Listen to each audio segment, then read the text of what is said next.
So when you want to build an application, you want to make some money out of it. But building that kind of an application might look a little bit intimidating because you don't really know how to build a payment system where you can accept one-time payments and some subscriptions, such as monthly and yearly plans. And that's why I have prepared this entire Stripe payments guide with Next.js, where you can see that Stripe is not that complex and it is actually pretty fun to work with. So in this tutorial, we're gonna build a course platform where we can handle one-time payments by selling courses, and we can handle a pro plan so that our users can subscribe on a monthly and yearly basis. And on top of these, we will learn how to build a billing portal for our users so that they can update their plan, cancel it, update their profile and billing information.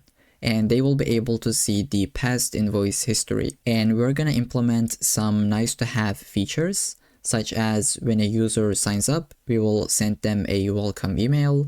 When they buy a course, we will send them a success email with the course details.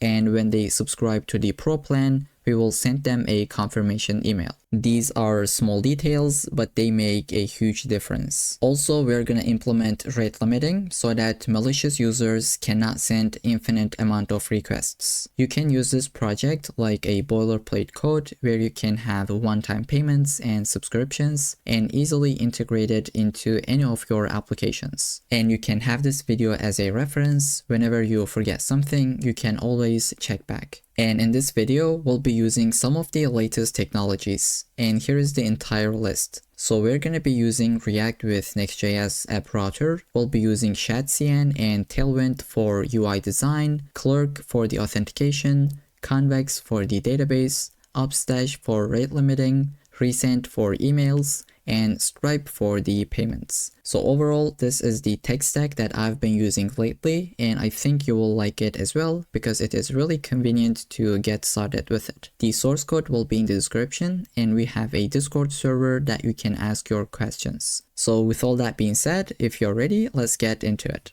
Okay, so let's get started. The first thing that I have done is to create an empty folder on my desktop. I have called it as Stripe Simplified, and then I just open it up in VS Code. What I'd like to do is initialize a Next.js application.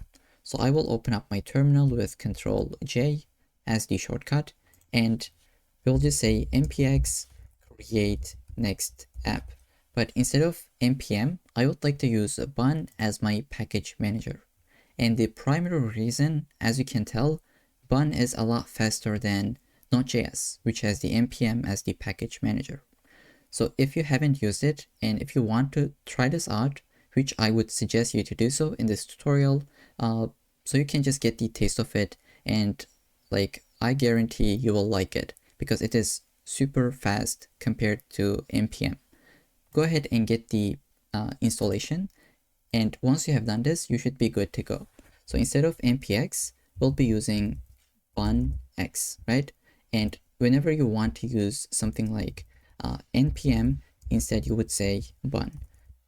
So for npx, you would say bunx. For npm, you would say bun. And we'll just see this in action.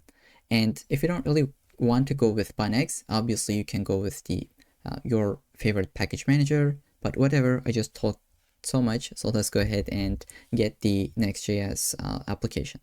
So instead of saying latest, I would like to go with this specific version. The reason is, if you're watching this video in the future, I just want you to have the exact same version with me so that it works without any issues. So I'll just put that at the end, and this will ask us a couple of different questions. And let's just go with the defaults, where we say we would like to use TypeScript, ESLint, Tailwind CSS, source directory, app router, and do not change the custom the default import alias. And if you don't know what this means, I will explain this just in a second. Okay, so it looks like we got the success message. The first thing we would like to install is going to be the one and only ShadCN UI. So if you have never used it, which I don't really think, because this is really going crazy now, it is pretty popular, and basically it will be our component library, right? And we would like to install it for our Next.js application. So here we would like to copy this for bun and paste it into our terminal. First, I will clear this out with CLS. Just paste it, and it'll ask us 3 different questions, I believe. Let's just go with the default ones, and we should be good to go. So basically, here it says we updated tailwind config, global.css, and we have created a lib folder where we have this configuration, a util that you can use. Okay, so just keep that in mind. The first thing we can do, basically just say bun run dev. And just one last time, if you're using npm, that would be npm run dev. So with this, we should be good to go at localhost 3000. Let's put our port. For the first time, this will take a little bit of time because it needs to create that next folder and compile it. But looks like we got our result. Let me just zoom out. Okay, so this is what we have. And let's just talk about the Convex first, which is going to be our kind of like our entire backend, not kind of, but completely, right?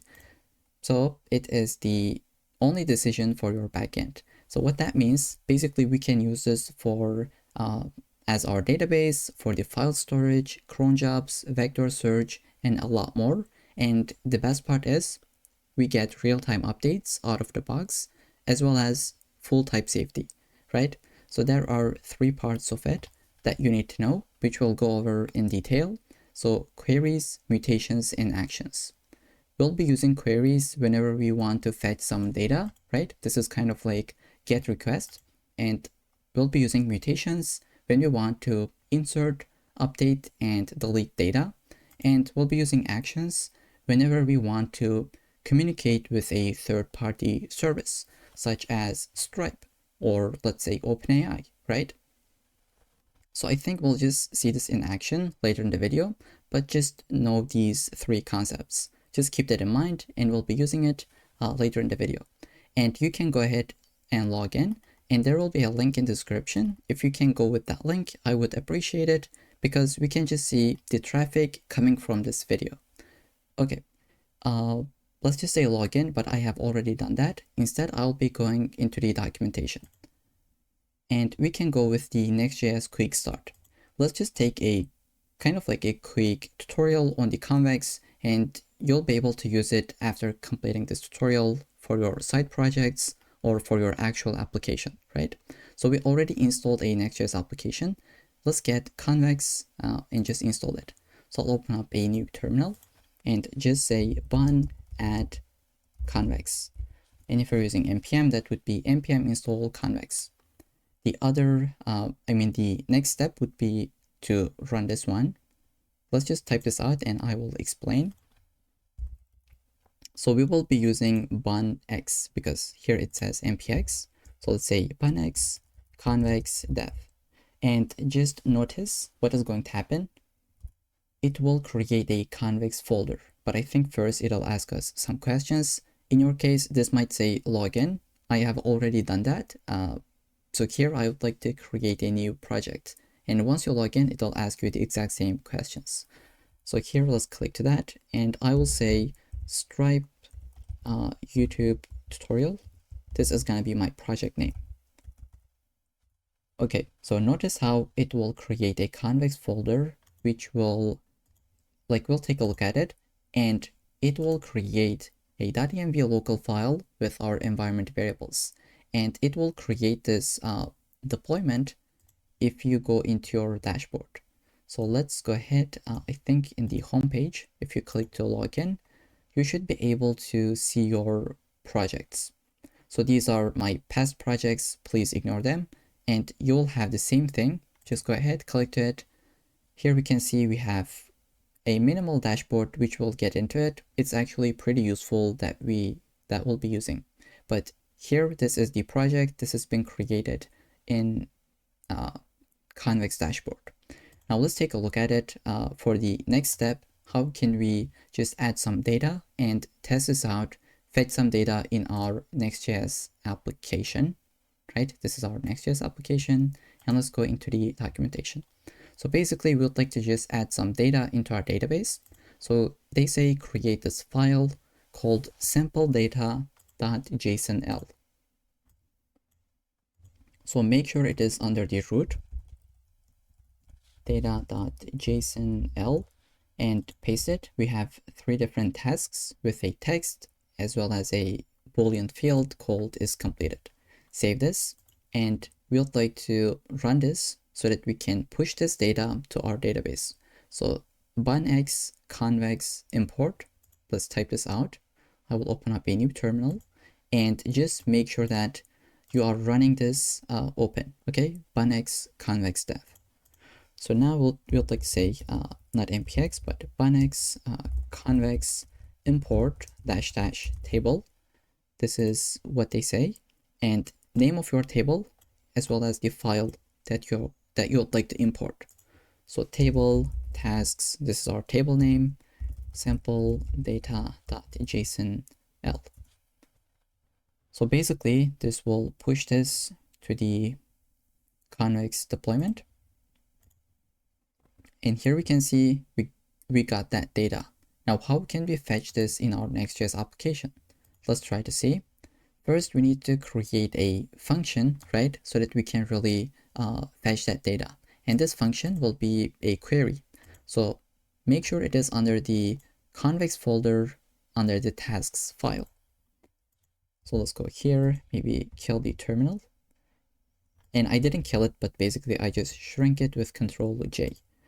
So here I'll just say tasks.ts and just paste that code. So basically we have a query, and I would like to call this as get all tasks. You can call this anything like x, hello, lol, basically anything, but we'll just go with the obviously get all tasks. And this basically gets a context where we can connect to our database. And here we say go under the tasks table and give us everything that you have. Let's save. Once you save this, it will actually try to run this to your Convex deployment. So if you go here under the functions, you should be able to see that function. So how come this code is here? Because I just wrote it in my local machine, right? This is in your computer, but now it is also live on the internet, specifically in your dashboard. And it was possible because of this command. It always listens for your changes in the Convex folder. Okay, I hope that makes sense. Now let's see how we can call this and get the data, show it in our Next.js application. So we need to create a Convex client provider. So basically, I will copy this file name. This could be anything, but I'll just go with the documentation. And under the source, I will create components folder and providers folder. So you can put it in any place, but I think this is a nice convention that we can go with. Basically, we say we have our provider for the Convex client, and we'd like to paste this code. And what this says, basically, it is using your environment variable, which has been created with that Convex command with this one. And we're using this public URL and wrapping our children with it. And we'll go into the layout. And this is the next step where we'd like to wrap our children with that client provider so that we can use Convex in our Next.js application. So Convex client provider, just import it. And now we should be good to go, call that function. So let's go into the page.tsx, which is our home page. I will basically delete everything. Let's say return a fragment. Let's say h1, all tasks in database. And we can delete the image. We don't really need it. Now, since we'll be calling a hook called useQuery, we need to mark this with the use client directive so that this is a client component. Otherwise, this would be a server component. As you might know from the Next.js, everything by default is a server component. So I will go ahead, copy this and paste it. So first we need to import the API from this generated folder, and this was created by default with the Convex. Now let's get the use query as well. And now let me just show you this. I've just deleted that, but let's say API dot, and here we can see this is type safe out of the box, which is my table. And under the tasks, we have a function called get all tasks. There we go. And this will return us the tasks. Now what we want to do, just basically say tasks.map. Let's just say get each task, and we don't have like task.body. Let's take a look at the database, what we have. It is underscore ID, is completed, and text. And there's also creation time, but let's just ignore that. I will go ahead, basically try to just delete it, have a div. Okay, so here I think I can say task.name as well as I think it was text, right? Not name. It is text as well as the is completed. So here I'll just say p tag is completed, and we'll just say task.is completed. Okay, here it says, could you please add an ID for the key? Let's say task._ID. Okay, let's save, and we should see this in the database. There we go. It says buy groceries. Is it completed or not? Let's just put it in the like here.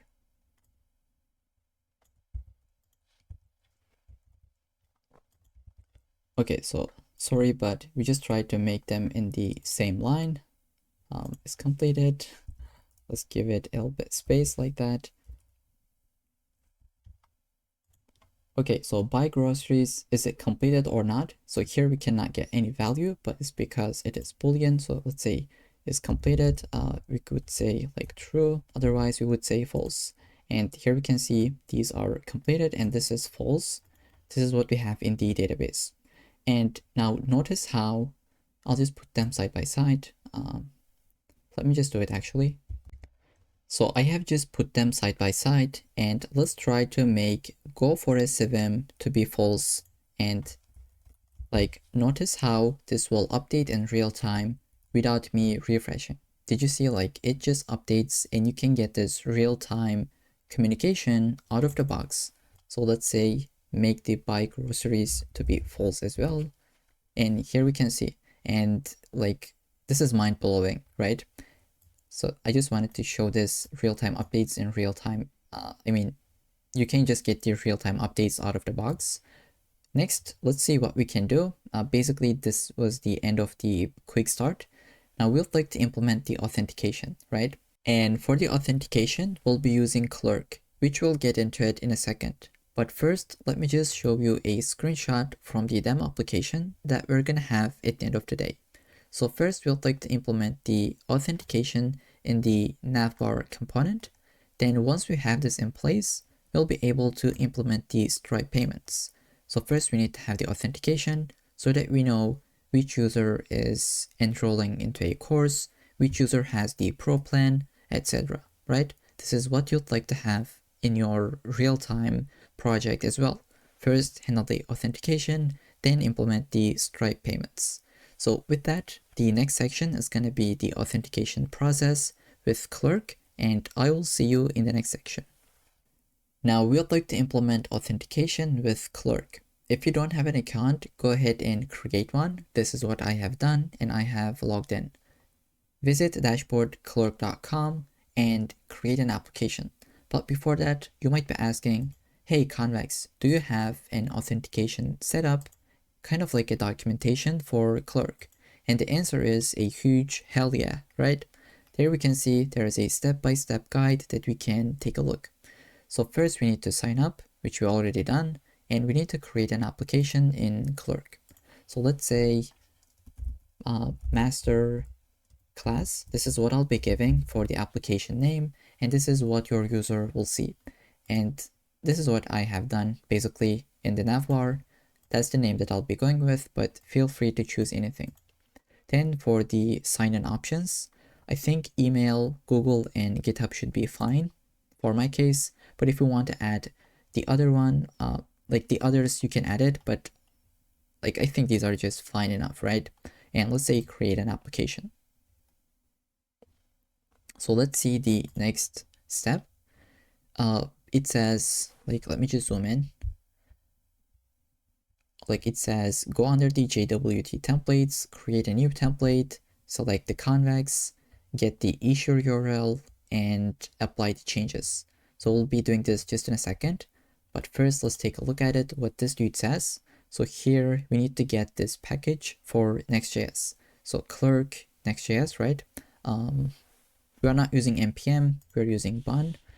So maybe we should close everything basically to not get confused. So I will say cls bun at clerk slash Next.js. So this will get that package for us. We need to put this into the .env.local. So here I'll just paste that. These are our environment variables for Clerk. And here it says put it put this middleware into your source directory if you're using it. But if you are not using source directory, then put it in the root, right? But we are using source, so we'll go ahead, put it up here. And we'll just paste that. So these are the, basically the setup for the Clerk, and we should be good to go just in a second. Okay, so up until here, that was the Clerk setup. But since we'll be setting it up with the Convex, we can go here and take a look at the documentation. So here it says create this file, auth-config.ts, and paste this. And for this, we need to get our issue URL just as shown in this image. So first, let's create this file under the Convex auth-config.ts, paste it, and we gotta get this issue URL. So in my dashboard, let's say continue to Next.js guide if you really want to, but I'll be going with configure and JWT templates. Create new one, convex, and we would like to copy this dude. And I think we can just say save the changes. Okay, this is kind of like new UI. We can just save changes and then paste it up here first. Okay, so up until here, I think I can grab it and just put it like this. There we go. And this should be good to go. Once you save this, it will again deploy your changes to Convex. Okay, so now it says it is ready, and we got an error for a second because we had your issue URL, I think, but now this should be good to go. Let's see what is the next step. Okay, we are already running the Convex dev CLI. Okay, this setup is for React, that's why they say get this package, but we're using Next.js, so we can skip this step. Let's see, we need to update our provider with the Clerk provider, right? So let's just say under the, let's say source, components, providers. So here we would like to update this a little bit so that we can have the authentication in place. Okay, so I will just delete this, cut this for a second, and I will wrap everything with a Clerk provider coming from Clerk Next.js. And I will just paste what I had. We have the children in it. And here this takes another option called use auth. And we'll just pass something called use auth. And where this is coming from, let's just see. I'll go here first. Into the Clerk provider. I will say publishable key, and we'll be using our environment variable. And I think this is what we have called it, right? Let me just double check that. I will go here, copy this name, and just put it here. Oops, I'll just put it here. And if you select it, if these are highlighted, that means they're the exact same thing. And this use auth is going to be coming from the I think up here. Let's say use auth. There we go. Like what this says. Okay, so we need to also update this thing to be able to get this, get rid of this error, which is going to be convex provider, I think, yeah, Convex provider, but with Clerk here you can see. And we should close that off as well. Okay, there we go. We just got rid of that error. And if you take a look at this and what we have here, you can see it is the exact same thing. We got the publishable key, client, and use auth, as well as our imports. So with that, now we can really use Clerk in our application. Okay, so I'll just save and let's try to go and build that navbar component. So let's just kill everything. Under the components, we can just have navbar.tsx file. And I want to see the navbar component in every single page. That's why I will go into layout and just add it before the children. And just try to import it. Now here you can see in the demo application, we have this beautiful background. How can we get this? Well, let me just share this resource with you. So I think it was bg.ibelic.com. Okay, so there we go. This is built by this user. We can take a look at it. This is the code base, and this is really, really cool. You can preview this different backgrounds and just copy the code and use it. So this is what I'm using. I'll copy the code and just paste it, I think, above the navbar.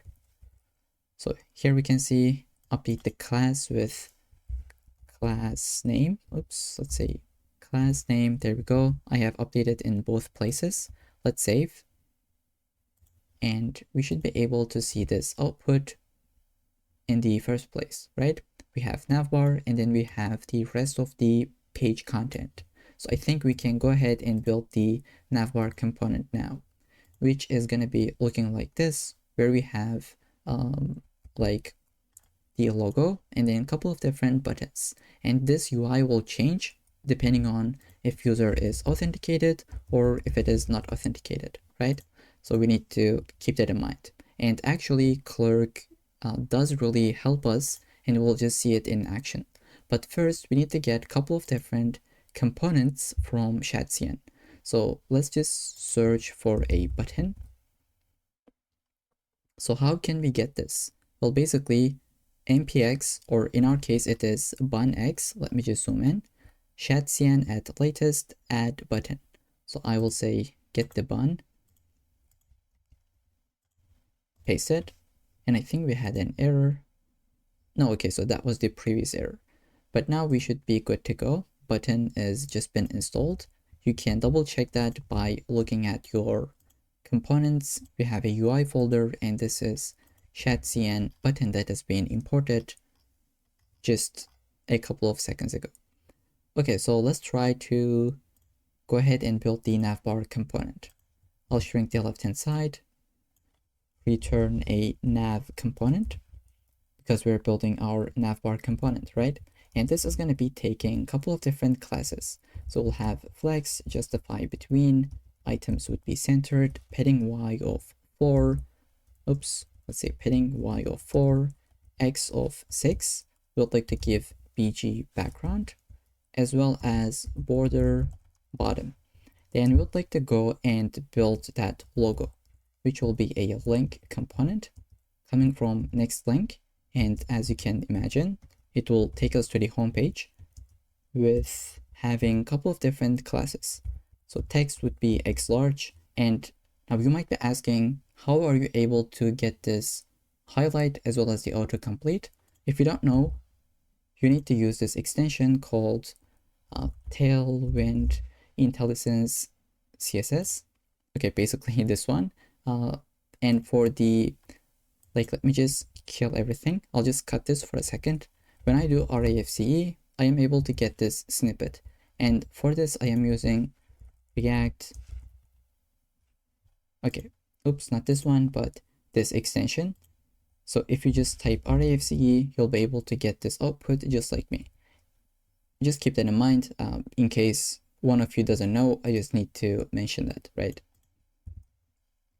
Okay, so this is what we had just a second ago. I would like to say font would be extra bold. We can go with text primary color. and we'll say flex item centered and gap would be 2. And I think we don't need to put gap. Yeah, we don't even need to put, I think, we need it. Okay, why do we need it? It's because we will have a text as well as an icon. So we need to just make sure there's a gap between and they are centered vertically. So I forgot about the icon. That's why I said we don't need the item center and gap 2, but looks like we need it. Here I'll just say master class. Feel free to give it any name, but I'll just go with that name, and I will say graduation cap, which is coming from Lucid React, and this is the package that has been installed when you install ShadCN. So let's say class name height 6 width 6, and here's a pro tip: if the height and width is the same, you can just use size for it. Okay, so I'll just go with the size 6 class, and let's have a div with a couple of different classes. This is gonna be the right hand side that we are trying to build. So I will say flex item center space x of 1, and smaller screens and above, the x space would be 4, right? Then we'd like to have a link component. This would take us to the /courses. So let's say href, this would be /courses page. And again, this will take a lot of different classes. And instead of just typing all this out, maybe I can provide this to you. You can pause the video, try to type this out, or get it from the GitHub repo. I don't really think these styles are any complicated or hard to understand. It is not really important. Just let's move on without wasting any time. We'd like to have a book open icon coming from Lucid React, and this is gonna take the class name as size 4. Below to it, we'll have a text that says courses, but it'll be in a span. Courses, let's say it would be hidden in smaller screens, but smaller screens and above, it would be inline. Okay, now below to it, we would like to have this pro link, right? Let's try to build it. Basically, I will duplicate this and just say this will take us to the pro page with the exact same class name, size 4, but this would be zap icon. Okay, so you can either use zap or zap icon, basically the same thing. Here we'll just go ahead and say pro. But now here is let me just save and show this. Then I will try to explain something. So there we go. This is what we have so far, right? Now this is where it gets interesting. You can have a component called signed in, which is coming from Clerk Next.js. So if user is signed in, you can see this component. So here I'll just say, I am signed in. But now since I am not signed in, I cannot really see it, right? So here, if I say, just duplicate this, let's say signed out, and I'll just scroll a little bit so that you can see it. So signed out, and let's just close this off. I'll say I am signed out. Now we should be able to see this text because we are signed out. And this is how easy and cool it is to work with Clerk, right? So we have signed in component. Let's delete this one for now. And if we are signed in, we would like to see a billing button. So I'll go ahead and say you would like to have a link that takes us to the billing page, which is a page that we'll build later in the video. But let's say we'd like to have a button component, which is coming from the UI button folder, right? And here we'd like to have the variant as outline. And here you can see this is type safe, by the way. We're using TypeScript. Let's say size would be small. And for the classes, flex items centered, as well as gap of 2. And in the button, we'll have a credit card icon. Let's say credit card icon. And this will take the class name of size 4 and below to it, basically we'll have span that says billing. And let's say class name, hidden, but smaller screens than above, it would be visible, which would be inline, right? Now, if we save, we are not going to see anything because we are not signed in. Below it, we would like to have a user button component, which will look like this. Okay, so once we log in, we'll be able to see it. I will say user button and just put it, and let me just put a comment above. So let's say this will only be shown if user is signed in. Okay, so you don't need to wrap this with signed in just like you have done above. And we'll have same kind of thing for the logout button. We'll basically say, let me just scroll.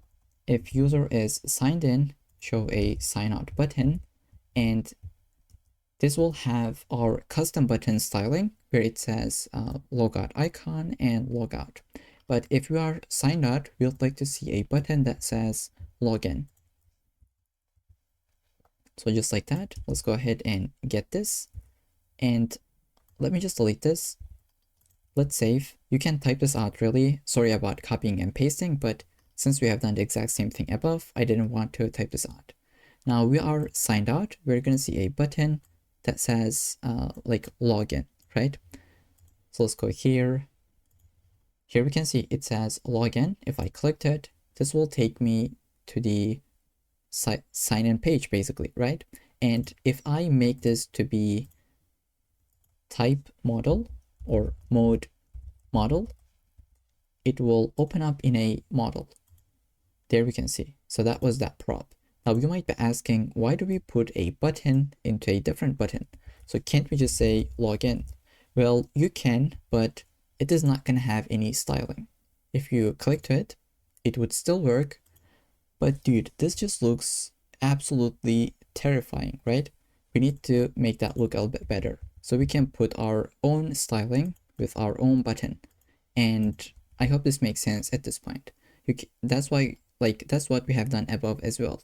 We just try to put our own button into the default button styling, which is coming from Clerk. But with this, there we go, we have the login button. Let's do the same thing for the sign up button, which would, I was going to say, which would look like this, but it is not here. So just pause the video and try to do it, right? And here is the solution. So if we are signed out, we would like to see a button called sign up. Just try to import it and we'll have our own button, which will have the, let's say, size small, sign up, and for the mode, we can say this will be a model. Let's save. And here we can see, I can click it. This is create your account model, and this is sign in model, right? And let's try to sign up.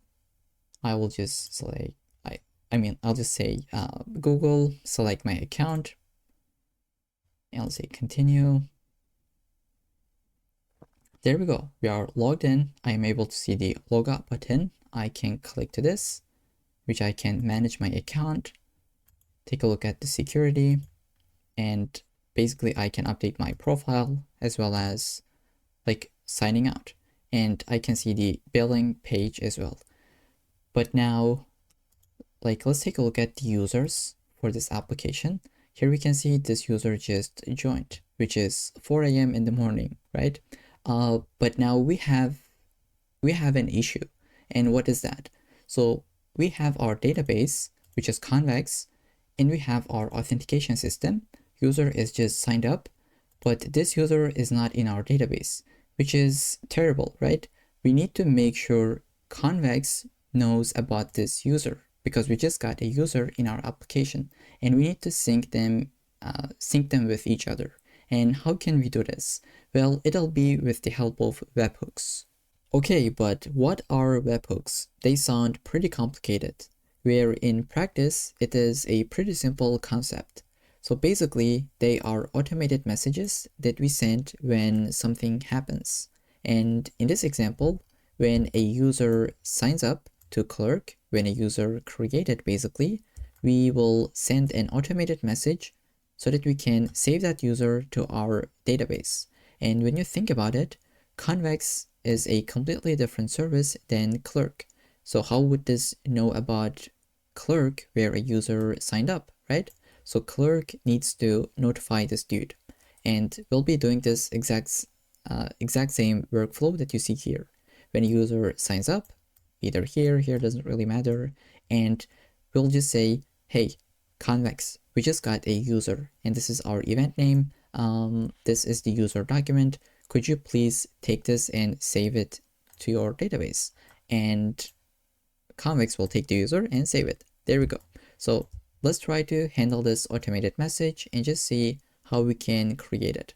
So first we need to go to the Clerk dashboard under the configure and make sure you're under the current application, right? So let's say webhooks, we need to add an endpoint, right? So let's say add an endpoint, and the endpoint URL is going to be our Convex URL, right? So sounds complicated, but let's see. We'll go into the documentation. Under the functions, we have HTTP actions, where we can build an HTTP API right in Convex. So basically, this tells you you should be using this kind of format. So I will go ahead, paste it, but here it says you should put your deployment name. So let's take a look at it in VS Code. If you go under the env local, you can basically get your deployment name, which is this one. So I will copy it and replace it just like here. This should be good to go. Robust fish, in your case this would be different, but convex.site, and you need to add an endpoint, right? So I'll just go with clerk dash webhook. You can call this anything, but I think this is a like self-explanatory name that we can go with. So clerk dash webhook, and the email that you'd like to subscribe will be, let's go say user created, and this is the exact same thing that we can see here, right? Okay, so when a user created in Clerk, we will send this as an event to our endpoint so that Convex can take it and save that to the database. So let's say create, and we're going to get a signing secret. So I will copy this and just go into my Convex dashboard. Under the settings, let's try to add an environment variable. And yes, you can add environment variable in Convex as well. And we'll be using this actually like pretty often. Let's say clerk webhook secret and put the value and save. We'll be using this just in a second. So I think this should be it. Let me just zoom out a little bit. Now we don't really have any events because we haven't tested out. Once we test this out, we will get outputs here. Either it is success or failure, right? And let's try to now implement this where we just built this part where we just listen for this event. But when this event arrives, how are we going to take this and save it to the database? So let's just see. This will look a little bit complicated, but I think if we go step by step, this will make a lot of sense. So I would like to create a file under the Convex, which will be http.ts, so that we can build an HTTP API right in Convex. And for this, we need to get an endpoint. Get a package, not endpoint. Let's open up a new terminal. Here I will just say CLS. Just clear this out. We'll say bun add or npm install, right? Bun add svix.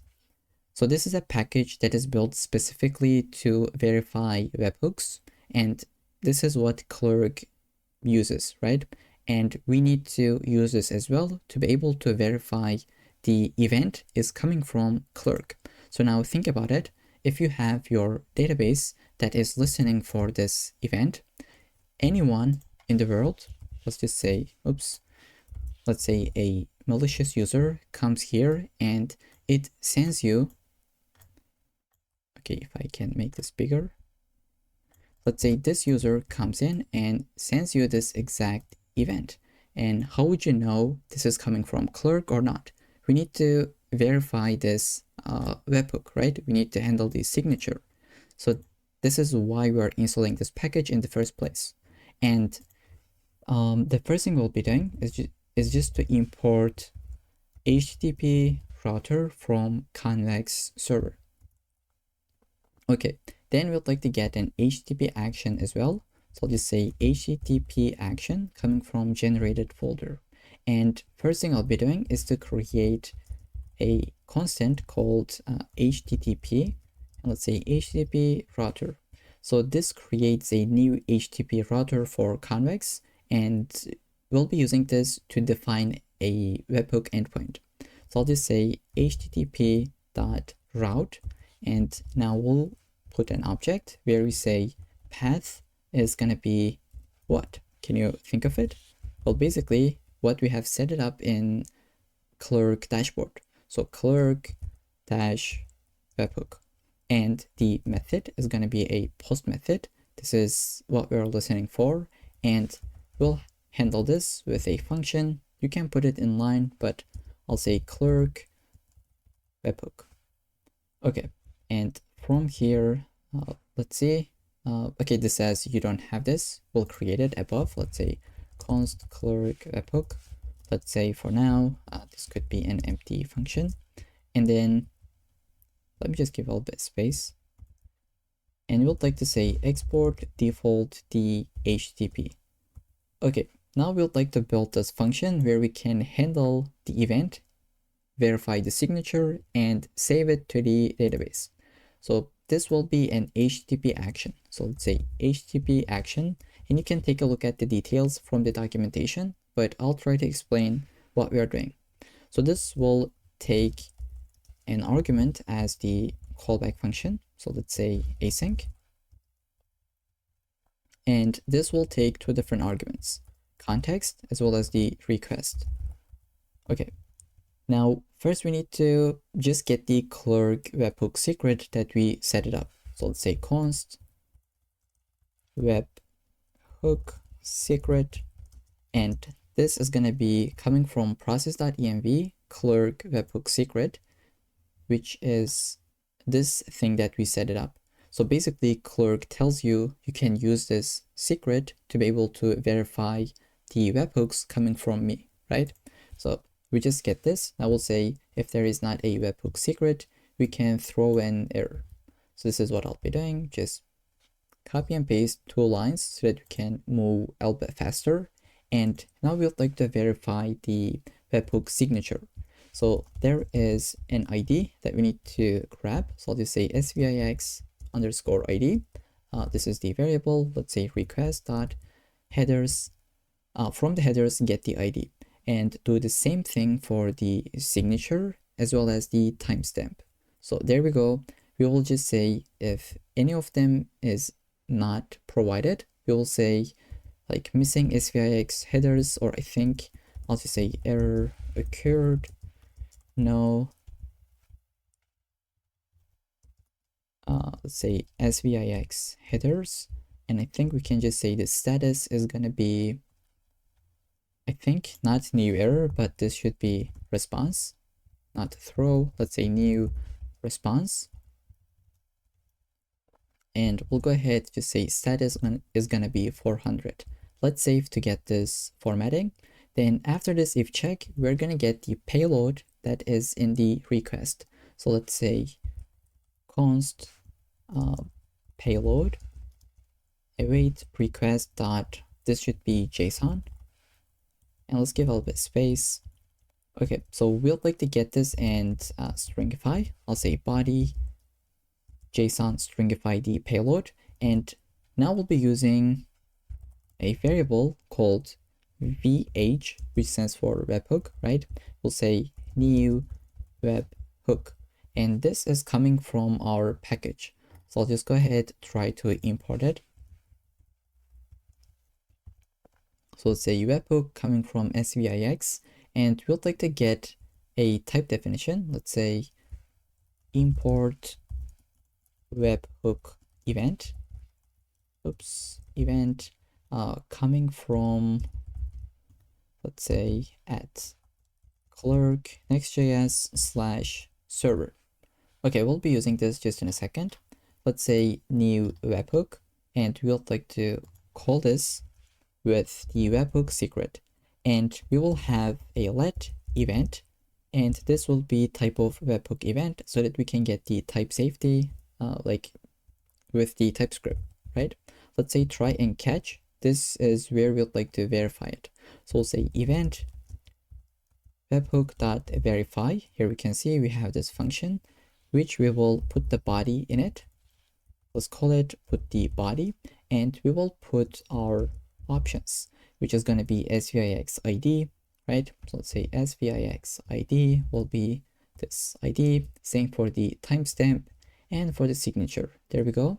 And the other thing, I think we need to typecast this, is, okay, if we just say as webhook event, this should be good to go. I think we have the body, timestamp, signature. Why are we getting an error? Let's see. So I think we forgot to just say return up here so that it doesn't run the remaining of the code, right? Okay, so we got event, like it says it is assigned, but value is never being used, which we'll be using it in a second. And in the catch, we can put a console log where we say error verifying the webhook, and let's do the like returning a response where we say error occurred, and here is the status. For the error, I think I'll just call it as ERR, right? And if you are able to pass this try catch, that means the webhook was verified, right? There is no issues. It is coming from Clerk. Well, basically, we can go ahead and create a user in our database. So this is what we'll be doing. Let's say first we will have a function. Let's add a to-do, create the user, save it to the database basically. And in the catch, we would send an error, but we don't have a table for the users, right? If we take a look at it in the data, the only thing that we have is task, and that was just for testing purposes. So we can go ahead and delete it. Now we don't really have anything in our database. So how can we create a table? So the first thing we would like to do is basically create a schema. So I will not save this file, just leave it as it is, or even you can save it, but like nothing will change. First thing we would like to do is just create a schema.ts so that we can just define our tables and have a better type safe system, right? So I will just say export default define schema, which is coming from Convex server. And this will take an object where we can really put our tables one by one. So I will have my users as the first table, and I will say define, if I can type, it's going to be define table. And this will take an object where we can put our fields. So each user will have an email, which is going to be type of string, but this is not how you do it. You instead say v, which is a validator coming from Convex or Convex value, v.string. And there are different types that we're going to see, like I think null, number, we have ID, but you get the point. Okay, each user will have a name. And for now, we'll also add a clerk ID. And like, why do we put it? So that we know which user corresponds to which user in the clerk, right? So I think this should be pretty self-explanatory. We have two different services, and in our database, we need to know which user is associated with the user that we are storing. So that's why we say this is the clerk ID of that user. And to make the querying faster, we can add indexes as well. So we'll say index and give it a name. Let's say by underscore clerk ID, and we will pass the clerk ID. This will return us that user. Okay, this is our first table. I just saved it, and since I am always running this Bunex Convex dev. Let me just see it. So since this is always listening for changes, I should be able to see my table, or at least my schema here on the dashboard. So let's say, maybe I should refresh. So if I click to here, generate it. Okay, so it looks like it didn't update for some reason. Schema.ts. Let me just scroll to the bottom. Okay, so here it says like tasks is not assignable to errors in file http.ts. Do we have tasks.ts? Yes, we have it. So let's go ahead and delete this. We don't really need it, right? Basically, we don't have any tasks in the database.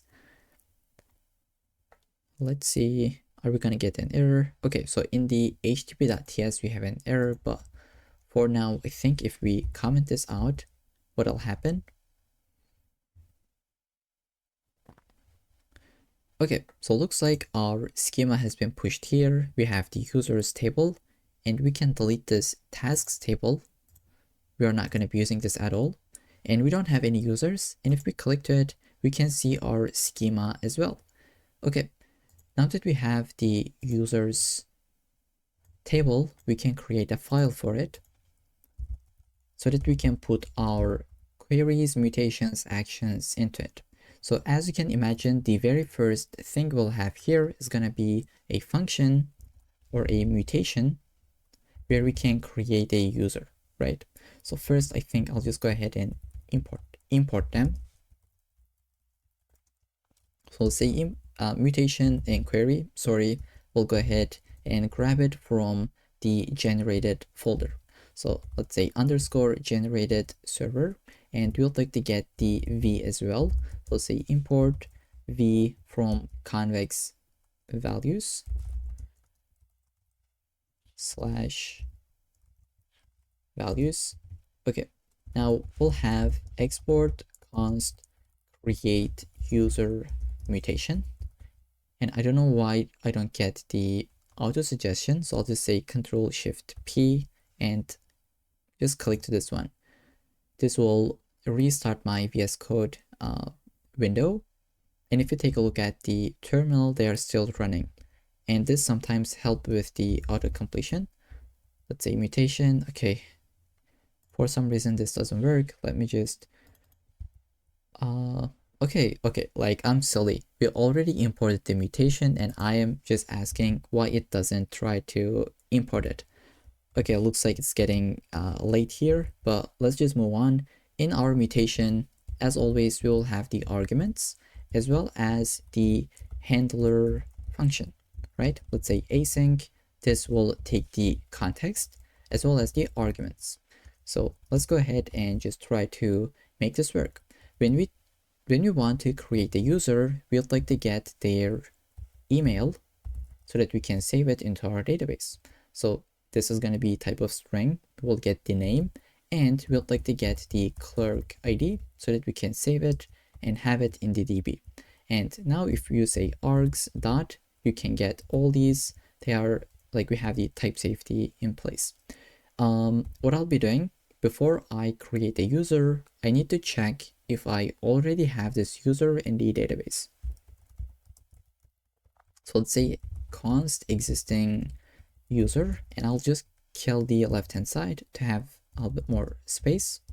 Let's say await context.db, and here you also have context.auth, run mutation, run query, and I think we can come back to them later in the video. Let's say context.db query the users table. Okay, let's say go into the users table and we'd like to query a user with an index where we have the by clerk ID index name, and like this takes another argument. Let me give a bit of space. Okay, so here we'll say we are searching for a user with the clerk ID, and we'll say q.equal to clerk ID field to this argument that we just passed in. So let's say args.clerk ID, and we would like to just get the unique one because there will just be only one user with this clerk ID. And we can say if there is an existing user, we can basically just return the ID. Okay, so I'll just say user already exists for debugging purposes and return the ID of the current user. But if we don't have that user, we can basically save it to the database. So say await context.db.insert into the users table, and for the email, we'll get it from the args, right? Just go ahead and accept this, and you should be able to see if you delete any of them, it is type safe out of the box, right? And now that we have saved the user to the database, we can return the user ID, which will be the result of this one. So this returns you user ID by default, and we can just return that from this function. Or if you don't want to, you wouldn't, but as the best practice, we would return it. Okay, we'll be using query later in the video. So for now, let's just delete it. This is what we have, and I think this is pretty self-explanatory, right? And now here in this file, let's uncomment this. We would like to create the user in this try block. Now you might be asking, hey, we got the event, but we never checked for the user creation. So you're absolutely right. Let's delete the try catch and just get the event type out of this event. So I'll say const event type, and it'll say like evt.type. This is the variable that we have created, and here we can see we have object as well as the data.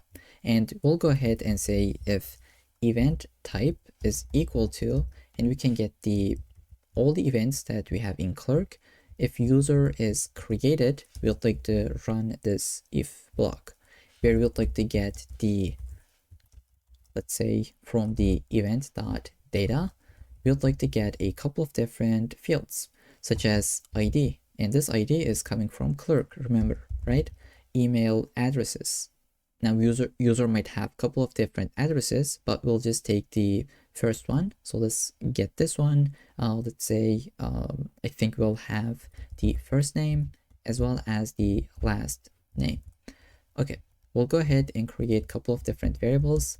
Let's say email of this user will be email addresses. Go ahead, grab the first one, and let's put optional chaining here. Let's say const name. Now I'll just check if user has a first name and last name. We will concatenate them, right? So just give it a space in between and fallback it with an empty string. After this, we'd like to have that try catch finally, and we'd like to create a user in the database. So I will say await context, and let's call a mutation. So we'll say run the mutation where we have under the API, and this API should be imported up above. So let me just see where is the root for it or the path. Okay, it is coming from the generated API folder. Okay, so we'll go ahead, say API.users where we have create user mutation, and we would like to run this now. And the arguments that it expects will be the email, right? Here we can see it is type safe. We have the name as well as the Clerk ID, which is the ID that we are getting from the event data. With this now, this will be saved in the database, right? And in the catch, let's just handle it where we say error creating user in Convex. For now, just delete this stripe part. Okay, this should be it. And we can return a new response in the catch block with 500 status. But if we pass this try and catch, right? Here we'd like to just say webhook processed successfully and sent 200 status. So that was a lot of code, and this might look a little bit complicated, but I hope, like, if you just take a look at it line by line, this should be self-explanatory. We'll be going over this in a second, and first let's just see why do we have an error in the first place. This is async context and request. Okay, so here it looks like undefined is not assignable to dot. undefined. So what are we returning? New response. Looks like this should be out of the if, right? If you put it below the if, we should be getting rid of that error. Okay, so let's try to go over this pretty quickly. We are listening for an incoming webhook from Clerk, and that was the endpoint that we have. And this is going to be a post method where we will be calling this handler function. And for this, we are using an SVIX package to be able to verify the webhooks. So first, we just check if the secret is available in the environment variables. Then we just check for the headers, and we verify if the webhook is coming from Clerk.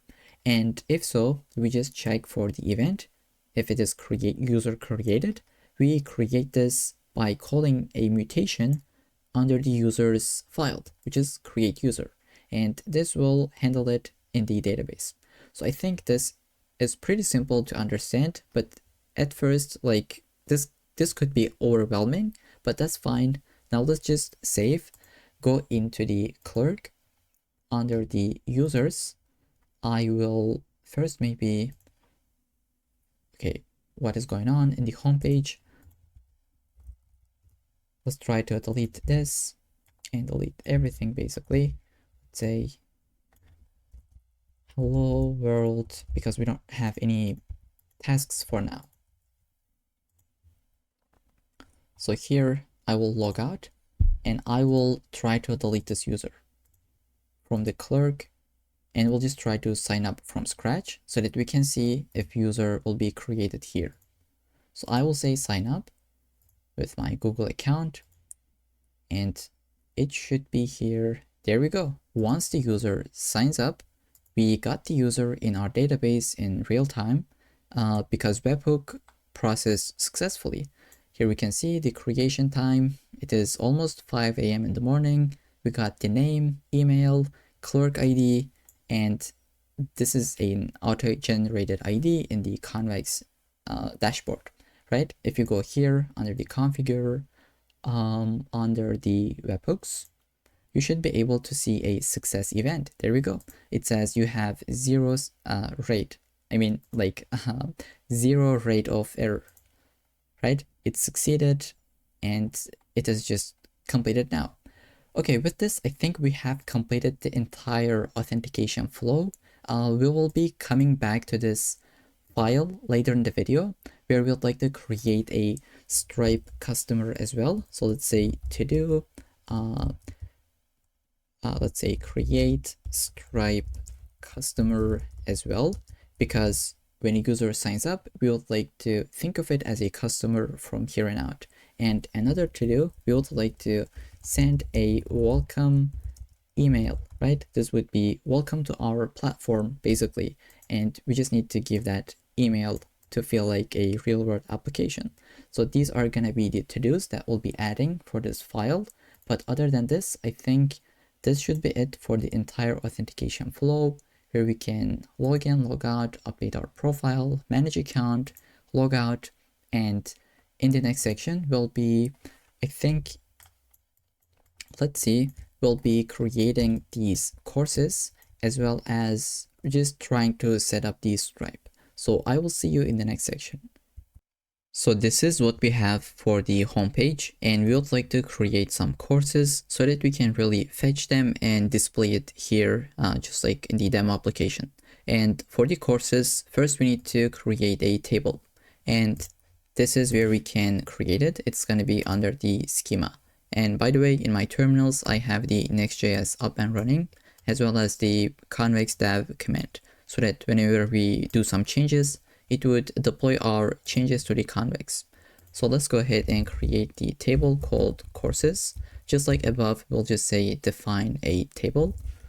Let's say define table. This will take the object with our fields. So each course will have a title, which is going to be string. Let's say it'll have a description, and let's say it will have an image URL, as well as a price field, which is going to be type of number. So once you save this, this will update the schema. Here, just in a second, we should see the courses table. So we just got the courses, and I think if you just refresh this, you should be able to see the courses table up and running with 0 documents. And for the courses, I will provide you some test data that we can use.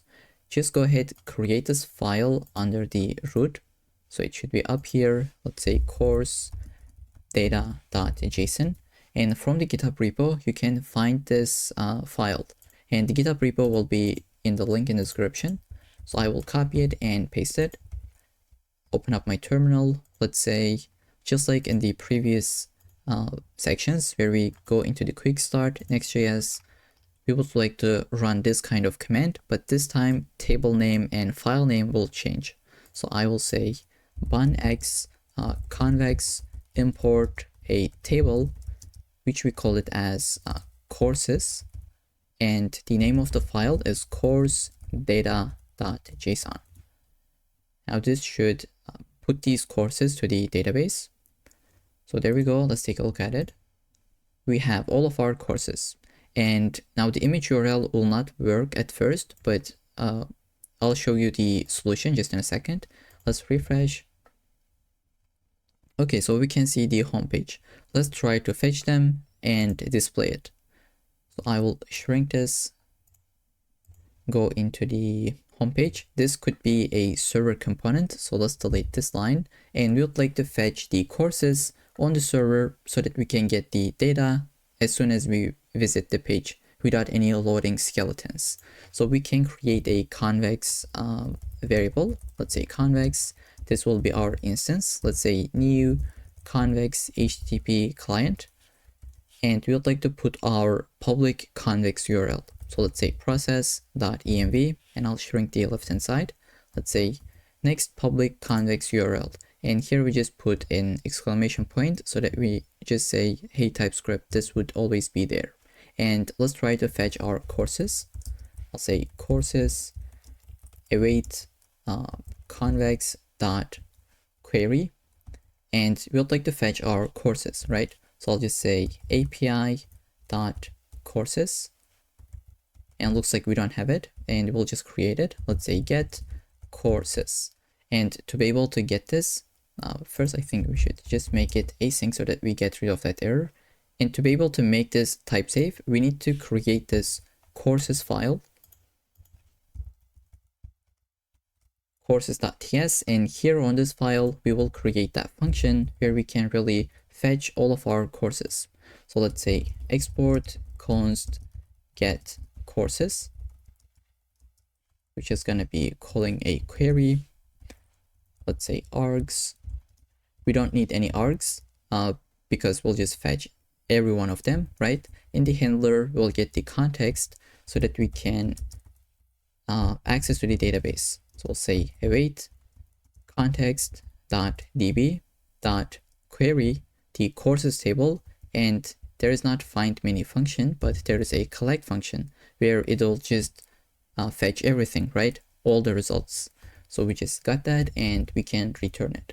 And now if we save this, this will update the Convex dashboard, and we'll be able to get this type safety now. So if you just press Control Space, we got the courses table and get courses function. And while we are here, let's just add a function where we can also get a course by ID. So let's say const get course, let's just say by ID, and we'll get that ID as the argument, right? I'll say course ID, which will be v.id, and we need to import this v from values, and this will be a course ID, right? So we'll just say vid and the name of the table, which is the courses, and in the handler we will get the context. Oops, let's say context and arguments, and let's just make this to be async. We would like to basically say return and await this context.db.get and just pass the course ID, right? So since we are in the courses table, we don't really need to put this kind of the courses string. This is only needed in query. In get, this will just notice that you would like to fetch a course because this is the file that you're in. Okay, now let's save this. This will also be added to Convex. And now we can really try to map over these courses and display some UI. Okay, I'll just go ahead, delete this. We'd like to have a div with these classes. Let's say flex column, min, height, screen. There we go. And here we'd like to have main. I'll just say class name flex row container. This is gonna be mx auto. Mx auto, padding x of 4 and y of 16. And inside we'd like to have this. Let me show this actually. We'd like to have this h1 as well as the p tag. So let's go here in this main. I would like to just copy and paste it and not waste time on UI. So this is the output that we're gonna get. And below this div, but still in the main, we'd like to have one more div with some classes that is going to be grid. So let's say grid, and I think I'll just copy and paste it. Okay, so here we'd like to basically map over the courses. But in our database, we have, I think, about 7 different courses. We'd like to just get the 3 of them, just like in the example, right? So I will just say courses, dot slice. I would like to get the first 3 of them, and I'd like to just map through each course and render this JSX. So here we would like to have a card component, and I think we haven't installed it. So let's go ahead, open up our terminal, and from the chat.cn, search for the card component and just try to install it. Okay, this will be added just in a second. We should be able to import it. Okay, so we just got that. Let's get it from the components UI card.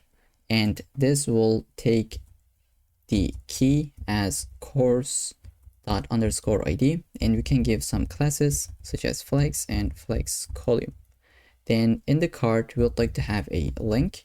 And basically we are trying to build this header part where we have the image as well as the course title. So I will just go ahead, get the link component. So feel free to type this out or get it from the GitHub repo. We have the link, card header, the image, where we give some like source, alt, width, and height, as well as some classes, card content, and card title, which will take the title of the course. If you save and take a look at the homepage, that was the error that I was trying to say. The image URL will not work at first. You need to take this and put it into the next.config.js. Let's try to do it, because we're using an external image URL, which Next wants you to always have it in the config. So let's say under the images, we have removed patterns, where it is going to be, I think, an array, right? And here we'll have just each like source that we'd like to accept, right? So here I will say the domain, I think, or the host name. It should be okay. The host name is going to be this thing that we just copied, and if you save, this will restart the Next.js from scratch. And if you refresh, we should be able to see those images. Okay, so here we go. This is what we got. Let's try to add those prices and then the button. This would be after the link. Let's say we'll have a card footer component, and inside of this, we'd like to have a badge component with the price. So it would look like this, and we don't have the badge component. Let's search for it and try to get that.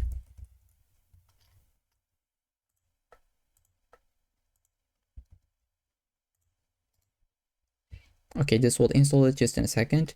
Then we would like to add a button to be able to purchase it, but we only want to show it if we are signed in.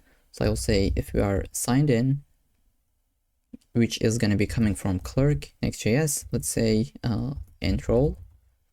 And if we are signed out, we would like to show a different button. Let's say signed out. In this case, we would like to show the sign in button. And here, as I said, if you want to customize this, we can just put our own button into it. Here we'll just say enroll now. Or I think maybe we could just say sign up. But since it is already in the sign in button, when user click to this, the sign in modal will open. So we just need to say the mode should be modal.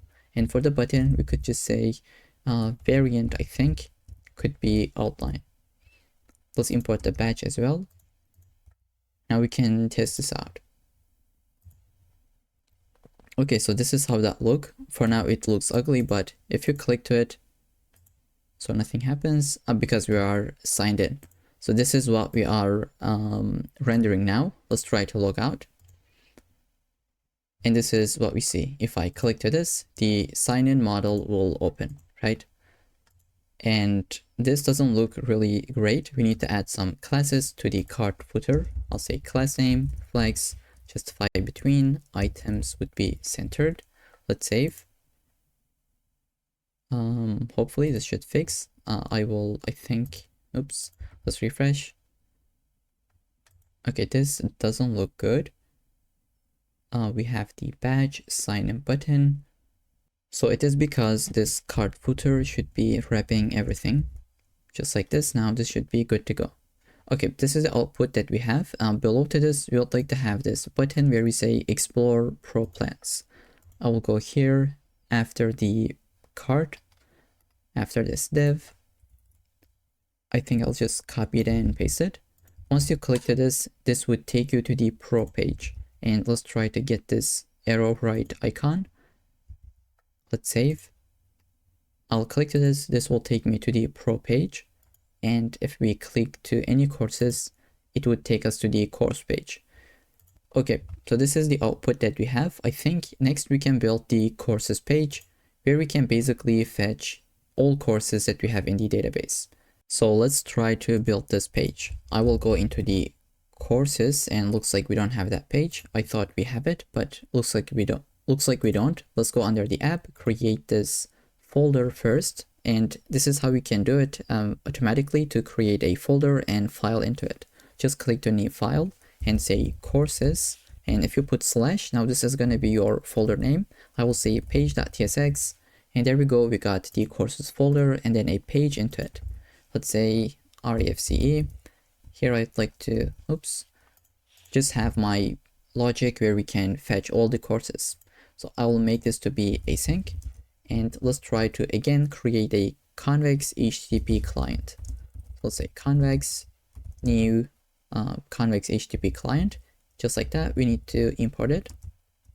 And we would like to fetch our courses. Let's say const courses. Go ahead, get the API. We would like to fetch all of our courses.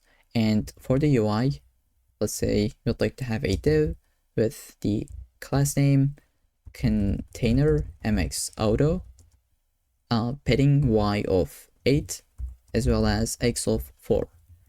Then inside this div, we would like to have one h1 called all courses. And let's give some styling for this one as well. Here we can say text would be 3x large, font would be bold, and the margin bottom would be 8. And below to it, I think we'd like to just basically map through the courses. So I will have a div with this grid classes. Just like that, I close that off. And here we'd like to map through the courses inside. So I will just say courses dot, let's say, type this out actually. Okay, for each course, we'd like to render a card once again. Let's import it, which will have a key, let's say course._id, and it will have the flex and flex column. So for the UI, this will be mostly the same. That's why I think we can just copy and paste, go through this pretty quickly. where we have the link that will take us to the course page, cart header, add the image, where we have source, alt, height, and width, content, as well as the title. So let's say if we just get the output. Okay, so we just fetch all of our courses, and let's add the cart footer section after the link. I will delete the space. I don't know why I have it, but basically we would like to put a course footer component where we have our badge. If we are signed in, we would like to see a purchase button, but we don't have this component. So for now, let's just say purchase. And if we are signed out, we would like to see a sign in button where it says enroll now. Okay, so with this, the UI should be good to go. Here it says enroll now. If we click to that, it will take us to the sign in page. But I don't really want to go into this page. So what I'll be doing is to just say mode will be modal.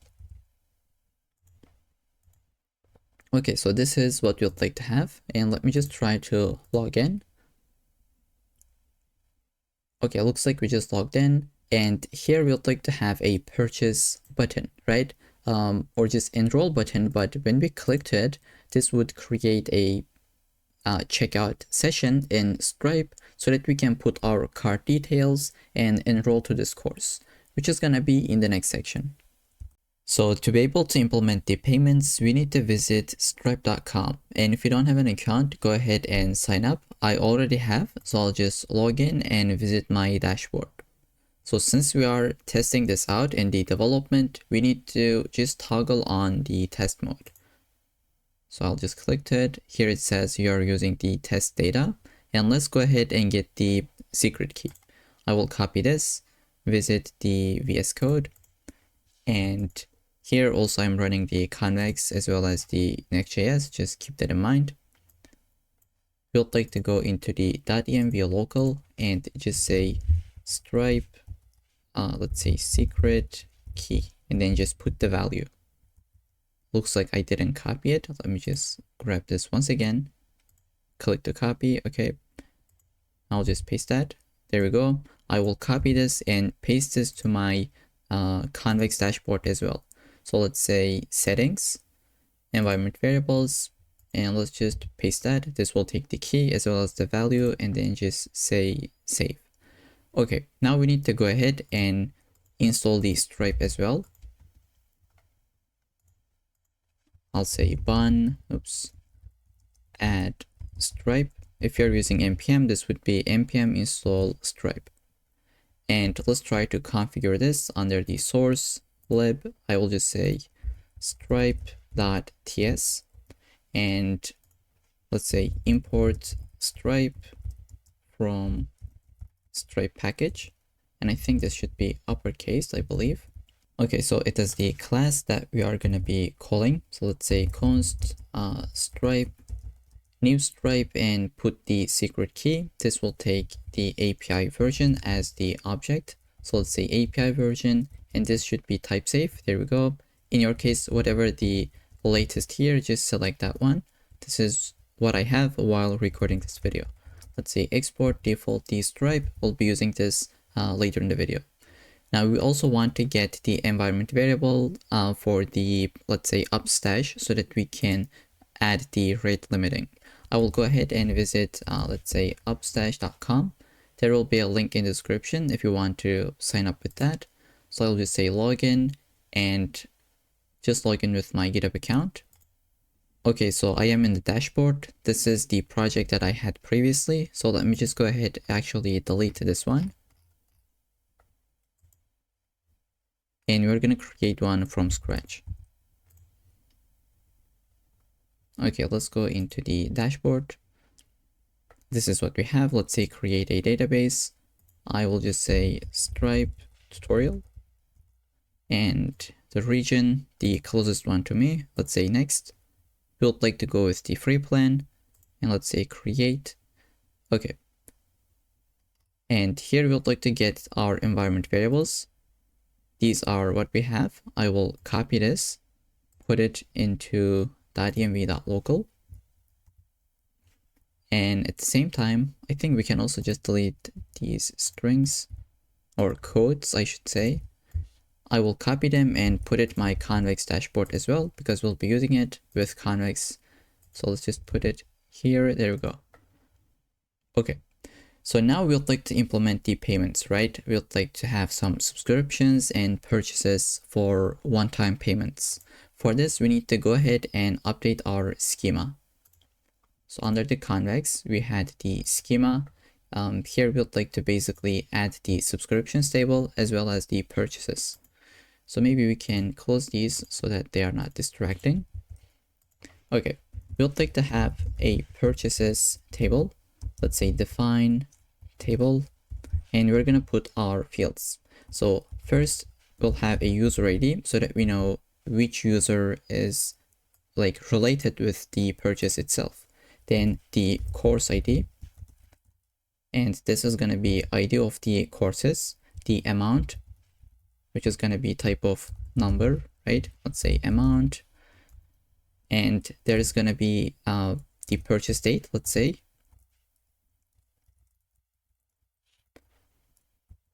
Now in Convex, there isn't a date field, I would say, or type. Instead, we can use int.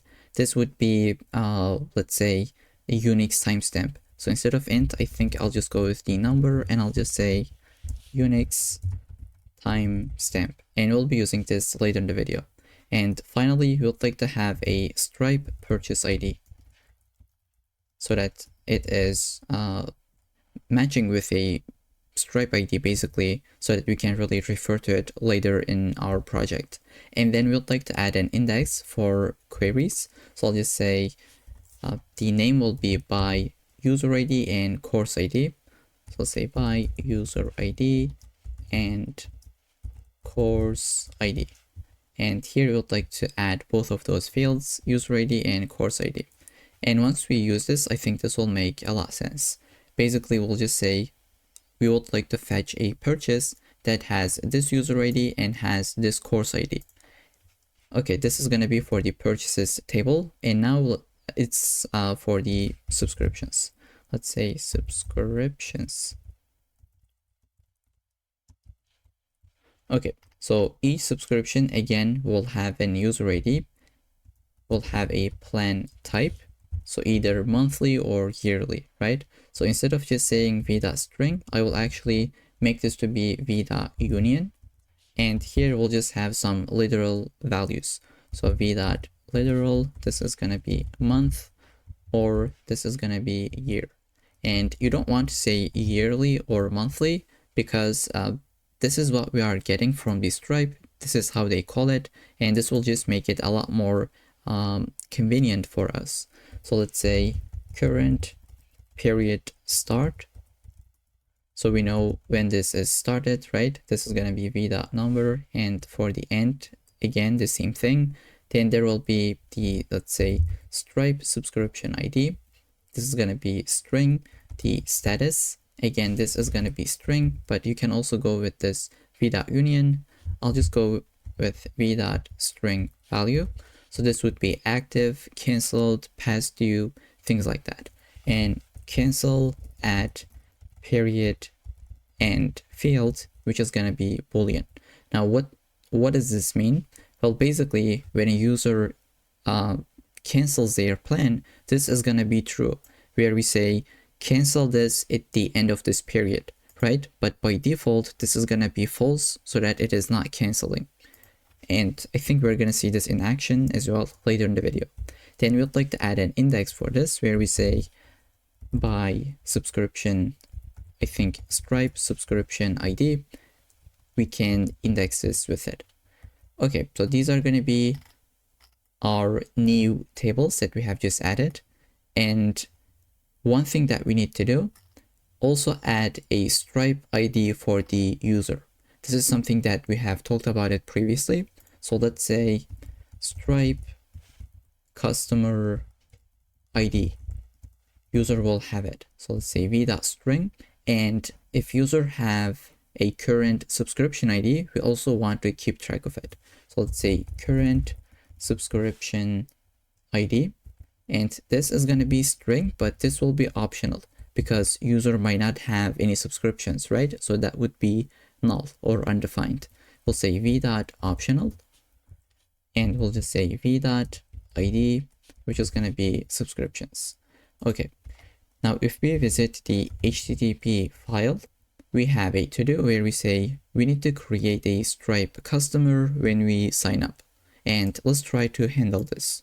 So before we run this mutation, I will go ahead and delete this to-do and just implement this up here. I'll say const customer, and we'll just say await Stripe. And this is something that we need to import above. So I'll just go here, say import Stripe. And this is gonna be from, we'll just go up under the source, under the lib, where we have the stripe.ts file. Okay, so we'll just go ahead and say stripe.customers, and we'd like to create one when this user signs up. And the user will have this email field, the name, as well as like we can send a metadata to tell the Stripe this user is coming from the Clerk. And now when we create the user, we'd like to add that field, which is going to be this, let's say, Stripe customer ID. And when we go visit the user's file, when we want to create a user, we'd like to get that field. So I will say Stripe customer ID, which is going to be string, and we would like to insert that into here as well. So we'll just say Stripe customer ID is going to be equal to this args.stripe customer ID. So basically we have just added this extra field to the user when we created it. So here now it says you should add that value, which is going to be customer.id. Okay, so with this, we only have one to-do left, which we'll be doing later in the video. For now, let's save this. We would like to go ahead and sign up to see if we are going to get that field. So here, I'll just first go ahead, delete this user so that I can sign up from scratch. And let's try to delete the user from here as well. And let's try to sign up.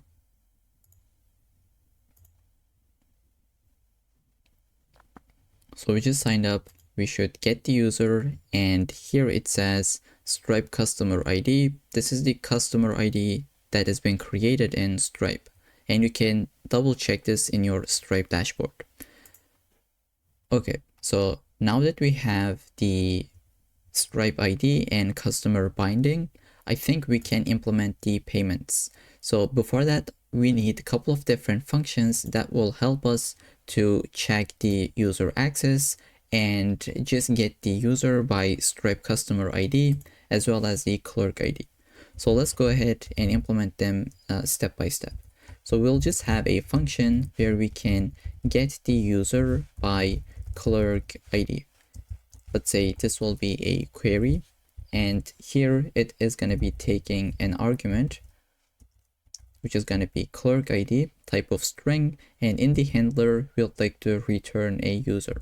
So I'll just say return await context.db.query users. And here we'll like to just get the user with an index that we already have. So I'll just say with index, which is going to be by Clerk ID. And we will pass this Clerk ID to be able to fetch that. And we will say just return the unique user.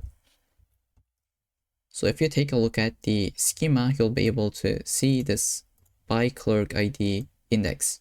Basically, we say we would like to fetch a user with the Clerk ID. And this is going to be needed later in the video. You're going to see this in action because like we will have the Clerk ID, we'll just have the Clerk ID available. And with this ID, we'd like to fetch the user ID from the database. And if we take a look at the database, we can see user has the Clerk ID. So it is possible for us to fetch the user in this way. Okay, so let's just say do the same thing, but this time for Stripe customer ID. By Stripe customer ID, and I think I can auto accept this. Basically, we say Stripe customer ID, this is our argument, and with the index, we would like to fetch the Stripe customer ID. But looks like this is, what did we said? Get the users. Okay, we don't have that index. Let's go ahead and try to add it. I'll just say dot index by Stripe customer ID. Let's save, and we should be able to save this file as well. And the very last function we need is to get the user access. So we'll just check if user has access to a course or not. Let's say const get user access, which is going to be again a query. We will pass the, let's say, args will be the user ID as well as the course ID. And in the handler, let's try to handle this. Okay, so first let's just check if user is authenticated or not. I'll say identity is going to be equal to, let's say, await context.auth get user identity, and we'll just say if there is, like, if this is a falsy value, then we can just return maybe throw new convex error. And let's try to import this. We can just say unauthorized or not authenticated. Then we can try to find the user in the database. Say await context.db.get args.userid, and if there is not user, we can just say user not found. And now we can check for the active subscription. So if a user has a subscription, then it has the access to all courses, right?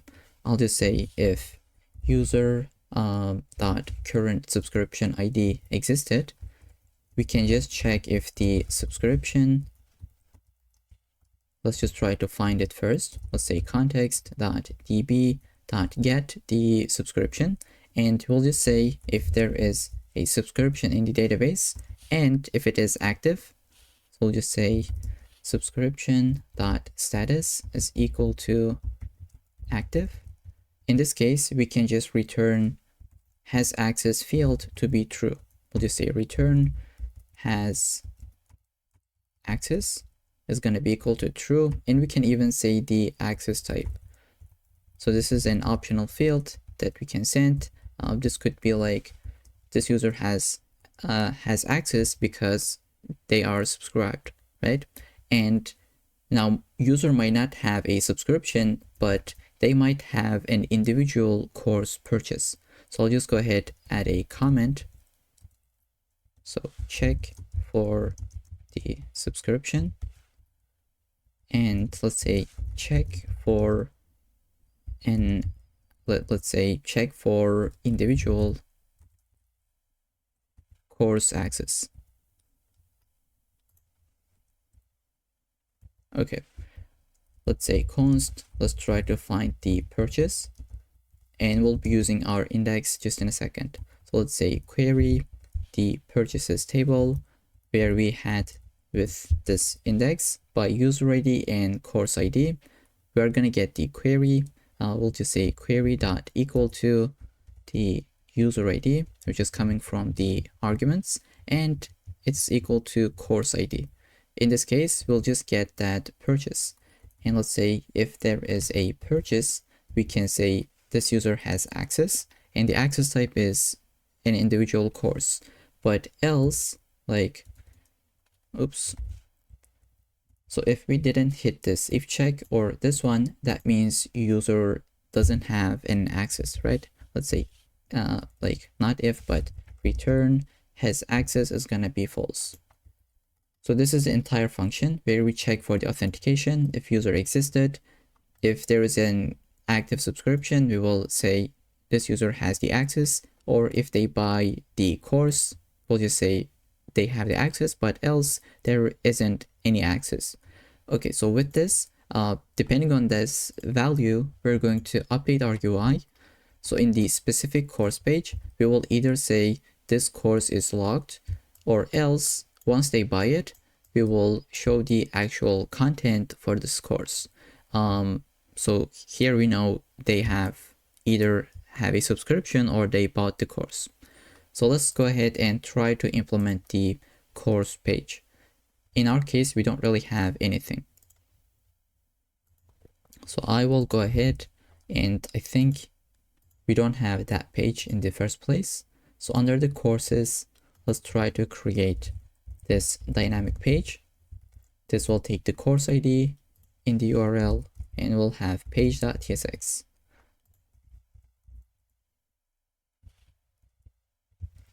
Let's say course ID page.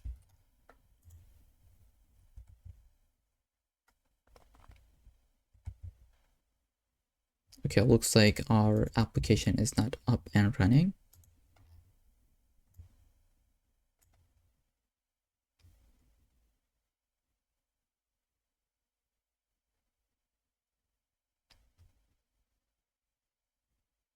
Okay, so did we made a typo like courses, course ID, and page?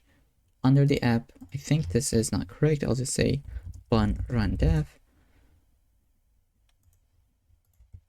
Okay, so it just worked out. I don't know why it crashed, but there we go. It is up and running. So we'll like to build the course ID page and we'll just check for the access and a bunch of different things. So let's just try to implement this one by one. So first of all, this is going to be a client component. So let's say use client. And here we'll like to just get the user. And for this, we have a hook from Clerk. So use user hook. And this will give us the user that we have in Clerk. Let's say user and like is loaded field, because it'll just take some time to load. And we can rename this to be is user loaded so that our code feels a little bit more clean, right? Or readable. Now, why do we have an error? Let's see. So this is a warning from ESLint. Let's rename this to be, I don't know, let's say course detail page, and do the same thing here. Okay, so we just got the user from Clerk, and let's try to get the user data. Let's say const user data, and we're going to be using use query, where we'd like to call api.users.getUser by Clerk ID, and we'd like to pass the Clerk ID just like this. So here, why do we get an error? I think it says if this is undefined, and in this case, we can just return an empty string into this function as the argument. And then now I think we can also get the course data. I'll say const course data. We'd like to fetch this specific course. And here we already have a function that says get course by ID. This is something that we have created previously. And here, here it says the course ID is going to be coming from the params. So we can just get this. I will say params, and we can access to it since this is a page component. Let's say params and give the types for this. This will take the course ID, which is going to be type of, let's say, ID of courses. Okay, just like this, this should be good to go. Let's say params.course ID. So basically, we have called this as course ID because this is the name of the folder, right? And by default, you can get this from the Next.js because this is a like page.tsx file, right? And now we can get the user access. So I will say this will be a query where we'd like to call api.users.getUserAccess. And now here we'll just go ahead and just say we'd like to send our arguments.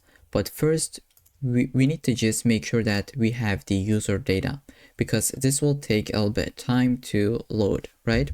So I'll just say if we have the user data, then send the argument. But if we don't have it, and until then just skip, don't even call this query.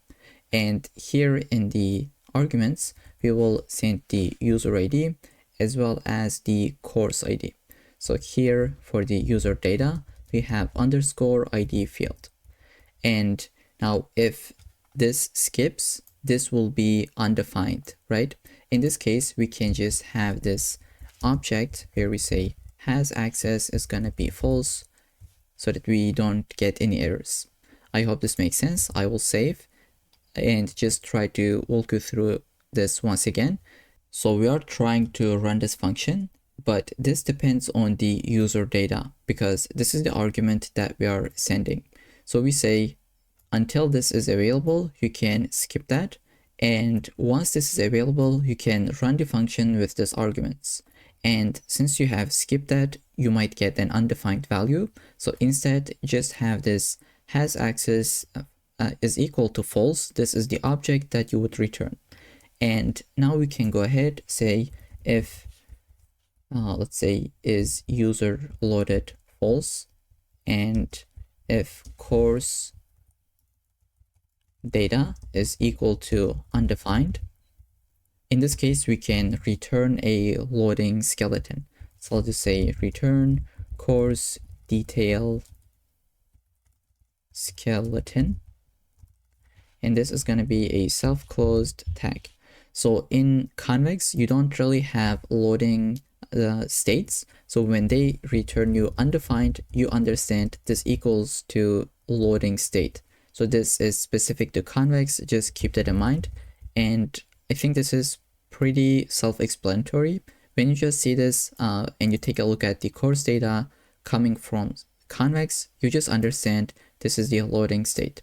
And we're going to create this in a second.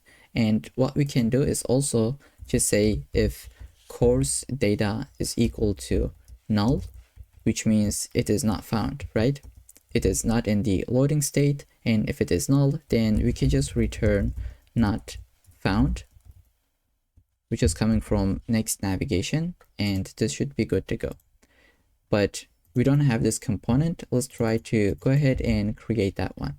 For this, we'll be using the skeleton component coming from chatcn, which looks something like this. Let's try to copy this and try to run this in our terminal.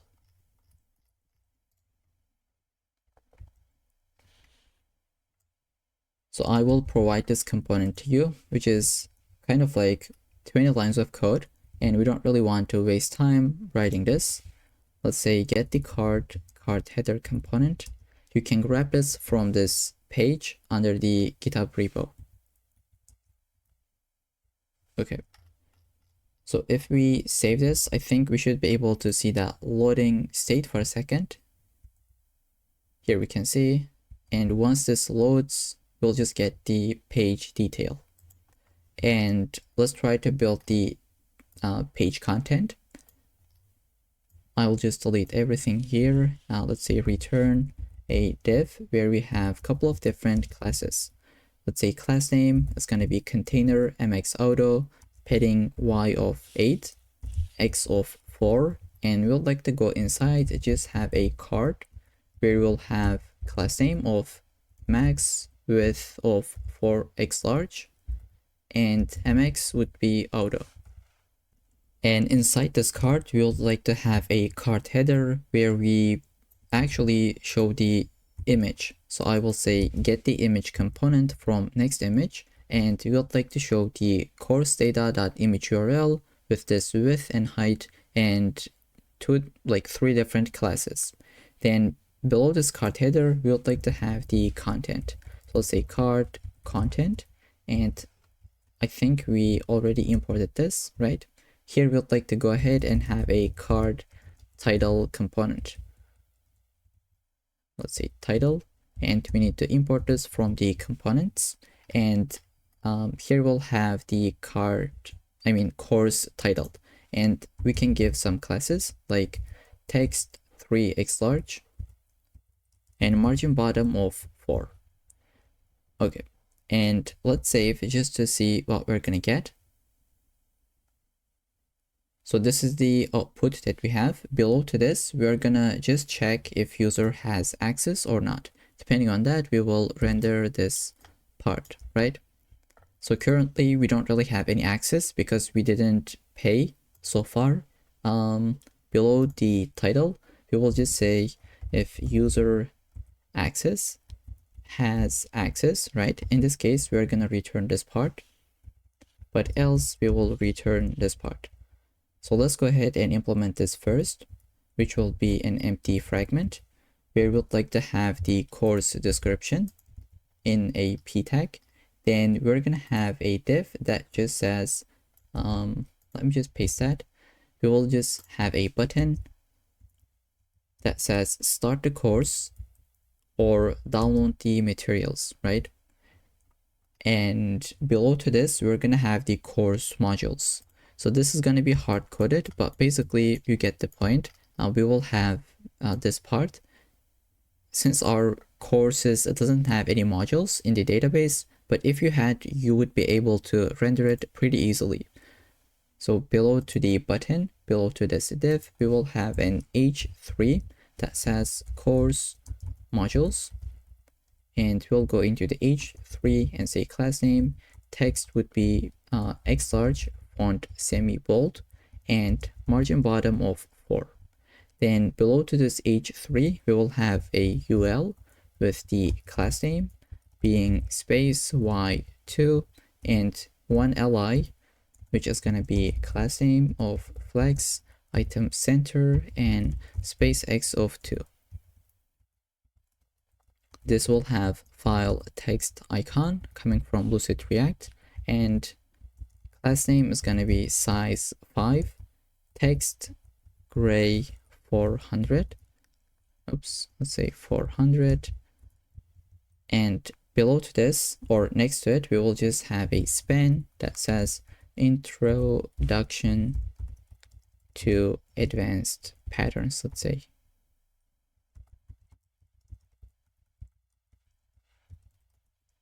Okay, so we'll have one more li. I think I can just copy and paste it because it is the exact same thing with this one. Okay, so this is what we're going to show if user has access. But if not, we would like to return that logged user interface. So it is going to be looking like this. Here we have an icon, 2 texts, the price, as well as the enroll now button. So it will look like this. Let's get the log icon and purchase button component that we created, but this is not available for now. We haven't created this one. I'll just say purchase course.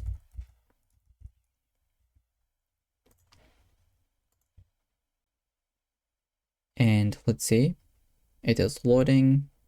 And here we can see like this course is logged for now.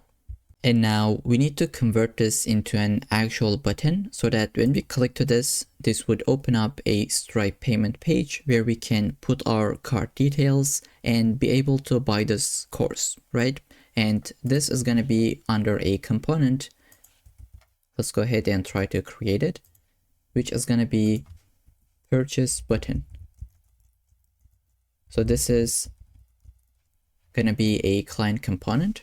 I will first create this and just go above, say use client, and just try to import this button. So let's say purchase button, and this will take an argument or a prop, I should say, and I think this will take the course ID. So I will say course ID, which is going to be equal to the course ID that we have. And now this is not really happy with us because of the TypeScript. So we just need to say this will take the course ID, and let's give it the type. And this could be type of string, but let's just be a little bit more specific and say this is going to be an ID of courses table, right? So with this, I think we can save and go into the home page. This is what we had as well. We need to import that button.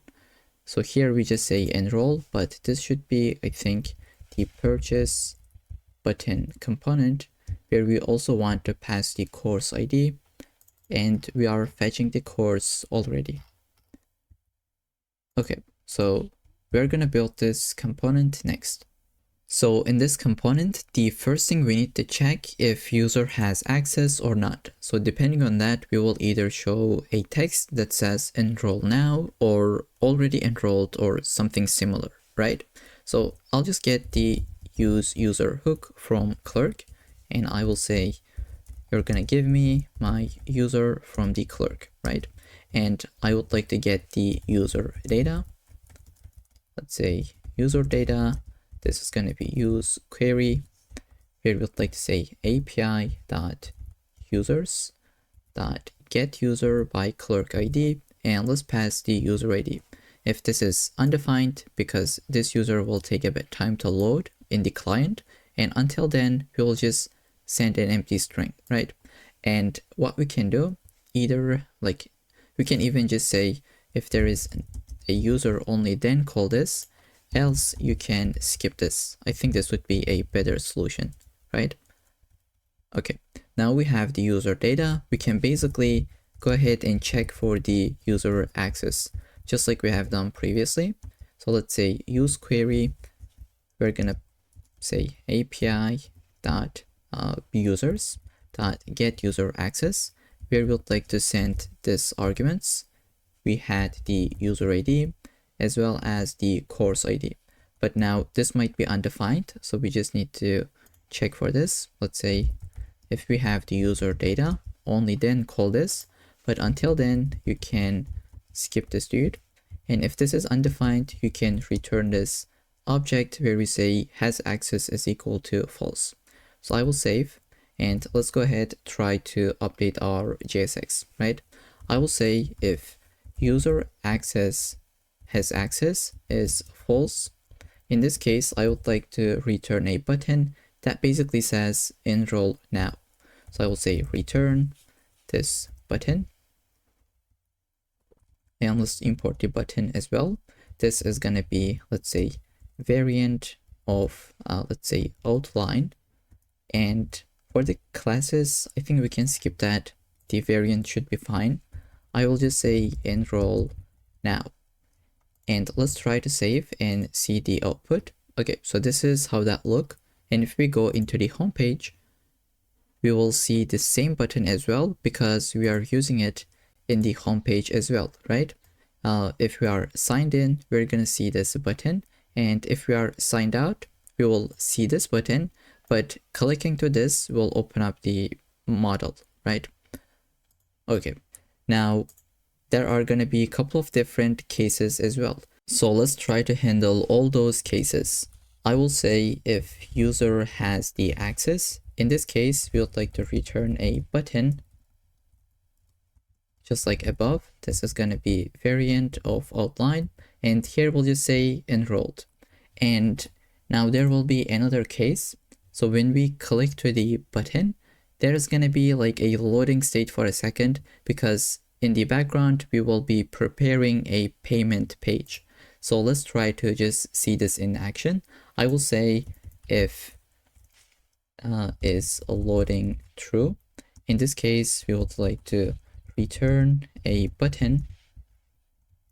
Let's say this will have the loader 2 icon coming from Lucid React.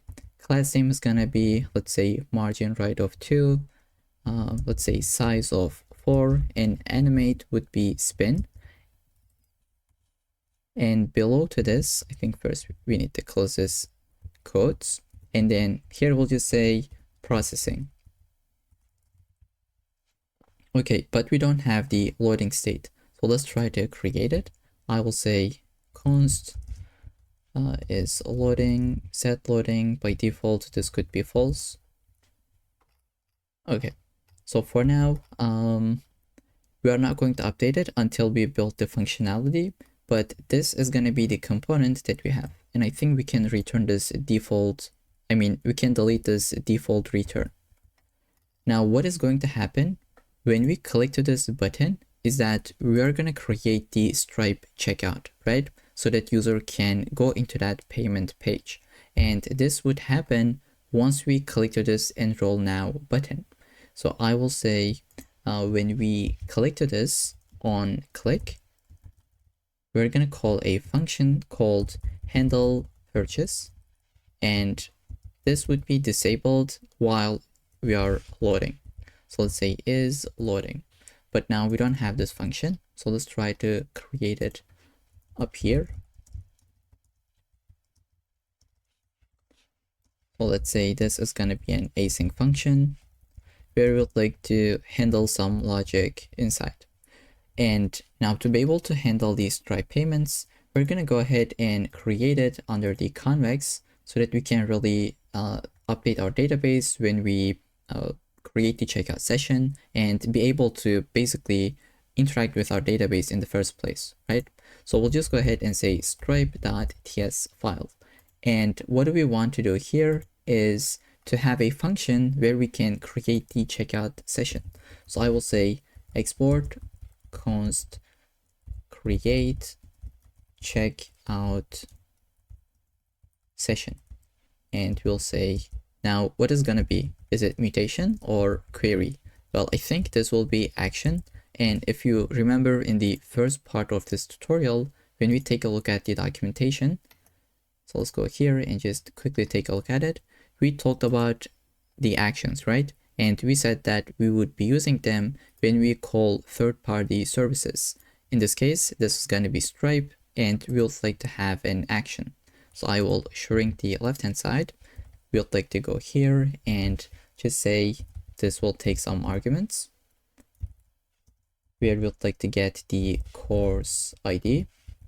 Let's say v.id. This would be courses, and we need to import the v.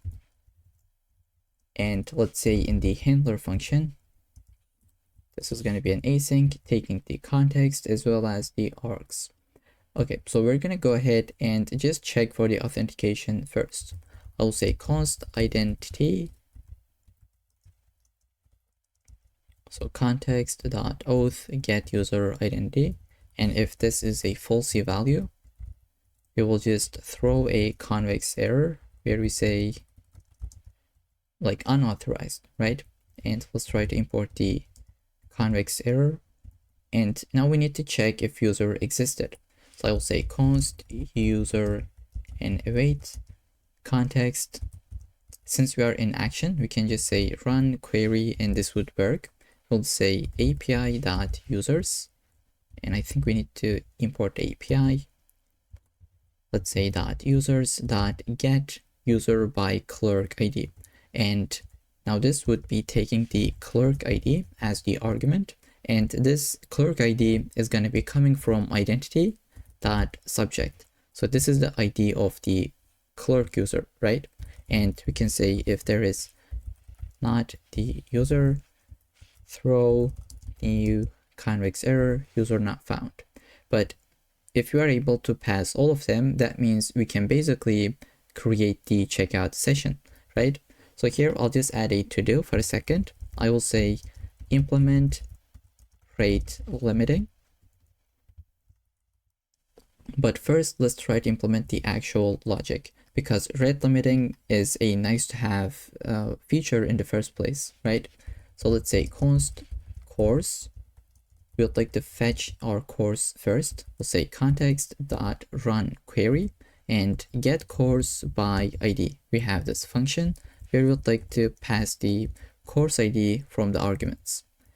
And we can just again add this boring check so that our code is less error prone. We'll say if there is not the course, we can return course not found. But finally, we're able to create a session. So basically that payment page with the Stripe. So this is where we would like to implement one-time payments, right? And later we will implement subscriptions.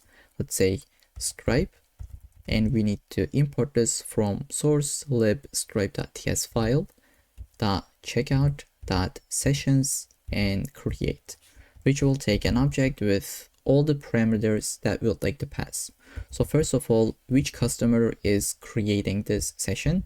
Well, it is this user.stripe customer ID. We have created this user in the Stripe dashboard, and we are just using their IDs. And we would like to say payment methods. In this case, we would like to accept cards, but you can get the like Amazon Pay, like bunch of different things that I don't even know. Like there are PayPal as well, but I'll be just going with the card option. Then here we would like to have the line items. And basically a line item is what you're selling. This is going to be an array of objects. Let's say we would like to have the price data, and this is going to be an object as well. So the currency, let's say we would like to sell in USD, and product data. And in the product data, we would like to add the name, let's say course.title, as well as like the image, so that we can see the image in the payment page. And I will show this just in a second. Let's say this is going to be an array of like the first image, course.image URL, and the unit amount. This is what Stripe wants you to add, and this should be in cents. So I'll say course.price and just multiply it by 100 just to have a better better formatting. I'll just put round this, right? Math.round. Okay, so after this, the quantity, this is gonna be 1 because user is going to buy only one course, right? And after this line items, we would like to add the mode, which is gonna be payment. So if you go here, take a look at it, there is also subscription, but you'd like to go with the one-time payment. And once user pays successfully, we would like to have a success URL, right? As well as cancel URL. Maybe user decided to not buy this in the checkout page. So in the success page, we would like to take them to a custom success page, basically. Sorry, let's try to create it. I couldn't talk for a second, but there we go. Let's say process.env.next public, let's say app URL. And do we have this? Let me just check. Next public URL. So we don't have it. Let's try to create it.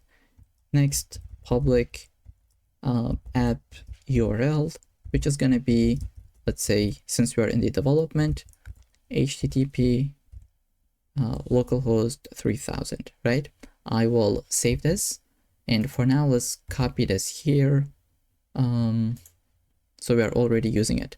And the, this is going to be a localhost / courses, and then the course ID / we would like to put the success, and we can put even the session ID as the argument. And this checkout session ID is what Stripe gives you by default. So if you put this under the curly braces, this will be the template, and this would be replaced by Stripe.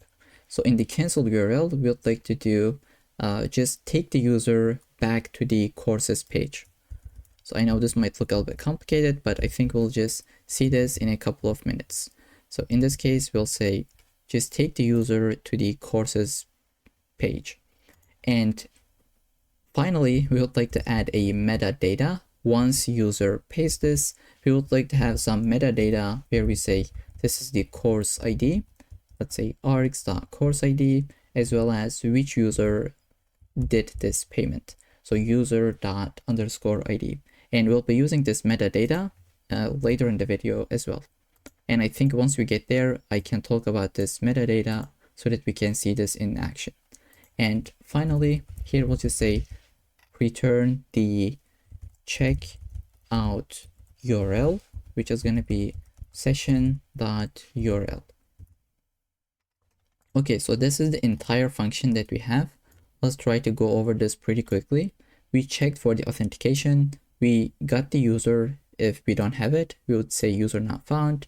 These are some boring checks, but I think it's just better to have them so that your code is less error prone, and we just handled every single case. So we fetched the course and did the same error handling and create the session. So we said this is the user that is doing this payment, and we are accepting cards. This is the product that we would like to sell. The quantity is 1. The mode is the payment. Once they paid successfully, take them to this page, and in the cancel case, take them to this page. And finally, we have some metadata, which we'll come back to it later in the video. And we are returning this checkout URL, and we will use this right now in this function or in this component, right? So let's try to go ahead and build this function. For this, we need to get our action. So I will say const create checkout session, and this is going to be an action. So let's say use action API.stripe, but looks like we got an error, or we don't really have the type safety here. And looks like we just got a bunch of different errors. I think we just need to say what are we returning from this handler, right? So we just need to say we're going to return a promise, and here we'd like to have either a string or we're going to have null.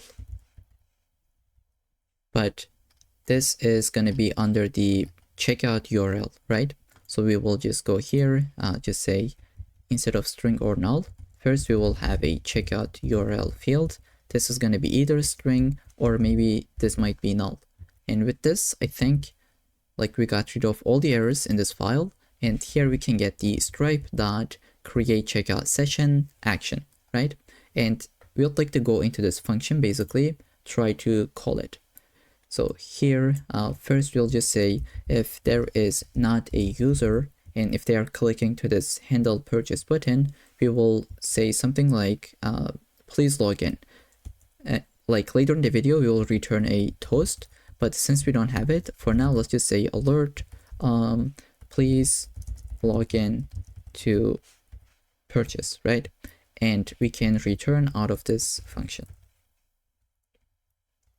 Okay, but if we have the user, we can basically go ahead and do our try catch logic. And before we try, we can say set is loading gonna be true. And finally, we can just say is loading will be false. Okay, in the try, what do we want to do? Just call our action, create checkout session, and pass the course ID because it is taking this as an argument, which would return us the checkout URL. And we will say if there is checkout URL, we would like to push this user to that page. We will say window.location.href is going to be this checkout URL. But in the else case, we can just throw a error, let's say new error. We'll just say failed to create checkout session. And in the catch, we might got different errors, right? We might got a, let's say, a rate limiting error. But for now, I'll just say to do and implement this later in the video because I don't really want to make this any complicated. And for the error, let's say the type is going to be any. So let's say to do handle errors here. For now, let's say console.log the error. Okay. Now let's save and just give it a go, right? Here in our application, I will click to this button. What's going to happen? Let's see, open up our terminal. So it says invalid URL. I think we also need to add this public URL where we used this app URL to our Convex environment variables because we are using it under the Convex folder, right? So I will go into the .env local, copy this entire thing, and basically put it into my environment variables. And now if we test this out, this should be working out. So there we go. We just got into the checkout session page and we can see the title, price, as well as the image. It is because this is what we have put in the line items object. So we said the product data is going to be taking the title as well as the image. And we set the unit amount, the currency, and then the quantity, right? Just everything is up here. And we got the user email. It is because we set the customer, right? We said this is the Stripe customer that is doing the purchase. And when we create this Stripe customer ID, let me just show this. So when we created the Stripe customer, we added the email. So it is able to get the email and put it up here, right? So let's go ahead and give this a go. And For the payment card information, you can go with this 42 a bunch of times. This is the test data that Stripe gives you, and you would just say 42 for all of them. But here, if you say 42, 42, this says the expiration date is already in the past, so you need to put a larger value. And let's give a name. Let's say pay. So we are going to pay, but nothing will happen because we are never updating anything in the database. And for now, this is being paid successfully. We can see this in the URL. We are in the success page, and this is the session ID that we got. So that was a template that we had. Let's see where that is. In the success page, that was the session ID template, but it is being replaced with the actual ID by Stripe. So we can build this success page now, which will look like this, with the title icon, a text, the transaction ID, which is in the URL, and these two buttons. But after building this UI, we need to handle the actual logic in the database. And again, this will happen with the help of webhooks. So basically what we have done is we just handled the payment, right? So user just put their detail, they paid, but nothing has happened in our database, right? Let's say this is our database. We need to somehow send a webhook where we say user paid successfully. You need to update and enroll them so that they can access to the course data. So if I now go into the courses, or this is the course that we just bought, but I can see that this is locked, and we need to handle this with the webhooks. But first, let's build that success page, which is gonna be this one. So it is under the courses ID folder, right? So let's say source, app, courses, course ID. This would be the success page. Let's say page.tsx and try to build the UI. So I will shrink left-hand side, save this file, and let's get into the logic. So let's close all these files so that they are not distracting. And we have an error I was going to say, but looks like this is an ESLint warning that will come back to it later in the video. Okay, now this is a page.tsx, so we can get access to the params, like params and search params. But here you can see this is not type safe, right? You cannot just get any suggestions. But if you go ahead, add the types first. So if you say here we're getting an object where we have our props, params, which is going to be having the course ID, type of string, and we have the search params where we have the session underscore ID. I think, is it underscore ID? Let's check. Yes, it is session underscore ID, which is going to be type of string. Now, if you go here, you can get the type safety. Okay, let's save, get this formatting. And here we would like to basically get the course ID. I'll say const course ID, grab it from the params, and let's get the session ID from the search params. There we go. And we would like to go ahead, update our UI. Let's say class name. This is going to take the container mx auto, padding y of 12 and padding x of 4. Inside, we would like to have a card component coming from the UI folder, right?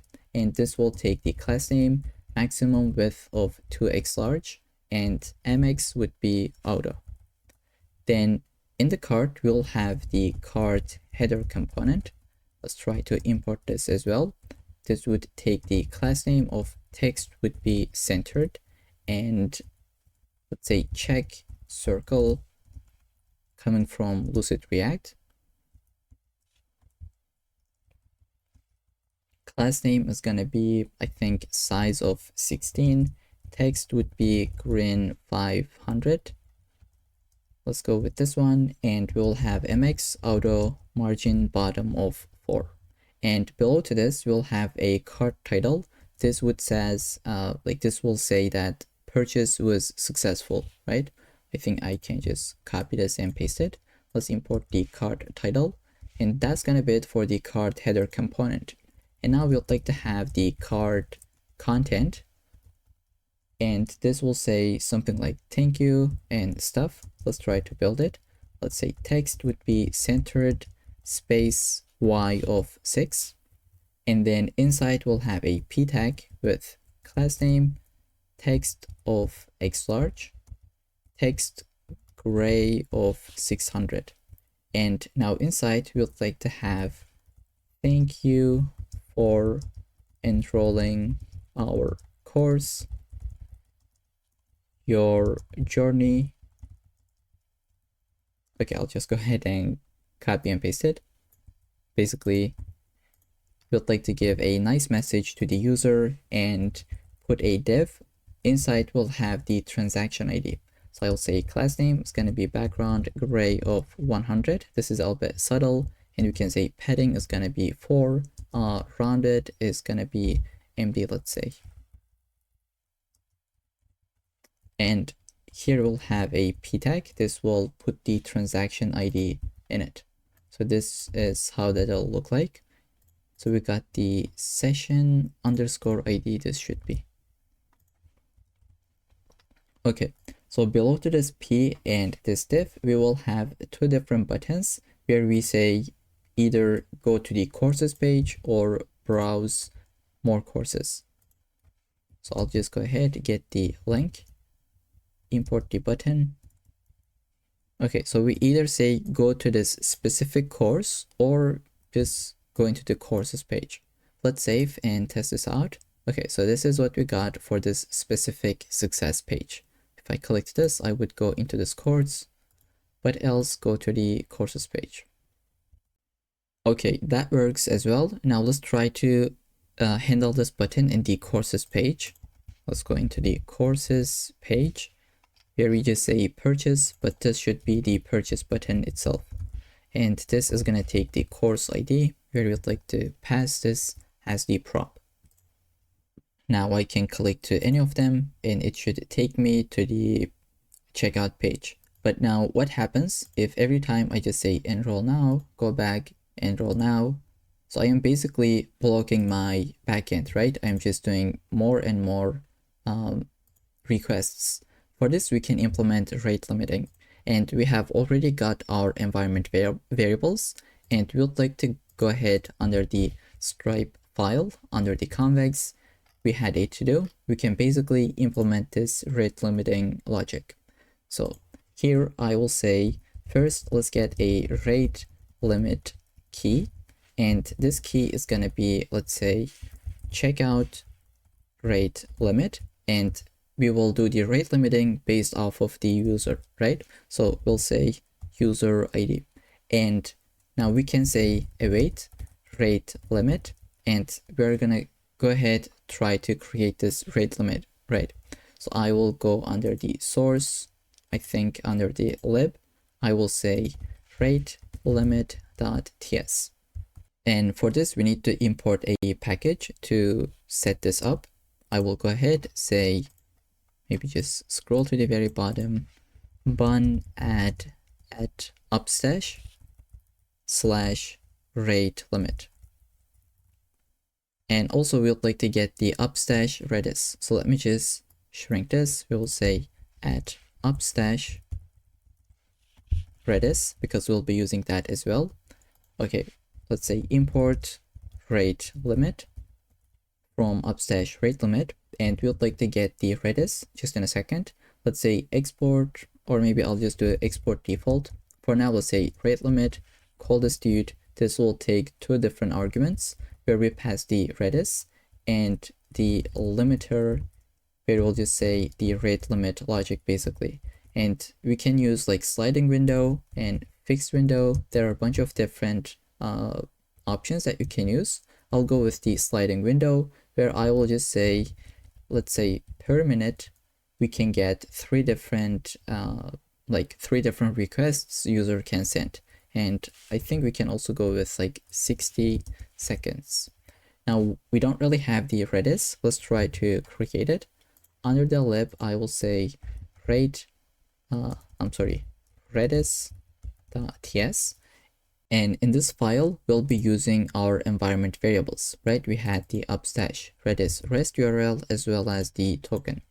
So first, let's get the Redis, and we will say const will be equal to new instance.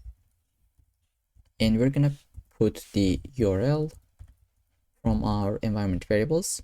Let's say .env, where we had the upstash Redis REST URL as well as the token. And let's try to export default the Redis. Okay, let's save, try to import it from, okay, they are under the same folder, and just say export default the rate limit. So with that, we just configured it, right? We have the Redis as well as the rate limit, which uses the Redis instance. Okay, we'll go ahead and try to import this. I think I can just duplicate this and just say rate limit. Okay, it is coming from the lib folder, and we will go ahead just say rate limit dot limit, where we have this rate limit key, and this would return us the success and reset that we have. And we'll just say if it is not success, right? That means there is an error. So we can just say throw new error, and we can just say rate limit exceeded.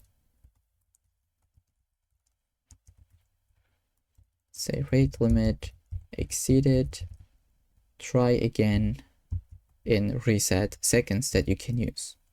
But in my case, I will actually just say rate limit exceeded, and that should be enough.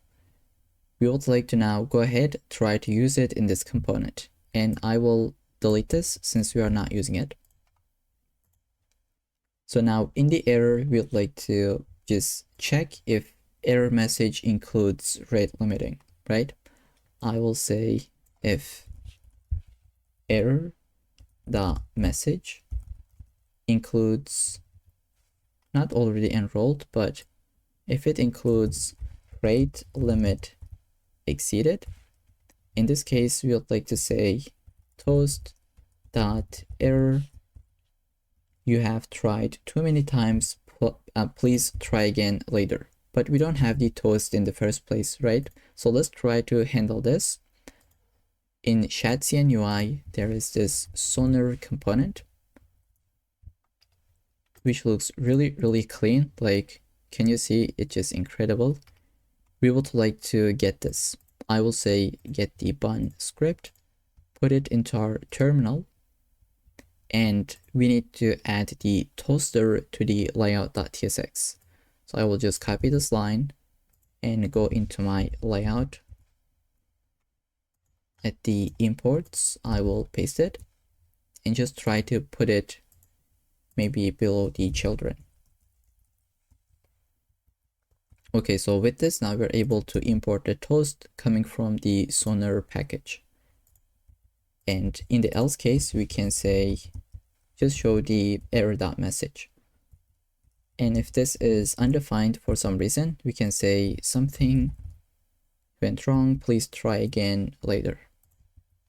Okay, so here we have a warning from TypeScript where it says you cannot have any type, but like this is really annoying. In error, we can just put the type of any. If you put error, this doesn't fix it either.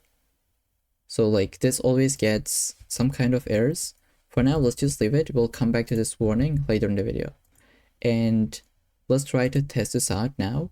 I will go ahead, just refresh this page and try to hit that rate limit. So I will try to buy this, go back. So this has been one time, and we can just check this from the database as well. So in the data browser, now we can see we have tried once. Let's try to send this once again and go back. Now this should be 2. Let's try to once again.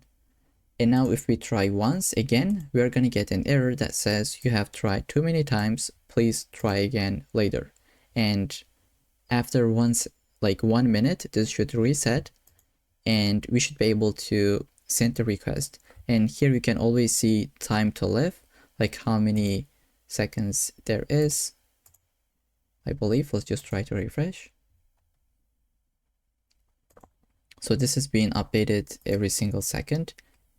And this is something that you'd like to have in your Stripe payments actually, right? You don't really want a user, a malicious user, to always send requests and cancel it. In this case, like probably a user like will not have more than 3 purchases under a minute. So that's why we have added this rate limiting and implemented in the first place. Okay, so with this, I think that's gonna be it for the rate limiting as well. The next thing would be implementing the webhooks so that once we enroll to a course, we would actually have it opened in the database and in this UI as well. So that's gonna be next. So we have learned what are the webhooks. We said that they were the automated messages that send when something happens. And in this example, that something was when a user created, right? And in this case, we would like to get an event from Stripe when someone actually pays, right? When they do one-time payment, and specifically when they buy a course, we will get an event so that we can just update our database and let the user access to our courses. So let's try to handle this. We need to visit our Stripe dashboard. And from here, just make sure you're under the test mode and click to the developers.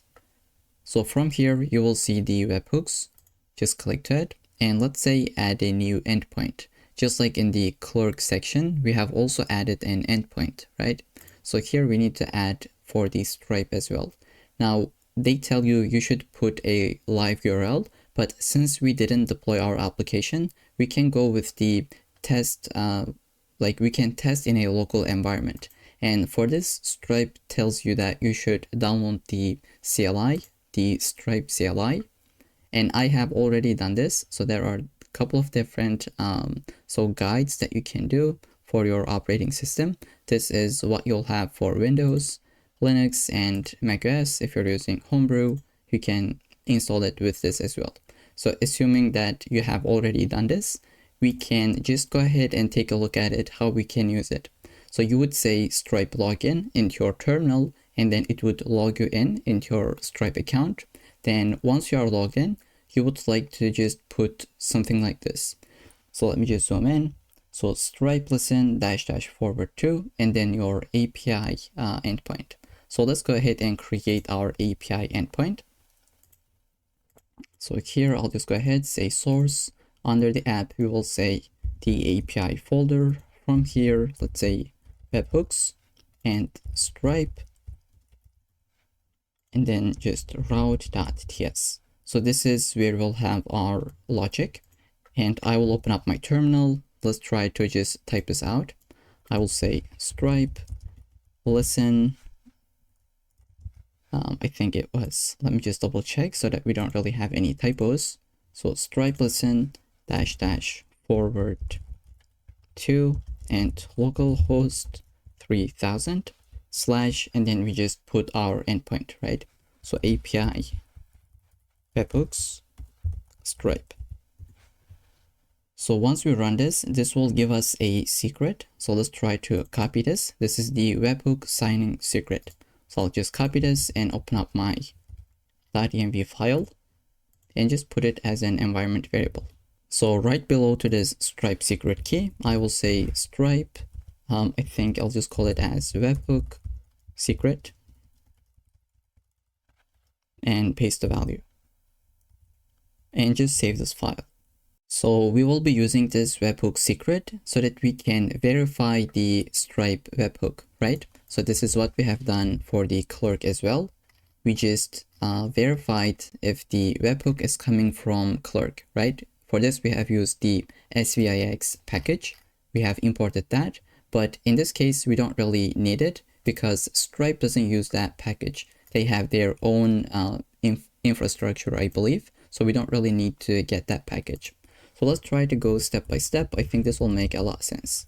Let's say export async function, which is going to be a post method.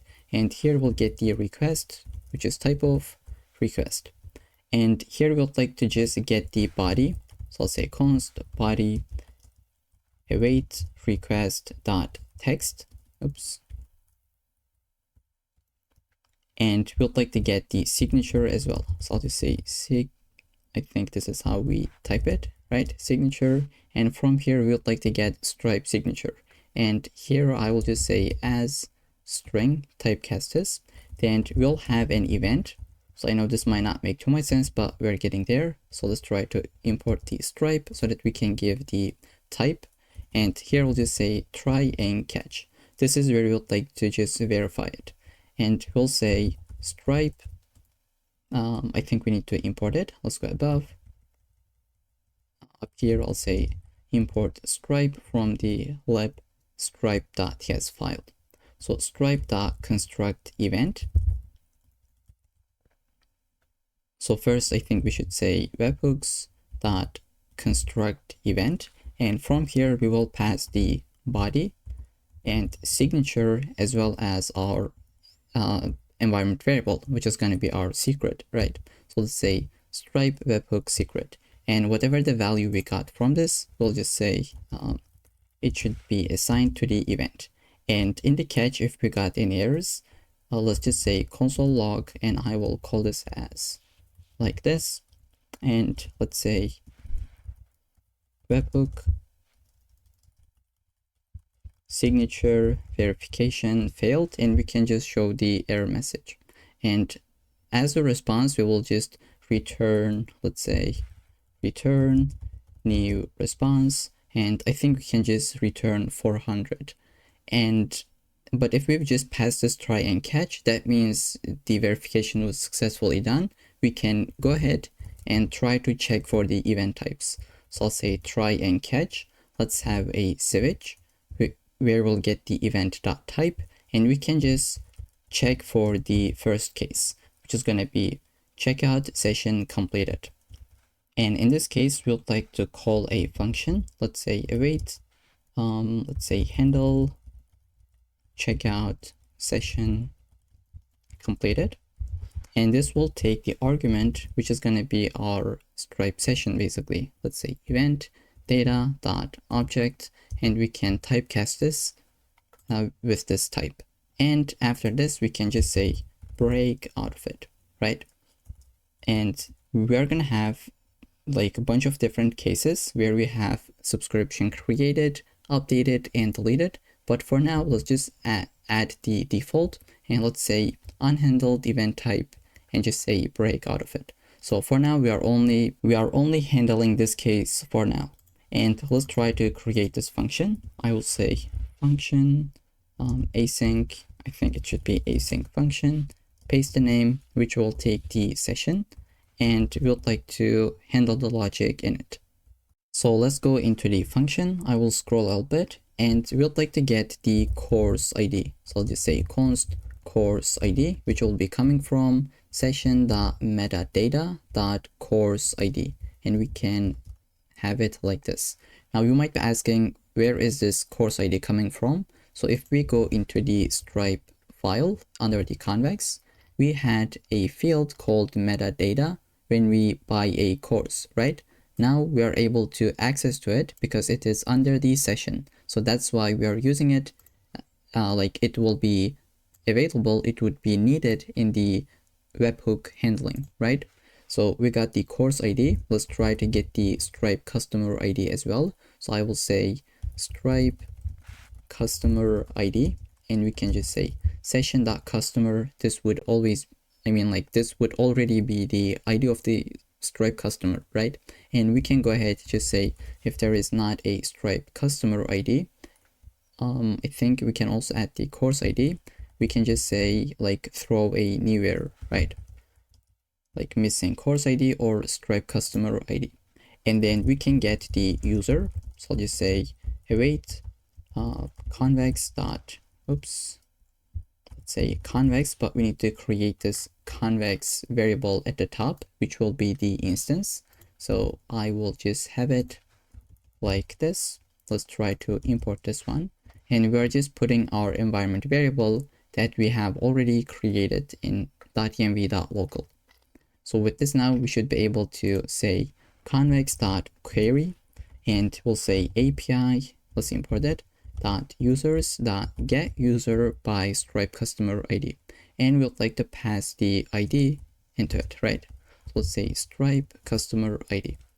And we can even shorten this. Okay, so what this says, it is not assignable to type string. So let's go ahead and just say typecast this as string. Now this should be good to go. And we can just even say if there is not user, throw any error, user not found. But if this is not the case, that means we just got the, we got the payment, right? We can handle this. So we can just basically say await convex, and we would like to run a mutation. So I'll just say mutation, let's say API dot purchases, but we don't have that file, right? So let's go ahead and create it. Under the convex, I will say purchases.ts, and here we will have a function that will just update the database, right? Let's say export const record purchase. If you really want to, you can call this as create purchase, but this is what I'll be calling it. Let's say mutation, and I will kill the left hand side where we'll get the arguments, and this will have the, let's say, user ID. Let's say v.id users. This will take the course ID. This will get the amount, and this will get the Stripe purchase ID. Because when you do a purchase, Stripe will also create that purchase and have an ID for it, right? And we'd like to keep track of it. Then we'll just say give us the handler function, which will be async, taking the context as well as the arguments. So we'll go ahead and just say from the args, let's try to get all these values, right? So let's say user ID, get the amount, basically all of them. Then we will say const purchase ID, let's say await context.tb.insert. Under the purchases table, we would like to basically add all these fields. So user ID, amount, basically all of them. And we also want to add the purchase date. Here we can see, we can just say date.now. Okay, and this insertion will return you the purchase ID. That's why we are assigning it to this variable. And finally, let's just say return this purchase ID. And I think instead of object, we can just have it as this string. So with this, now we can go ahead, I think just have this type safety where we'd like to record the purchase. And this will basically tells us to put the arguments where we'd like to have the user ID, course ID, let's say, the amount, as well as the Stripe purchase ID, which is coming from session.id. Now this is having some type issues where it says course ID is string, but you are expecting an ID for courses. So we can just go ahead and say course ID, and we can say as ID of courses. Okay, so with this, that should be it. Now, as a bonus feature, later in the video, we will just send a success email to the user, right? But for now, we can save this and just try to test this out. Just make sure that you're also handling this catch. I will go ahead and just try to have this console.log as well as the return. So here, either we can use response or next response. I think I'll just use the response. So let's say return new response, and we can just put some auto suggestions from the copilot. And now here it says this is type of unknown. Let's just say any. Let's do the same thing for this one. Okay, we'll handle this later in the video. Like, this is some stupid warnings coming from ESLint. But with this, just save and let's try to test this out. and make sure your Stripe CLI is listening. Now I will go ahead and try to buy something. Let's say enroll to this course.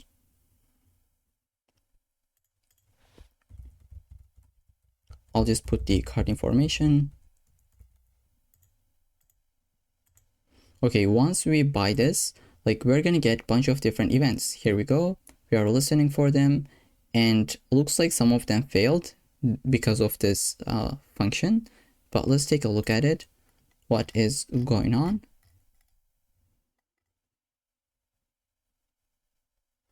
Okay, so it looks like we are not returning any response in this route handler. Let's see. So at the end, we should return a response. So here we can, I think, just say received true. Let's say return, like new response. The status could be like 200, and I think that should be good to go. Let's try to test this out from scratch. So here, even though it was successfully completed, well, that's true, but the database didn't update. So if you go under the courses, oh, okay, so it looks like it actually worked, but we just got kind of like a warning because it says you are not returning any response, but looks like it worked in the database. So I will just try to test this out from scratch so that we can see we're actually getting 200 values. So that was just the status, but it actually worked. Just to make sure, if you take a look at the database, so looks like we got a purchase, right? So amount, creation time, course ID, and like user ID that is related to this purchase, as well as the Stripe purchase ID. So that works awesome. Let's try to buy another course. If I go and take a look at this one, this is logged. Let's try to buy this.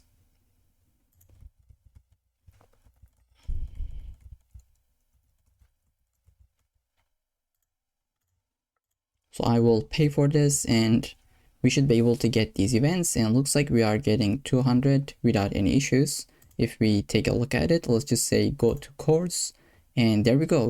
We have access to the course content. Okay, awesome. That means the one-time payments are working at this point. And with this logic in mind, you can really build any kind of application that has one-time payments. So you build your logic where you're creating a session and taking that user to that checkout URL. And once they pay successfully, you are handling the event type and your database logic. So whatever you need to do under that mutation. Okay, I think next we can build the subscriptions where we can go under the pro page and have those monthly and yearly prices. So this is going to be in the next section, I was going to say, but looks like why this has the text as white. Let's try to fix it now immediately under the navbar component where we have the billing. So let's say the text would be black, and do the same thing for the other button, which is going to be the logout button. Okay, let's try to save. And now there's one more issue. Like, can you see the background just stays up here if we have a scroll? So we can fix this by going to layout and just say this is going to be relative. Oops.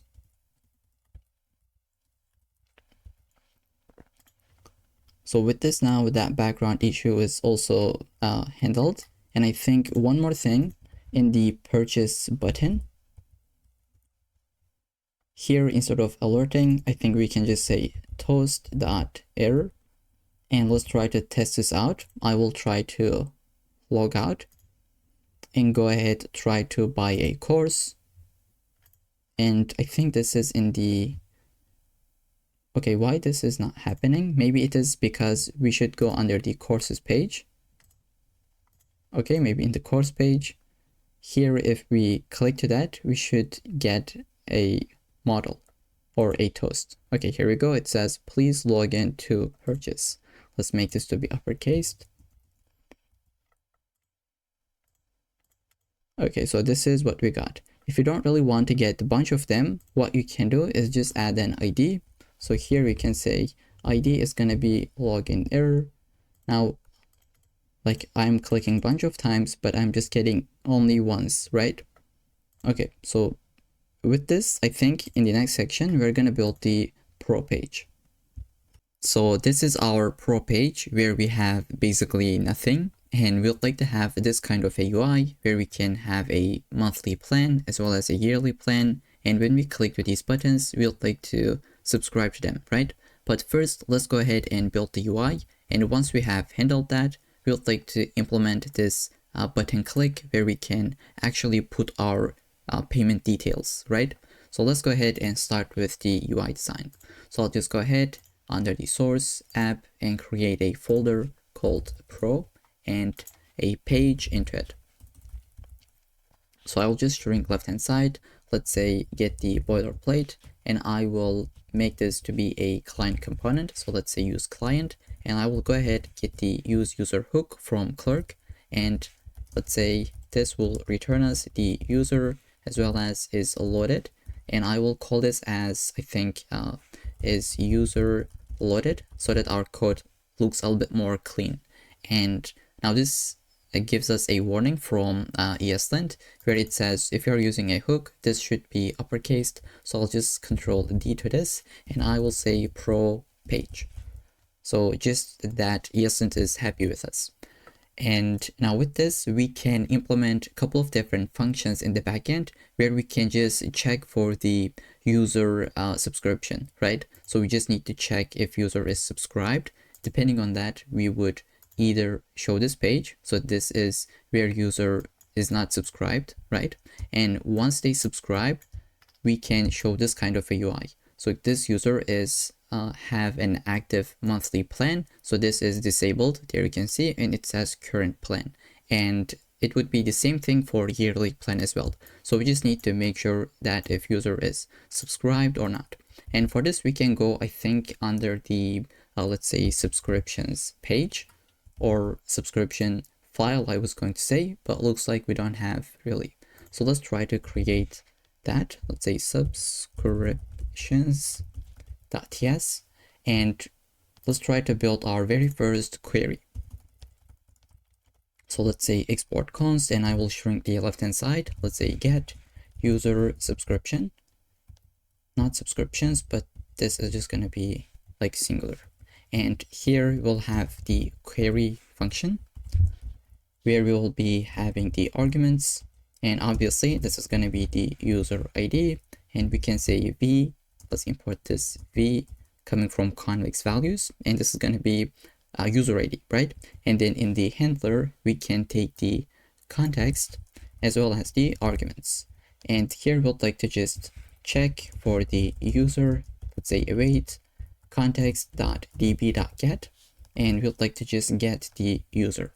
And let's go ahead and say if user.subscription ID is empty, right? If it is undefined, we'll just say return null.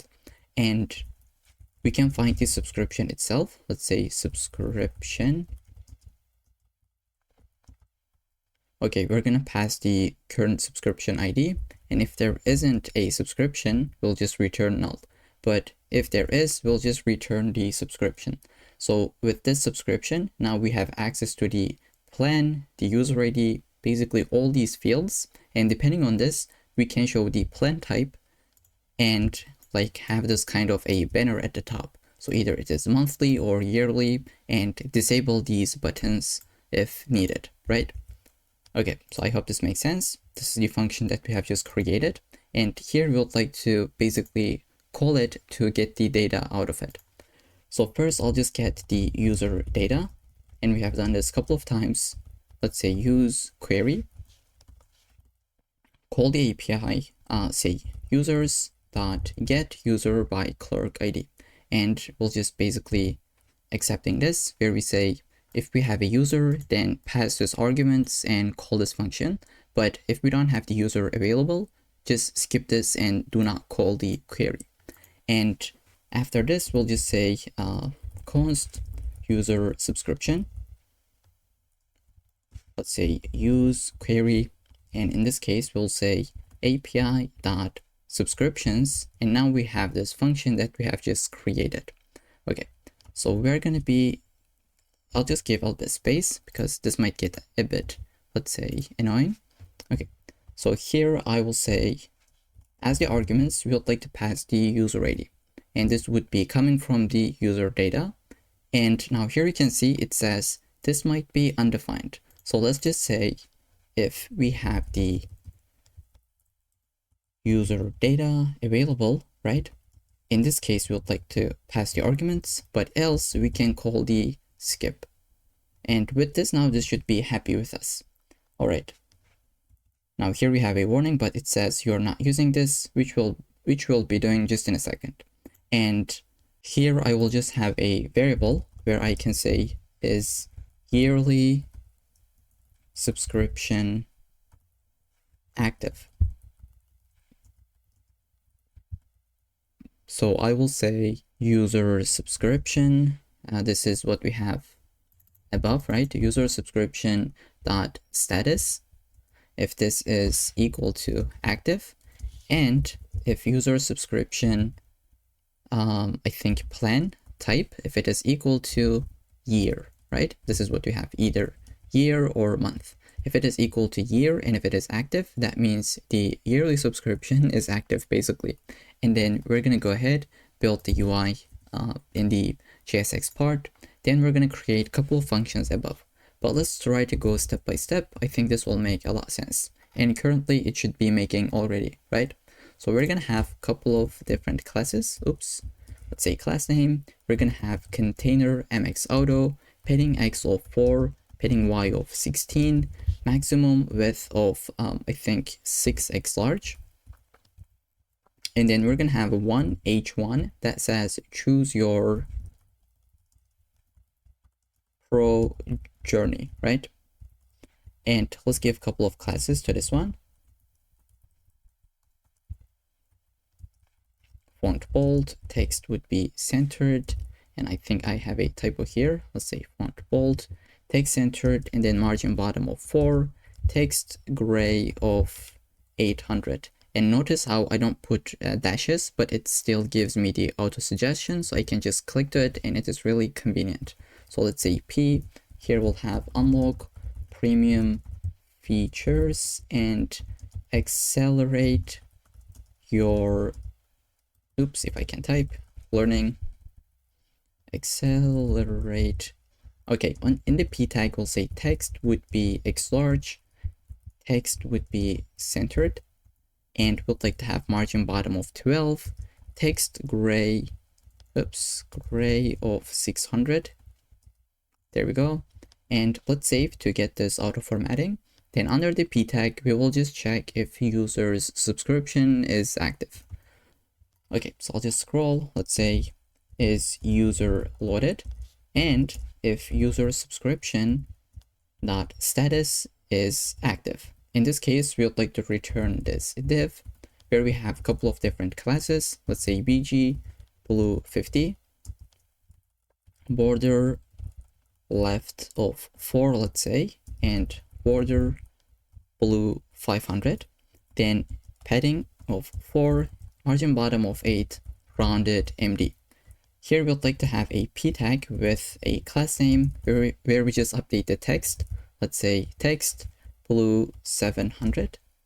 Okay, and now here I'd like to just basically render this part where I say you have an active something something subscription, right? This would be either yearly or monthly. So I think I can just copy and paste this where we say you have an active, and this is that something something, right? Which is the plan type, and we have one space, then subscription. Okay, this is the output that we have. Now, how can we get this data for the monthly and yearly plan? Well, basically we can hardcode this into an array, and you can grab this from the GitHub repo under this page, I believe.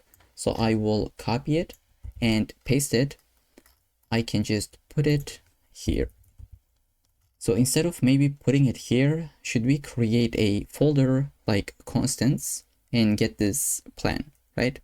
Okay, so instead of having it here, I would suggest you to create a file. So under the source, create, maybe under the lib, you can create, I don't know, let's say under the source, we would like to have the constants, and let's say index.ts. So create this file, and under the GitHub repo, you'll be able to see this file where you can basically copy it and paste it. So let's say export const, and I will say pro_plans. Okay, so for each plan, where we just have basically two different plans, we have an ID, title, price, period, features, and CTA text. And same thing for this one. So let's try to build it. So after this thing, we're gonna go ahead and just try to have a div with this grid layout. So let's say class name, grid, medium and above, grid, columns of 2. Okay, so here we'll say gap of 8, and let's say items, stretch. Let's save. And in this div, I think I can delete this space, we don't really need it. In this div, we're gonna basically get the pro plans, let's import it, and map through each plan. And here we would like to show a card for each of them. Let's say card imported, and have it like this. And for the key, let's say plan.id. And for the classes, now this will be a bit dynamic. That's why I will wrap this with curly braces and open up the backticks. And let's give a little bit space. Okay, so I will get all these classes and walk you through it. So basically, we will have these classes for every single plan, but if it is highlighted, we will have this styling. And this one is highlighted. So here you can see border color changes with an additional classes, right? Inside this card, we would like to have a card header component. Let's try to import it. And this is going to have the class name as flex grow. Okay, so we're going to go ahead and have a title with these styling. So again, if it is highlighted, text would update to be purple, just like this, but else it would be black or gray 600 or 800, right? And below to the title, we would like to have the description, where we would like to show the basically the price as well as the period. Okay, so you can type these out. Type this out. I'll just skip that. Under the card header, you'd like to have the card content. And let's try to import it. We'll go inside and try to have a UL so that we can really loop through these features. Let's say class name will be space y of 3, and we will just say pro plans, let's say dot map, or I think we had the, okay, so my bad, we just got the plan, right? We will say plan dot features, because each plan had the features, right? So features is an array, we can map through it. Say features dot map, get each feature, and I'd like to also get the feature index. So I'll just say f idx, let's say, and we'd like to return a list element, and for the key we can give f idx, and then what we want to do, give a class name with flags and items centered. And now here inside we'd like to have this check icon coming from Lucid React. Let's say check, and this will take a couple of different classes.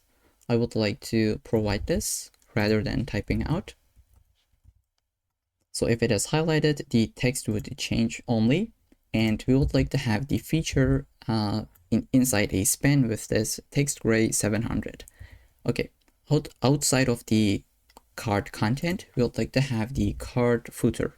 But for now, I think we can just save and take a look at the output already. Okay, so we are getting there. This is what we have, right? So the normal plan and yearly plan, the highlighted plan. Okay, so let's say card footer component. This will take the class name of margin top of auto and we'll have a button in it. Let's try to import the button component as well. So this button will have a long class name. That's why I would like to just provide it rather than typing this out. So these are the classes that will apply to every single plan. But if it is highlighted, this is the styling that we're going to have. And if it is not highlighted, this is the styling that we're going to have. And when we click to this, basically we would like to call a function. I will say on click handle plan selection.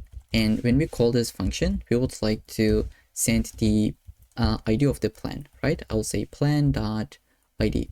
And this ID would be either monthly or yearly, right? So if we take a look at it here, we can see like it is either month or it is either year. Okay. This is the function that we need to create. Let's go ahead here. For now, just have an empty dummy function. I will just say this is taking the plan ID and for now not doing anything, just says hey. Okay, so we can go ahead try to build this button. Now this would also be disabled depending on the state. So let's take a look at the image. Okay, so if our plan is already active, this would be disabled and we can handle this as well. Let's go here, just say disabled and this would be dynamic. So we'll say oops. If user subscription status, if it is active, and here we'll have like a little bit longer statement or expression. Let's say user subscription dot plan type if it is equal to the current plan dot ID, or if it is a yearly subscription. So this might look a little bit complicated, but if you read it, it is actually pretty self-explanatory. If the plan is active, and if it is equal to the current plan, right? So if it is monthly, it would be disabled. If it is yearly, it would be disabled. But if it is yearly subscription already, like the both of them would be disabled. I hope this makes sense. And here we can go ahead and build the button content. And this will be dynamic as well. So what do I mean by dynamic? So if you take a look at it here, this is disabled. And here it is not disabled. And also we have this loading state once you click to it, because in the background it is preparing a Stripe payment page. So we just need to keep track of all these states, right? So here I will just say if the loading plan state is true, and I mean not true, but if it is equal to plan.id, we would like to render this part, but else we would like to render this part. Now we don't have this state. Let's go ahead and try to create it. I will just have, I think, a use state up here. Let's say loading plan, set loading plan, but not plans, but just plan, right? And by default, this could be false. So we're gonna go ahead here. Let's just try to build this page or this part first. So here I'll have an empty fragment. I will say I would like to see a loader2 icon. And for the classes, let's say class name, margin right of 2, size of 4, and animate is going to be spin. Let's close this off. And I will just say processing and ... Okay. So if it is not in the loading state, we need to check for something else. If, let's say, if user loaded and if user subscription dot status is active, and if the user subscription, let's say user subscription, if I can type, dot plan type, if it is equal to the plan ID, in this case, we would like to say current plan. But in the else case, so what is going on? I think this is getting a bit out of hand. Sorry about this, but this is basically some if and else checks that we're doing. So here I will actually delete this part. If this is the case, right, we'll just say current plan.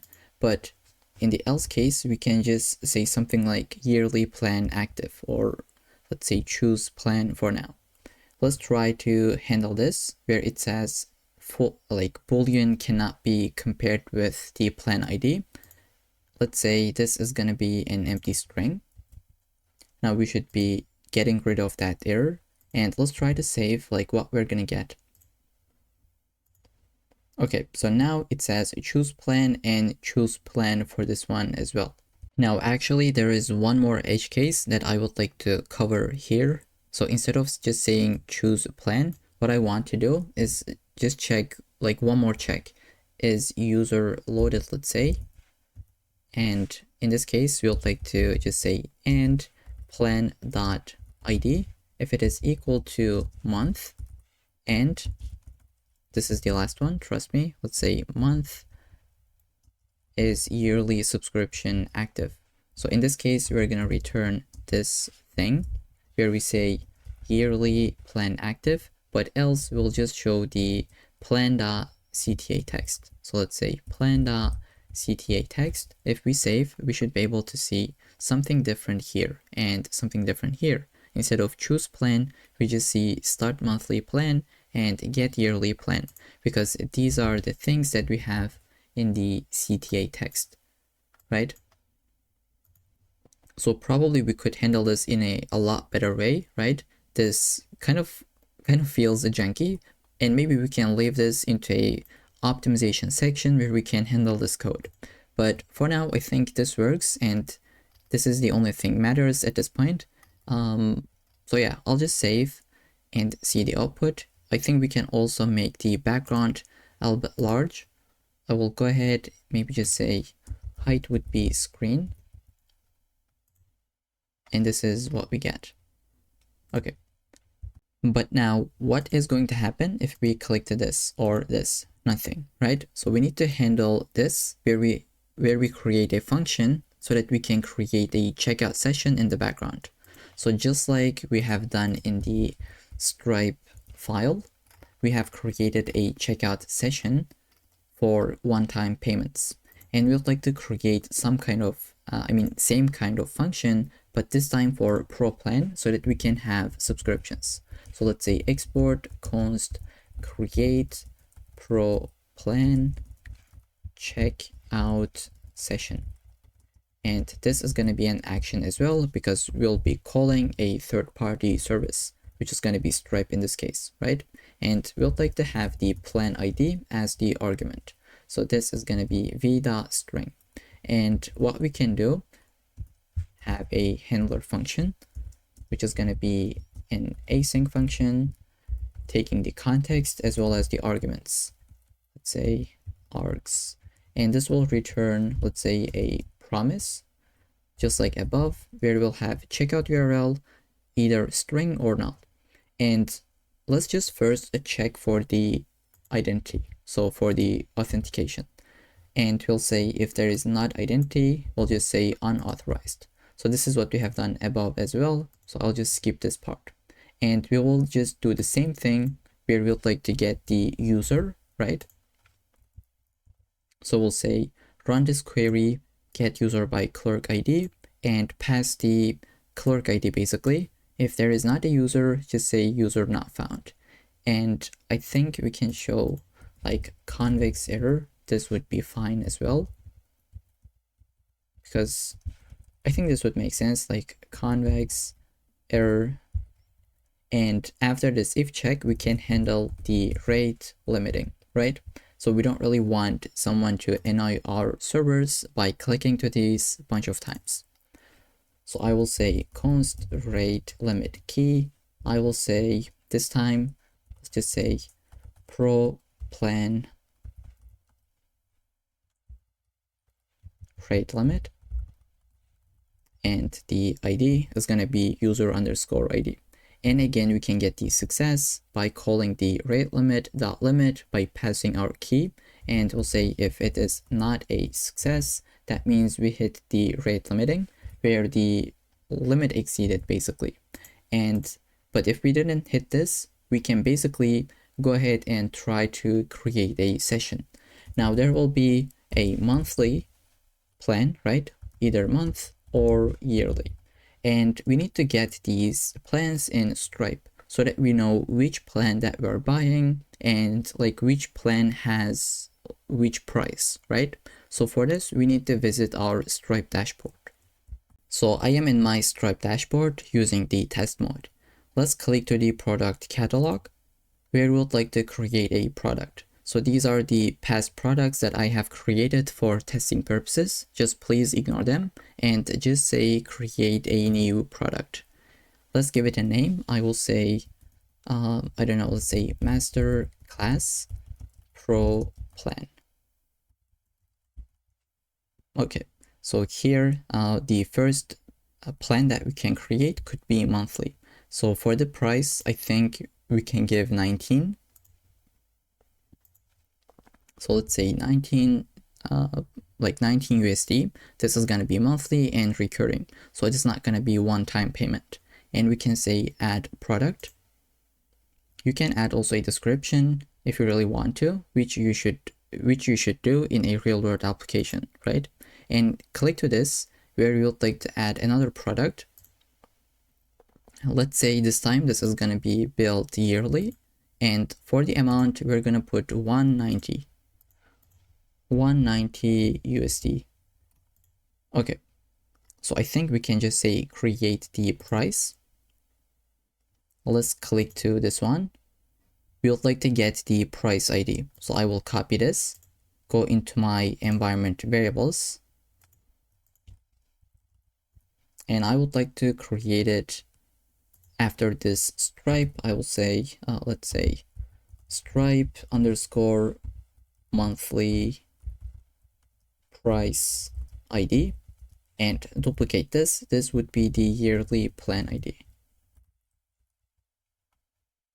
So what we have copied was, let me check, that was for yearly plan. So I will go ahead, paste it for the yearly. Let's try to get the monthly plan as well. I will go back, click to the monthly, and grab this. Try to paste it, and let's give a little bit space. This is looking kind of annoying, but there we go. We got the monthly and yearly price IDs, and we'd like to grab them, put it into our Convex dashboard as well, because we'll be using it under the Convex folder, right? So let's go settings, environment variables, and paste those inside. Okay, there we go. Now we can keep writing this function, right? So I will say, just delete this. Let's say let price ID.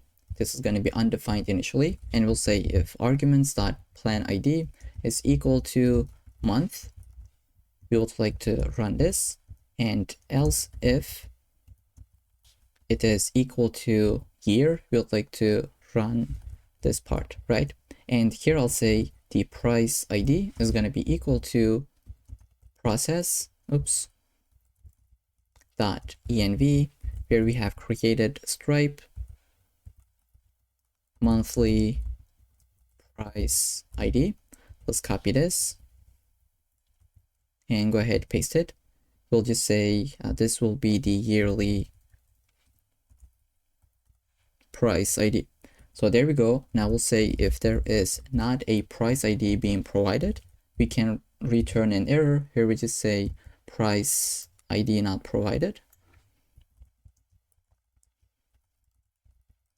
Okay, just like that. But if we have the price ID, that means we can create a session. So I will say const session, and we'll be doing basically the same thing as above. So we'll say stripe.checkout sessions.create, but this will be a little bit different because the mode will be subscription. So first let's put the customer, which is going to be user.stripe customer ID. Let's say line items is going to be equal to this array where we have the price, which is going to be the price ID, as well as the quantity, which will be just 1. And after the line items, we will have the mode to be equal to subscription, right? And then let me just scroll a little bit. We'll have a success URL. So I will say this is going to be this dynamic value where we have, let me just put this, process.env next public app URL /pro page /success, and we can put the session ID just like above. And one more thing that I'd like to add, oops, I will say, let me just close this off, and I will say and year. So is it yearly or not? Depending on that, we will update the success page. So let's say year is going to be equal to arguments dot plan ID if this is equal to year, right? Okay, so if this is the case, we will show this kind of a UI. Let me show you. So in the success page, if it is like monthly plan, this is the UI that we're going to show. But if it is yearly, we will show something different. And this check is going to be possible with the help of this argument, right? This yearly argument. And since we are having this plan ID, either month or year, we can just make this to be v.union. And this is going to be v.literal, either month or year, right? Just like this, this should be happy with us. Okay, let's try to move on. Do the same thing for the canceled URL. If we just cancel that, we would like to take the user to the pro page. And in the metadata, we can send the user ID as well as, let's say, the plan ID. Let's say arguments.plan ID. Okay, so this is gonna be it for creation, like creating the session. And what we want to do, basically return the session URL. And I think with this should be good to go. We can save this function or save this file. We would like to call it under this handle plan selection function. So first of all, if user is not logged in and if they click to this button, we would like to show a toast that says, please log in, right? So let's try to implement that. I will say if there is not a user, let's just return out of this function by showing this toast.error, where we would like to have this text, please log in to select a plan. And you can put an ID so that it doesn't really recreate a couple of different hosts. Let's save, just see this in action. Let me just click to it. Maybe I should refresh. I will click to it. There we go. It says, please log in to select a plan, but I would like to see this above. So how can we do this? Well, basically under this options, we can add the position, which is going to be, let's say, top center. Okay, just like this. And if you delete this and press Control Space, you can see all the different variations. And for the, let's say, duration, I will just say 3 seconds should be good to go. Okay, so this should be working out already. And let's try to see after this if check, like maybe I can, you know, just make this looking a little bit better. I'll go ahead and wrap this with curly braces and just say return up here. Okay. So after this if check, if user is authenticated, we can have a try catch and handle the logic.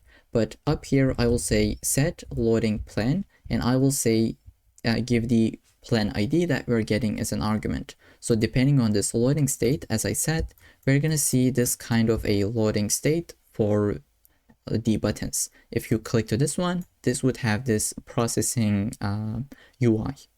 Okay, so with that in mind, let's go ahead, just say const result. This is what we're going to get after calling the create pro plan checkout session. But first we need to create that action up here, right?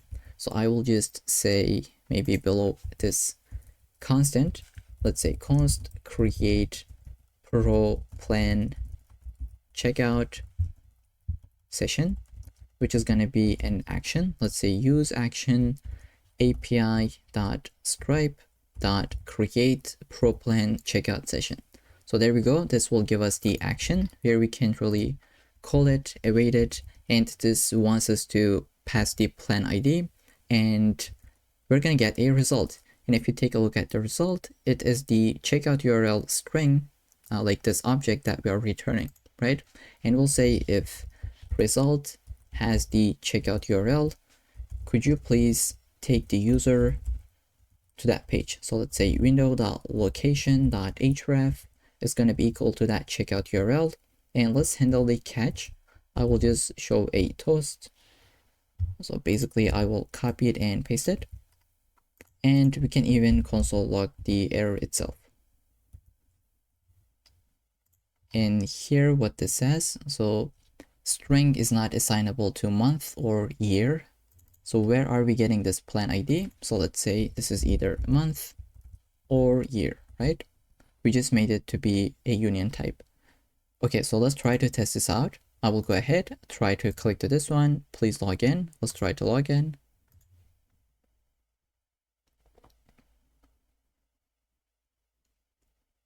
Okay, let's go to the pro page. I will click to this, processing, awesome. There we go, we got into this page and we can see this is the monthly plan. I'll go back, try to click to this one.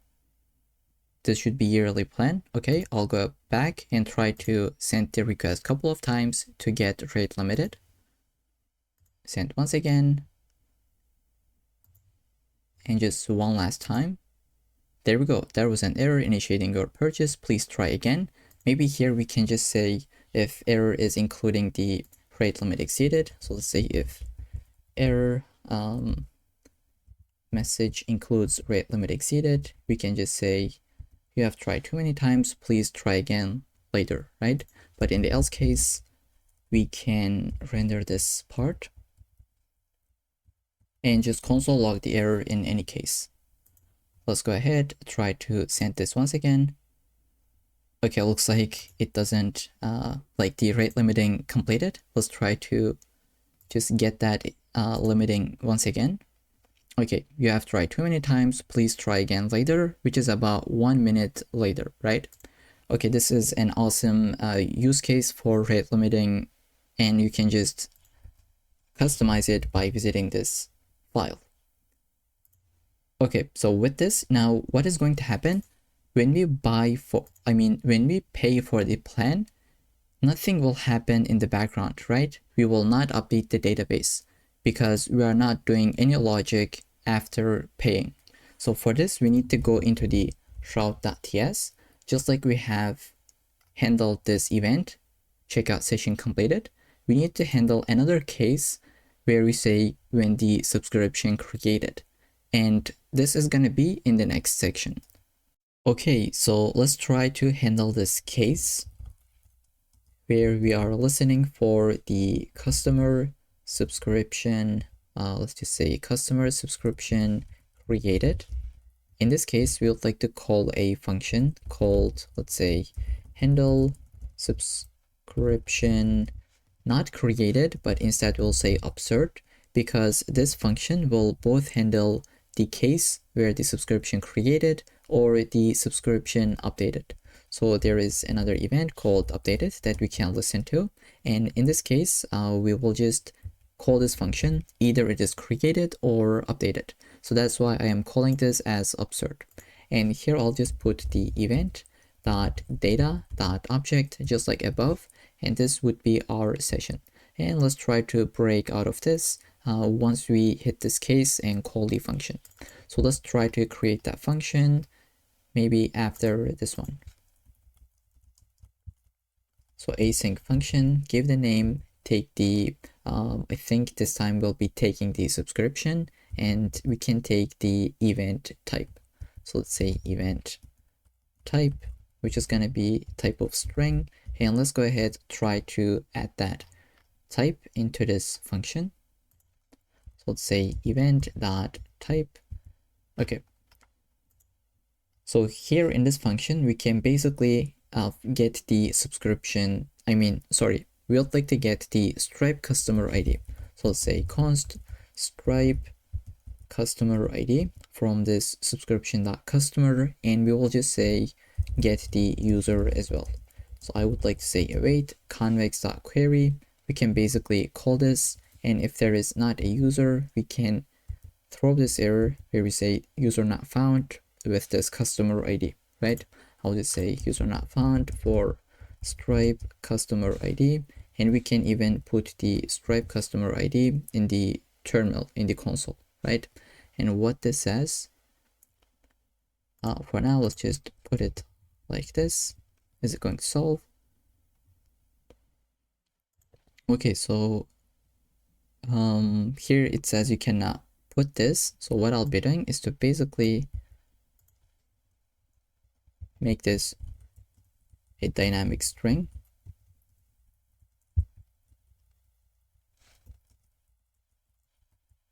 Okay, so this should be good to go. So what we'd like to do here, just have a try catch, and in the try we would like to call a mutation. Let's say convex dot mutation, and this is going to be under API dot subscriptions, and here we would like to have this function called absurd subscription.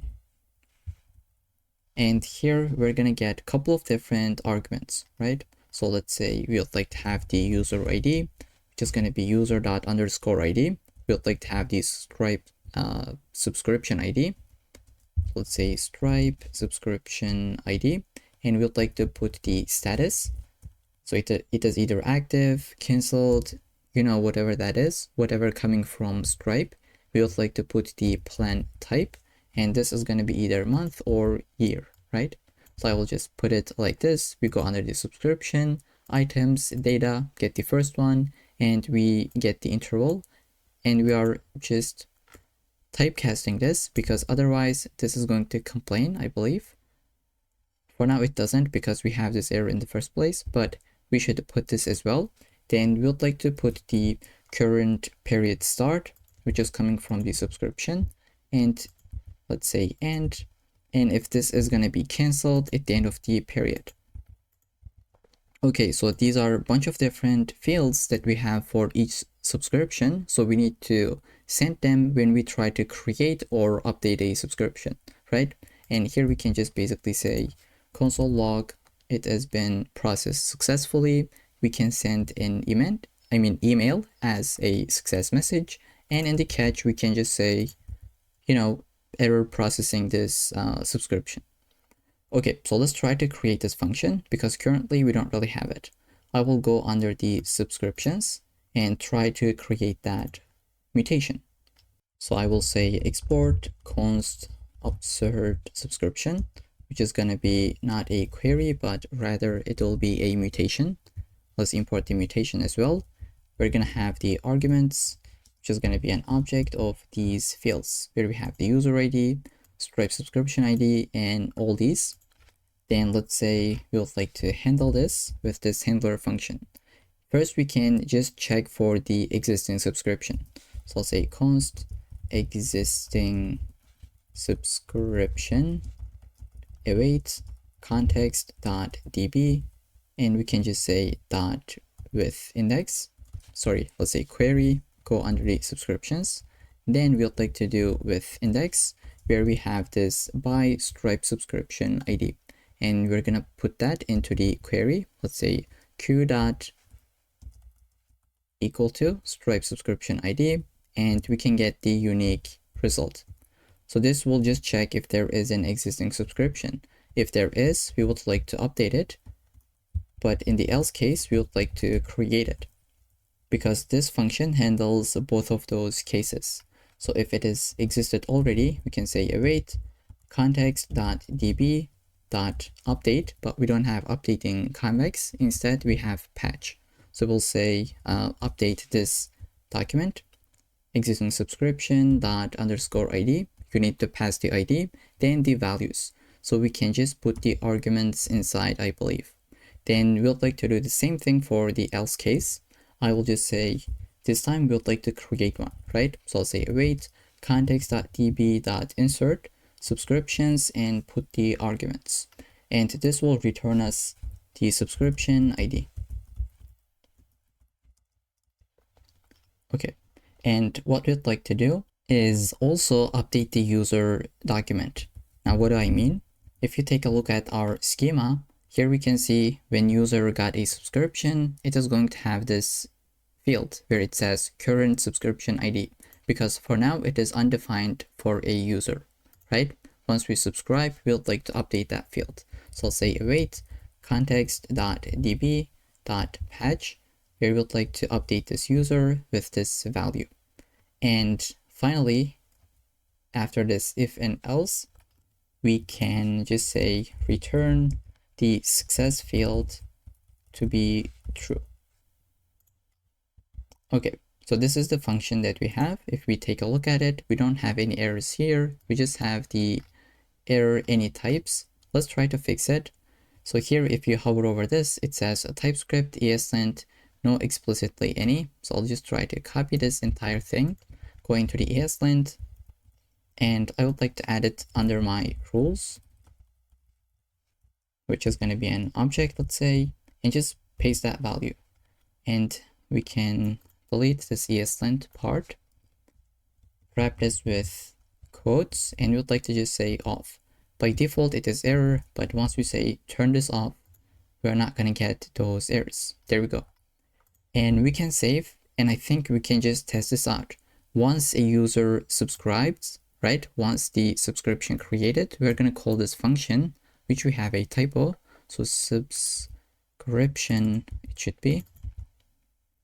Okay, so we're going to call this function if it is created or updated. And this function will basically create the subscription in the database and update the user field. Then later we will send a success email. Okay, I'll save and just make sure you have Next.js running, Convex running, as well as the Stripe listening. Okay, so we don't have any errors, it is ready. Let's try to go back and try to start monthly plan. So I will just go ahead, put the payment details. So I should be able to get those events just in a second. There we go. And we got a bunch of 200s, just one 400, but we can check that. Let's take a look at the application. We are in the success page. Since we don't have the UI, we don't get anything, but here we say yearly is false because we subscribe to the monthly plan. If we go to the courses, we can see every course. Okay, it doesn't work. I was going to say every course says enrolled, but it says enroll now. Looks like it didn't work out. So if I click to this, still this course is logged. If we take a look at the database, do we got any subscriptions? Okay, looks like we got, but it says incomplete. So the subscription is not active. Let's take a look at the terminal. What did we got? So I have just paused the video and debugged this a little bit, and I've realized that if we just add this if check where we say if subscription status is not equal to active or if there isn't an invoice, in this case just return out of this function. But if it is active or if we have the latest invoice, then you can go ahead try to observe this, right? So I will save and let's try to test this out from scratch. I will say start a monthly plan. So currently we have one, but it is incomplete. So let's try to put in another one. Let's try to subscribe. This should create a new one with the active status. Okay, there we go. We have the access now. It took us to this page. Let's try to go to the Pro plan. There we go. Now we have an active monthly subscription. Let's try to get a yearly plan. I will try to put my information. Once this is done, this should take us to the success page once again. And if we go to the Pro page, now here it says you have an active yearly plan. And there we go. This is what we have. And this user is related to the, let's say, current subscription ID. This is the other user that I have created while testing out. So I can just delete this. We don't really need it. This is the account that we have, right? Which is this one. Okay, so the only thing that we have to update is this if check where we only update if the status is active or if we have the latest invoice. And I think with this, this should be it for the handling the subscriptions. We can add a success page, right? So when we got into this page, we'd like to see some kind of a success message. So I will go under the pro pro page. We'd like to create a success page.tsx.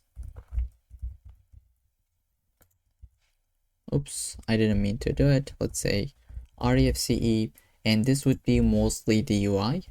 So let's say go under the success pro page. This can be a client component because we'll be using some hooks. Let's say use router and get it from Next navigation. And this will give us the router component, right? And what we can do is basically get the search params. I'll say const search params, use search params coming from Next navigation, and we can just check if it is yearly plan or not. So let's say if is yearly, and we can say search params.get if we have the year on the URL, right? Let's say if we have year, if it is equal to true, in this case, this is going to be yearly, and we can put some benefits depending on the yearly or monthly. So this is what we have, basically an array of a couple of different benefits. Depending on this, we'll like to put our UI. So I don't really want to waste any time by typing this out. I would like to just provide this to you. You can grab this from the GitHub repo. Let's just try to get the imports, which is the card header, and I will walk you through this line. Let's just get the star, which is an icon. Let's say get the clock icon, card title, the description, and then the content. Finally, let's get the check and these as well. Let's say button, get icon. Okay, so let's try to go this line by line. Basically, we have a card where we put some styling, and then on top of it, we have the card header where we say like welcome to the yearly pro or monthly pro, depending on the yearly field, right? We say you have successfully subscribed to our yearly or monthly plan. Then we say your pro benefits. Depending on the benefits array, we actually just show an icon as well as the benefit itself, and we just say like excited to, like if you are you excited to get started and stuff, right? Let's try to see. We have some errors. I think we need to import them.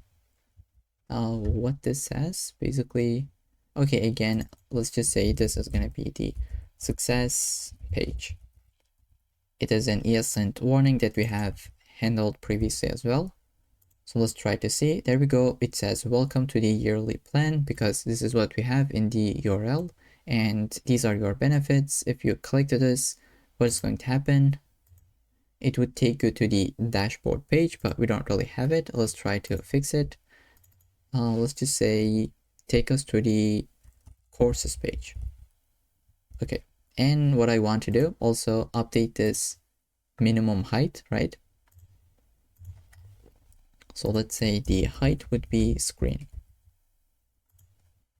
Okay, now if I click to this will take me to the courses page, and here it says you are enrolled to every single course because we are subscribed, right? It doesn't really matter if it is yearly or monthly, but we'll just always get access to this course until our subscription ends. If we go here, we can see that they are not going to be canceled because we haven't canceled it, right? And this says this is the start, the end, and this is when it started. Okay, so with this, that's gonna be it for the pro plans, right? Next, we can build the billing page. So if we click to this, we'd like to see some billing UI here where we can click to a button and just be able to see our plan which we are subscribed to, and from there we can cancel our plan and do a bunch of different things. So that's going to be in the next section. So currently in our billing page we don't really have anything, and instead we'd like to have this kind of a UI. If we have an active subscription, we would see this card, and if we don't have any subscription, we would see this no active subscription text with this button where we can click to it and visit the pro page. So let's try to build the UI, and then once we click to this button, we should be able to cancel the subscription in a Stripe user interface. So we're going to get that in a second, but first let's try to build this current UI, right? So I will go ahead and visit the VS Code. Let's maybe close this, and I think I have realized the one thing in this page. So finally, we would like to update this state, right? So we have try and catch. Let's have a finally block as well. I will just say set loading plan to be an empty string. So let's save with this in mind. We can just say type would be any on this, and we can save. Let's see, do we have any typos? So let's say plan dot id. So it says string is not assignable to month, and let's just see. So this plan has id is string. Okay, so maybe we can go ahead and try to give this a type, or maybe we can go ahead, find this error and just say as like month or year. This should be good to go. Some TypeScript errors, but we just handled that, so we can even delete this optional chaining. Okay, so I'll go ahead and maybe close everything. Go and under the app, create a page called billing. And I believe this is going to be our very last page, hopefully. Let's say, oops, I need to run my application. Say bun run dev, and let's say bun x convex dev, and I am already running the Stripe CLI. Okay, so let's say this will be a client component. Let's say REFCE, and I will call this as a billing page. Okay, so we're going to be using a couple of hooks where we'd like to just get the user first from Clerk. Let's say use user and call the function. And we would like to have a state for the loading state. Let's say is loading, set is loading, and this will be used when we click to the button, but we're going to see this just in a second. Let's try to get the user data, use query. This is something that we have done already. Let's say API under the users, get user by Clerk ID, and we can skip this if user is undefined. Okay, so we'd like to get the subscription as well, so that we can show the subscription data on UI, right? So we can show the plan, next billing date, and the status. Okay, so I'll just say const subscription, and maybe I can shrink the left-hand side. Let's say subscription, which is going to be equal to use query. We'll go under the API dot subscriptions dot get user subscription, and we would only call this if we have the user data. Then what I want to do is have a function. For now, this is going to be an empty function. Let's say handle manage billing. Let's say this would be an async function. Let's just leave it like this. And we're going to be calling this when we click to this button, but more on this later in the video. And what do we want to do? Also have a function so that we can really update this date, because currently if we take a look at the database, we have Unix timestamps, right? So we would like to actually update that so that we can really format it. And this is a function that I have created already. So you can grab this from the GitHub repo under this current file. Okay, so just format date, it takes the timestamp and convert this to a readable date. So with this in mind, now we can go ahead and actually return our UI. So let's say we're gonna have a div with a bunch of different classes. I'll say container mx auto, padding y of 12, x of 4, max width of 4x large. And we're going to go ahead build an h1 that says billing management. Let's make the m to be uppercase. Let's say class name, text of 4x large, font bold, margin bottom of 8, text would be centered, not clip, but let's say centered. We'll say text gray of 800, and we're going to go ahead and build a card component. Let's import it under the UI, And this is going to get a couple of different classes. Let's say width is going to be full, shadow would be LG, and we would like to have the border would be 0. Let's say overflow would be hidden. And inside this cart, we would just check if we have a subscription or not. Okay, so if we have, we're gonna return this part, and if we don't have, we're gonna return this part. So let's try to build this step by step, where we return an empty fragment, and inside we'd like to have, let's say, a card header component, which is going to be taking the class name. Let's give the padding bottom of 0, so we're just resetting it. And we'd like to have a card title, and I think I can just walk you through it at this point instead of typing this out word by word. So card title, which is going to have these classes, and it will say the active subscription with the icon, and we can have this description below to the title where it says manage your subscription details below, and like this is what we're building right now. And let's go ahead below to the card description, and the header we'd like to add the card content. Let's try to import it, and this will take the class name of space, let's say y of 6, and the padding top of 6 as well. And this will have a div with a couple of different classes. Let's say grid columns of 2, gap of 4. This will have bg gray of 50, and padding of 4, rounded LG. Okay, let's go inside where we'd like to have a div. This is going to hold the, let's say, plan type, just like this, and we don't really even need to put this fallback. This will show the plan type, so either monthly or yearly, right? So after this div, we would like to have the status.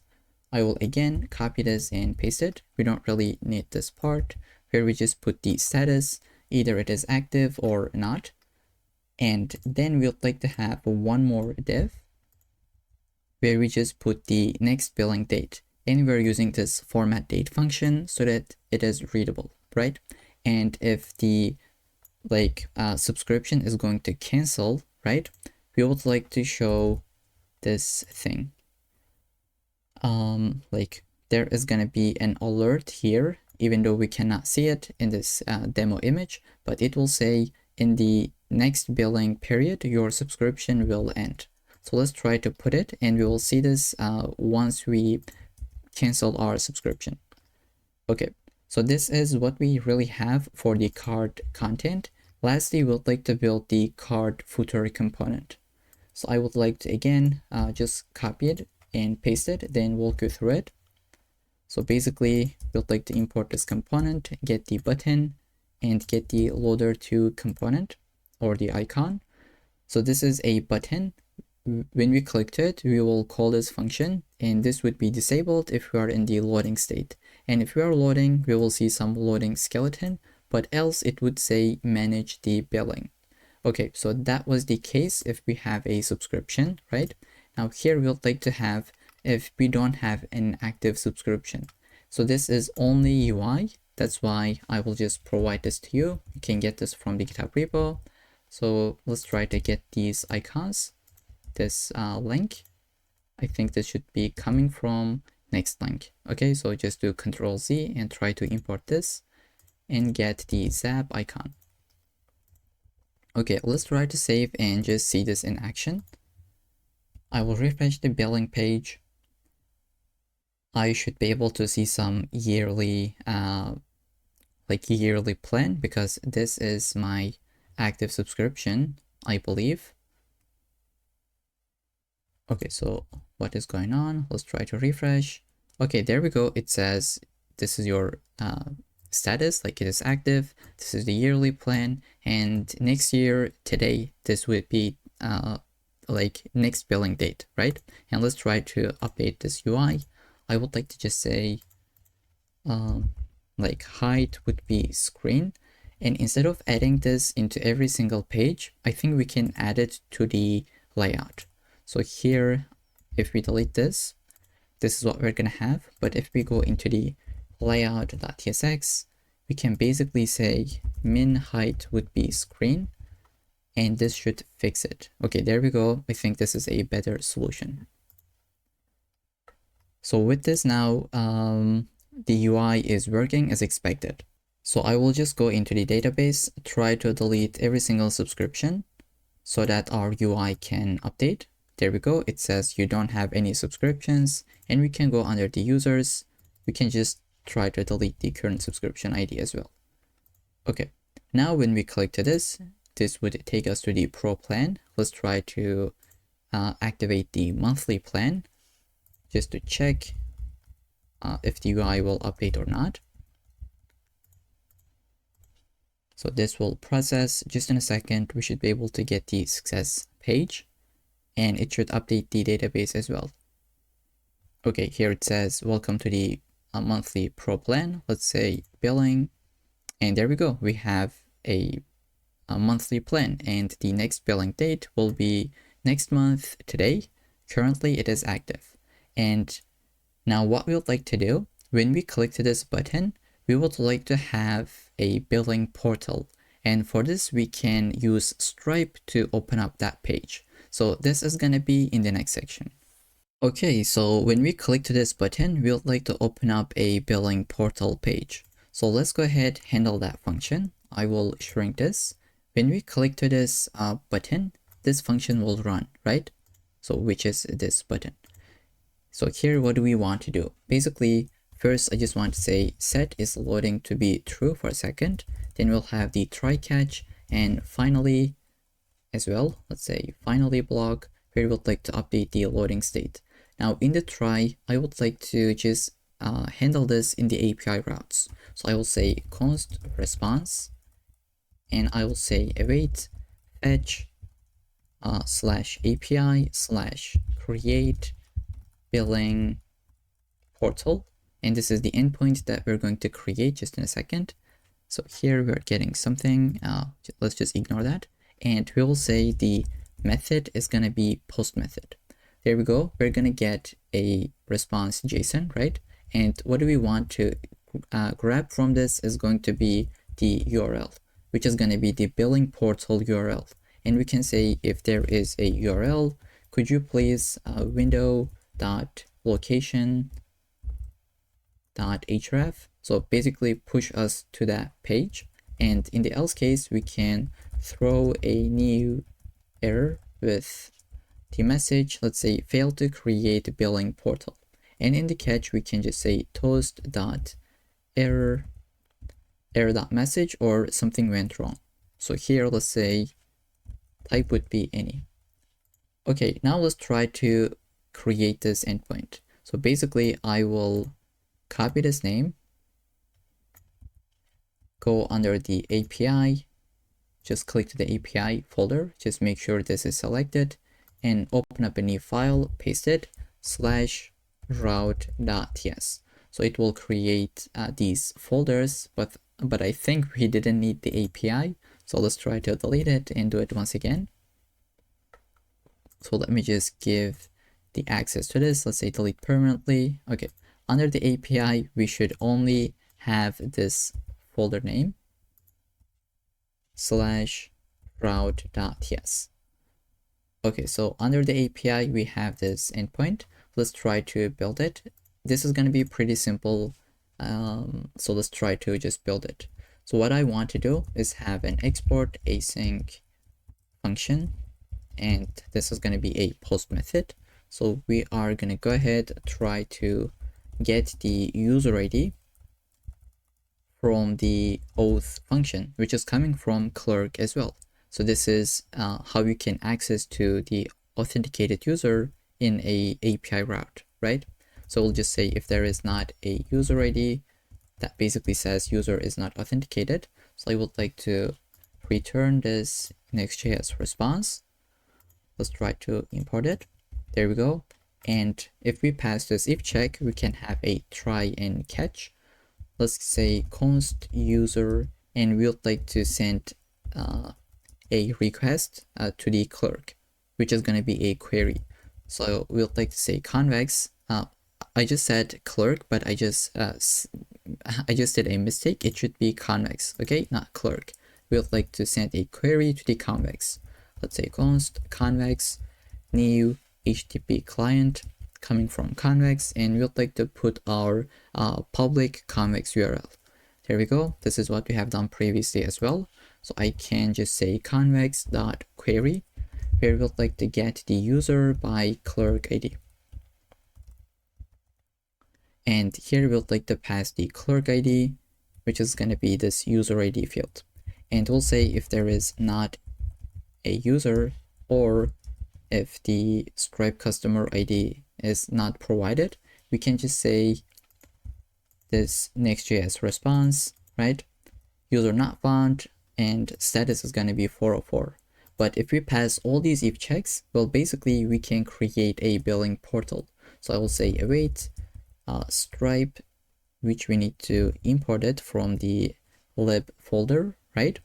I will say billing portal dot sessions dot create, and the billing portal that we'd like to create is going to be this user. So I'll say customer, which is this user dot Stripe customer ID, and for the return URL, we'd like to take them to the billing page. So let's say next public app URL. This is what we had, not just public URL, but we just said it would be app underscore URL, and we can take the user to the billing page when they return back, right? And this is going to return us some data, which we can call it as a session. And finally, return a next response where we have this URL, which is session.url. And we can put some console logging as well as 500 status. Okay, so this is the entire file, which is about 30 lines of code, and this is the logic. We basically try to create a billing portal with the help of Stripe, and you're going to see what this does. Let's try to save this, both of the files, and just go here, refresh the page. Okay, I will click to this, processing, and we should be able to get the billing portal. There we go. This is being created by Stripe. So here we have just a bunch of different plans because we were just testing it out, and these are the different things that I have tested like a couple of days ago. But you can understand this is the test mode. In real world, you wouldn't have all these subscriptions and plans. But here we can see now we can update the subscription. You can cancel them. Like here we can see this is the monthly plan that we are currently in. We can go into the yearly plan as well, and you can select this, continue, and you can confirm this with your actual card, and you're getting even discount because you have added $19 previously. And all these are like all of them been handled by Stripe for you. And you can say return to homepage. This would take you to the billing page. And now for a second, when we refresh, we just see this UI. I think we can update it if we go into the billing page. So I will just go into the VS Code to the billing page. Before this return, I will just say if there is not a user data, or if the subscription is undefined, maybe we can have this loader. Let's see. Okay, it just loads. There we go. We got the billing management. And now when we try to unsubscribe, right? So if you just say cancel the subscription, what is going to happen? In the database, nothing will change because we need to handle it under the webhooks, right? So let's say route.ts, which was this webhook. And if you remember, we are always handling the cases. So here we would need to create another case. I will just duplicate. Let's say delete this function, delete this case, but this would be subscription deleted. And there is this kind of an event as well. And here we'd like to call a function called handle. I think subscription deleted would be a nice name. Handle subscription not observed but deleted. So if you really want to, you can update that logic in the upsert as well, but I'll be going with the subscription deleted function. So this is the function that we're gonna build just in a second. Now building this function is gonna be pretty simple. Let's try to do it. Async function and name of the function, where we'll like to take the subscription as the first argument, and we're gonna be calling a function from the Convex. And this is gonna be a mutation, which we don't really have, but we're gonna create it just in a second. Let's try to type this out, where we have try catch. Let's say await convex.mutation under the API.subscriptions. We'd like to call remove, or you can call it as delete. Let's just say remove subscription, and this is going to be taking an argument which is going to be the Stripe subscription ID, so that we know which subscription that we are deleting, right? And in the success case, we can return this console log for debugging purposes, and in the catch we can have this error deleting subscription console log, right? So let's try to add this function into the subscriptions. So let's try to shrink this and this. We're gonna go ahead, say export const, this is the mutation name, which we're gonna take some arguments, which is gonna be only one, and then we're going to have the function. Let's say args Stripe subscription ID, this should be, which is type of string, and we're gonna have the handler function, and this is gonna be async, taking the context as well as the args. We're gonna go inside, find the subscription first. I'll say const subscription, where we would like to say await context db.get. Let's say not get, but query it should be, because we're gonna go into the subscriptions table, and we would like to find it with this index where we said by Stripe subscription ID, and we're gonna put the query where we say if it is equivalent to this, and find the unique value. So we just find the subscription. Let's handle the boring checks. If there is not a subscription, we can throw a new convex error, subscription not found, and we can just have the user. Let's try to find it under the database. So I will say find the user with the current subscription ID.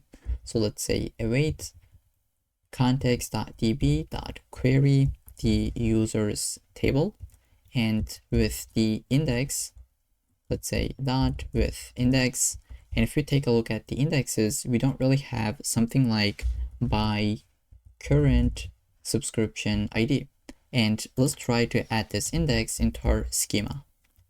So here I will duplicate it, and I will just say by current subscription. Oops, I just did a mistake. It should be like this. And here we'd like to add the field current subscription ID, which is this one, right? Okay. Now, depending on this, we can get this user, and we'll just say, give us the unique value. And we'll say if there is the user, right? We'd like to update the user document. So we'd like to use patch. So let's say context db.patch. The current subscription ID is either going to be null, which we're getting an error. So let's just say undefined. Okay. And what we're going to be doing is also delete the subscription, because we are actually doing that, removing the subscription. So let's say await context.db, delete the subscription from the database, and we can return success of true. So this is the entire function that we need to build. We just find the subscription, handle the errors, find the user, and update both of the documents. But now when this event will be called, right? This one. So whenever you say cancel the subscription, will it be canceled? Well, not really. Here it says it'll be canceled, but it will be still available until the end of your billing period. So we just paid today. If we cancel it today, we can still have the subscription until 1 month later, right? So after the 1 month later, at this date, this event will be called by Stripe, and we're gonna hit this function, which is handle subscription deleted. It will call this mutation. We are going to delete them from the database, and user will not have access to the data. So let's try to see this action. I will say cancel the subscription. So canceling. So let's say just no thanks. We don't really want to send any feedback. So even though we have canceled from this one, which was the latest one, we still have access to everything, right? Here it says your current subscription will be canceled at the end of the current billing period. But if we go into the courses page, we can still get access to every single course. Here it just says enrolled for each courses. And I think this looks already pretty cool. Maybe we can take this to outside under the billing page. So maybe I will take this one div below. Okay, so this looks a lot better. And why do we see this? It is because cancel at period end now is equal to true, right? If we take a look at it from the database, from the subscriptions, this field is true. That means this will be canceled at the end of this period. I hope this makes sense at this point. So with this now, we are able to basically do everything, right? We can buy specific courses, which was like one-time payments. We have already implemented that. We can subscribe to the monthly or yearly plans. We can cancel them, see our active subscription from the billing page. So when we say manage our billing, we can just see every single detail in history, right? And you can even update your information. So your billing information, you can just update that. There's like a bunch of different things that you can do in this dashboard, and I will leave it to you to just explore. So with this, I think most of the functionality has been completed. Next thing could be we can send the emails. And we have a bunch of different to-dos. If you just take a look at it here. So to-do, we have send a welcome email, send a success email in this case, and we just have one more. So let's just see how we can send emails in the next section. So it is time to send emails. And for this, we're going to be using resend as well as React email. The role of the React email will be, we're going to be using it to be able to create components. So basically, we will build these email UIs with React email, and to be able to send these emails to our users, we'll be using resend. So let's take a look at some examples that React email has.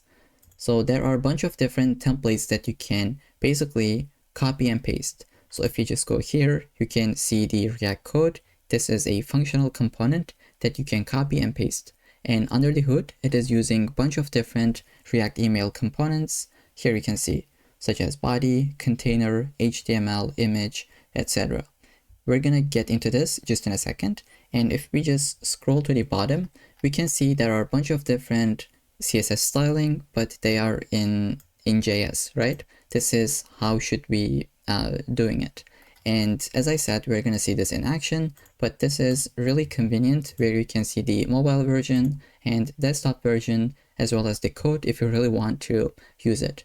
And in our case, we're going to be building these from scratch, which basically I have already prepared because it is just styling, but we're going to get into it. And now we need to go ahead and create an account in Resend. So I will just say get started or maybe sign in. I already have an account, so let me just try to log in. So here you can see this is an empty account. I haven't done anything previously. Let's go ahead, grab an API key so that we can send emails. So I will just say Stripe payments, and let's give it the full access, and all domains, let's just say add. Now you need to just copy this immediately because this will be hidden. Let's say copy this to clipboard and visit VS Code. I will open up the .env local, let's say, resend underscore API key, and then just paste it. I would like to do the same thing to my dashboard under the Convex. Let's say settings. So just go ahead and paste it. Okay, so now that we got our email, now that we got the API key, I think we can just go ahead, try to initialize React email. Let's click to documentation, and we'd like to get started with the monorepo setup, right? Because we're using Next.js at this point, and I'll be using bun, but if you're using npm or any of them, just get the command. I will get this one, paste it into my terminal. And by the way, I have Stripe running, Convex running, as well as the Next.js application running. So I will paste this where we can get the React email and React email components. The next step is to add this dev script where we can start the email server. So let's go ahead, open up the package.json. By the way, save this file. Under the package.json, we already have the dev script. So instead, I will just say email dev, and I will say, let's see what they do, email dev, right?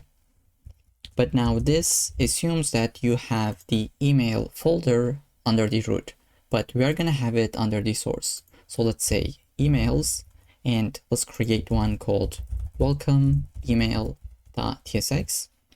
Let's try to get this code. Okay, I'll try to paste it and just call this as welcome email. And let's say welcome to our platform.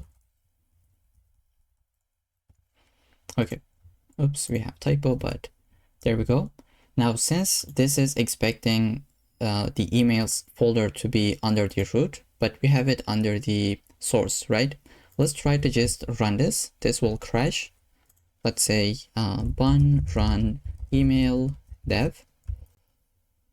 Here we can see it says we are not able to find the emails folder. So we can just say dash dash directory or dir. It's going to be under the source and it will be the emails. Let's try to run this once again. I will clear this up and oops, run this. Okay, here it says localhost 3001. Let's try to visit it.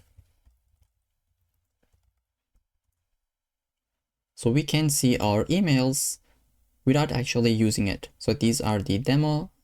This is the demo email that we have where we just say welcome to our platform. So this is the output, and instead we would like to see this kind of a UI, right? So let's try to build it, and we will be sending this email as soon as a user signs up.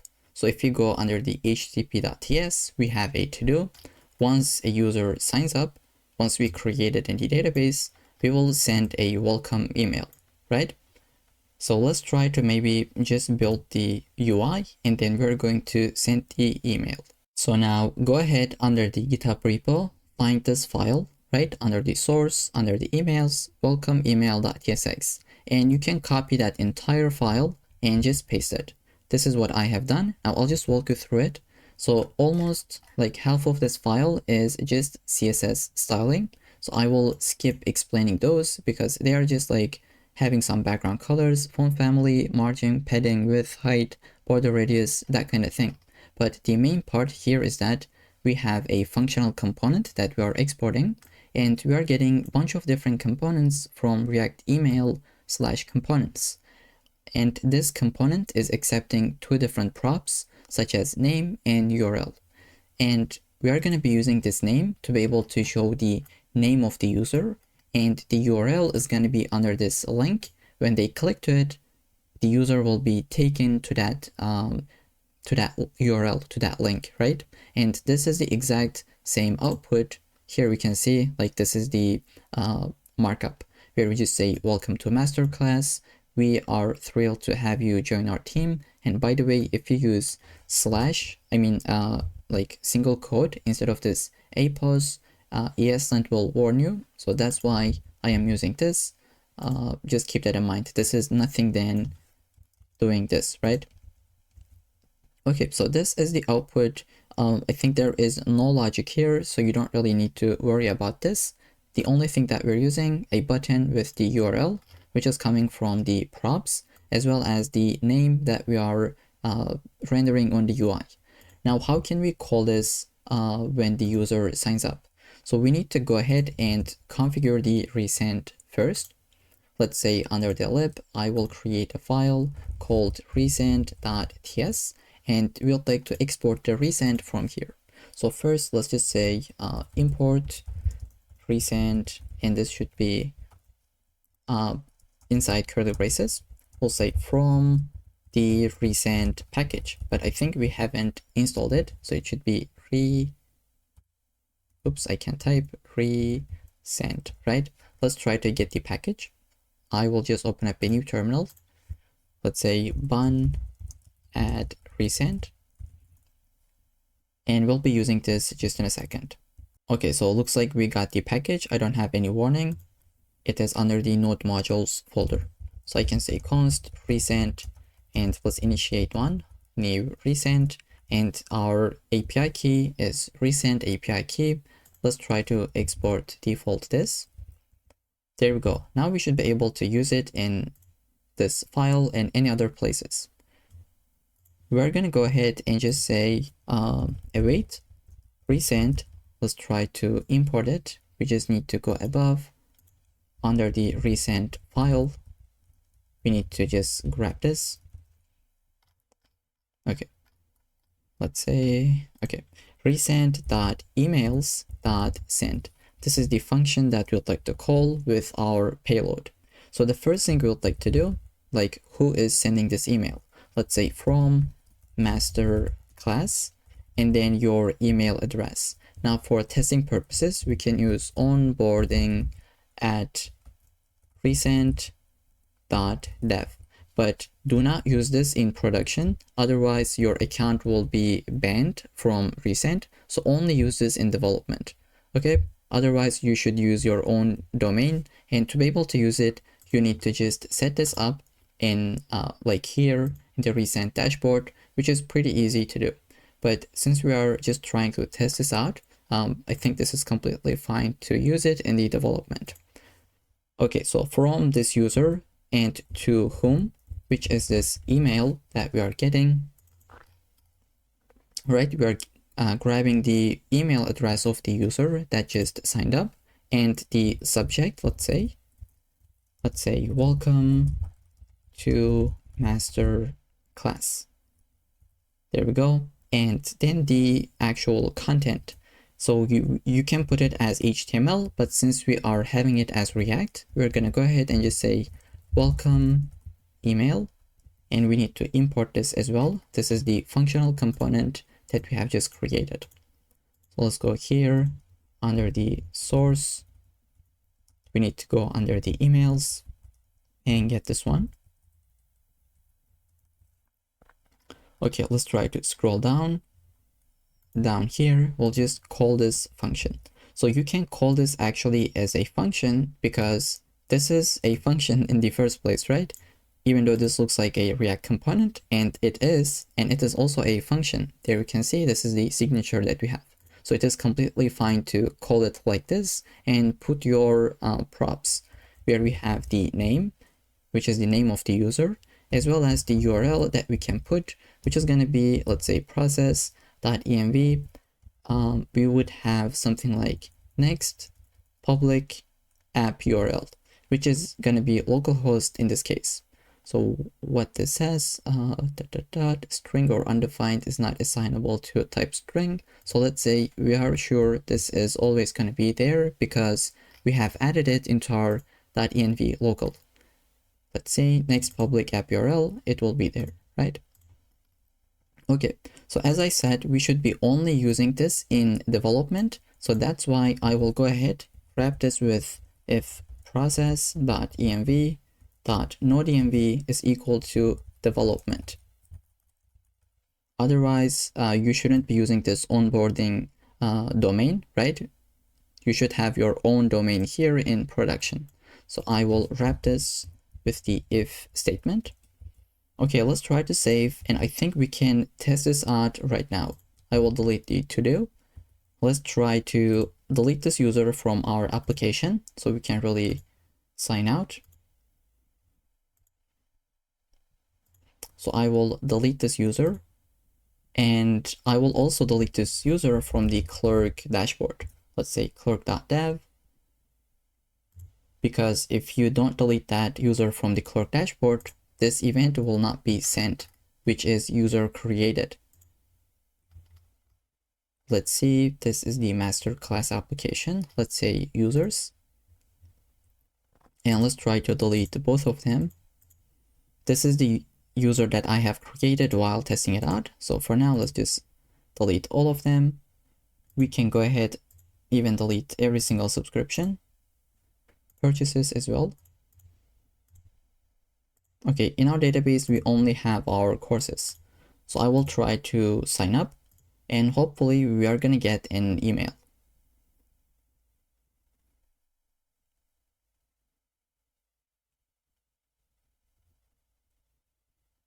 Okay, so what is going on? If we refresh, is it going to handle this? And did we got the user in the database? No, we didn't. Did we got it here? Okay, so it looks like something just crashed. We didn't got the user here as well. Let's try to understand what is going on. So I don't really know what is going on. I'll try to open up a new tab. Let's say localhost 3000. Maybe this is related to Clerk. Maybe we have some like outdated session. Let's try to sign up from scratch. I'll say sign up. Go with my Google account. Okay, looks like user has been created both here, and it should be in the database as well. Let's take a look at it. So we got the user as well. So that was just some kind of like an error that you would get once in a while. And so you can just delete this. We don't really have this error. But there we go. We just got the user. Let's take a look at the email into our inbox so that we can see if we got the email or not. Let me just take a look at it and come back to the video. Okay, so this is my inbox. There we can see here it says 0 minutes ago. This is the subject. This is like who sending this email, and this is the email template. So my name, then bunch of different template, then the link. If we click to that, this should take us to the app URL, which is localhost 3000 in this case. Okay, awesome. That means our first email just worked out. The other thing, let's take a look at it. Where do we have a to-do? Is to send a success email when we do a purchase. So let's try to go ahead, create that email. And by the way, I can just close all of them for now. Let's say under the source emails, we would like to create a, I don't know, let's say purchase confirmation email.tsx. And this is the email template that we would like to create. So we're gonna have the, again, name of the user, the image, right? Then the title of the course, as well as the amount, then the link of the course, so that when they clicked it, we will take them to this course page, right? Now, how can we get this title, image, as well as the price? So let's take a look at it. So I think let's first give this template, then we're gonna take a look at it, right? So again, go under the GitHub repo, under the emails, find this file and copy it, paste it, which is mostly the CSS styling. Here we can see the like just 60 lines of code, then the rest is styling. That's why I will not try to type this out from scratch, instead walk you through it. So here we can see we just have some interfaces so that we can really make this type safety.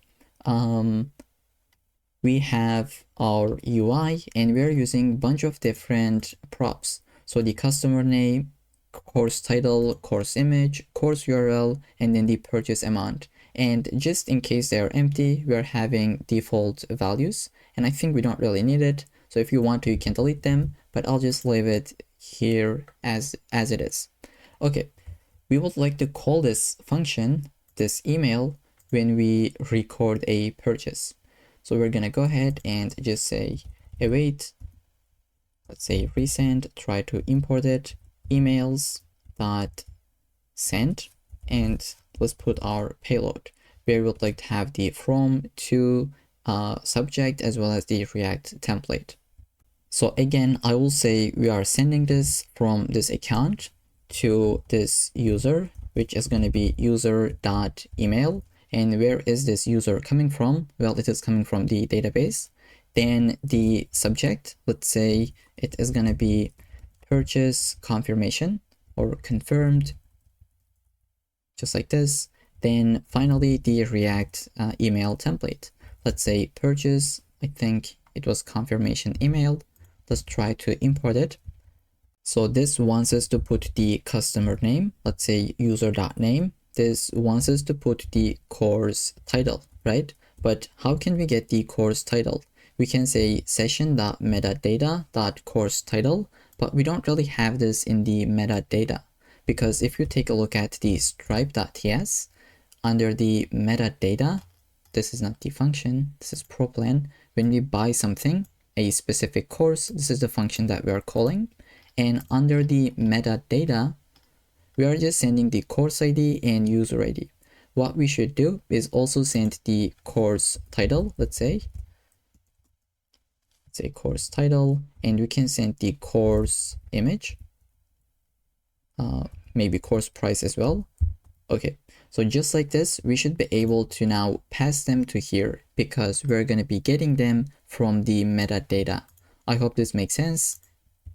We basically added these three fields to our metadata so that we can grab them and use it in our email template. So here we just got the title, I will say course image, and we'd like to just grab it from the metadata as well. And we have the course URL, which is going to be coming from, not from the session metadata. We are not sending that, right? Instead, we can just use this dynamic template. Let me scroll. We will say process.env next public app URL, which is going to be a localhost, then /courses, and then the course ID, right? This is what we have. We don't really need metadata for this. Then finally, we are going to send the purchase amount. Now we can grab this from the session. I think we don't really need to send this. I will delete it, save this file, and instead we can grab this already from the session itself, not from the metadata. So session.amount total, and since this is in cents, we would like to divide this by 100. And I have put this so that we don't get any TypeScript errors. We just say this will always be there. But if you take a look at it, we still have some errors, which is coming from TypeScript. So let's try to fix it. But other than this, this is the entire function, like entire block that we need to be able to send the purchase confirmation email.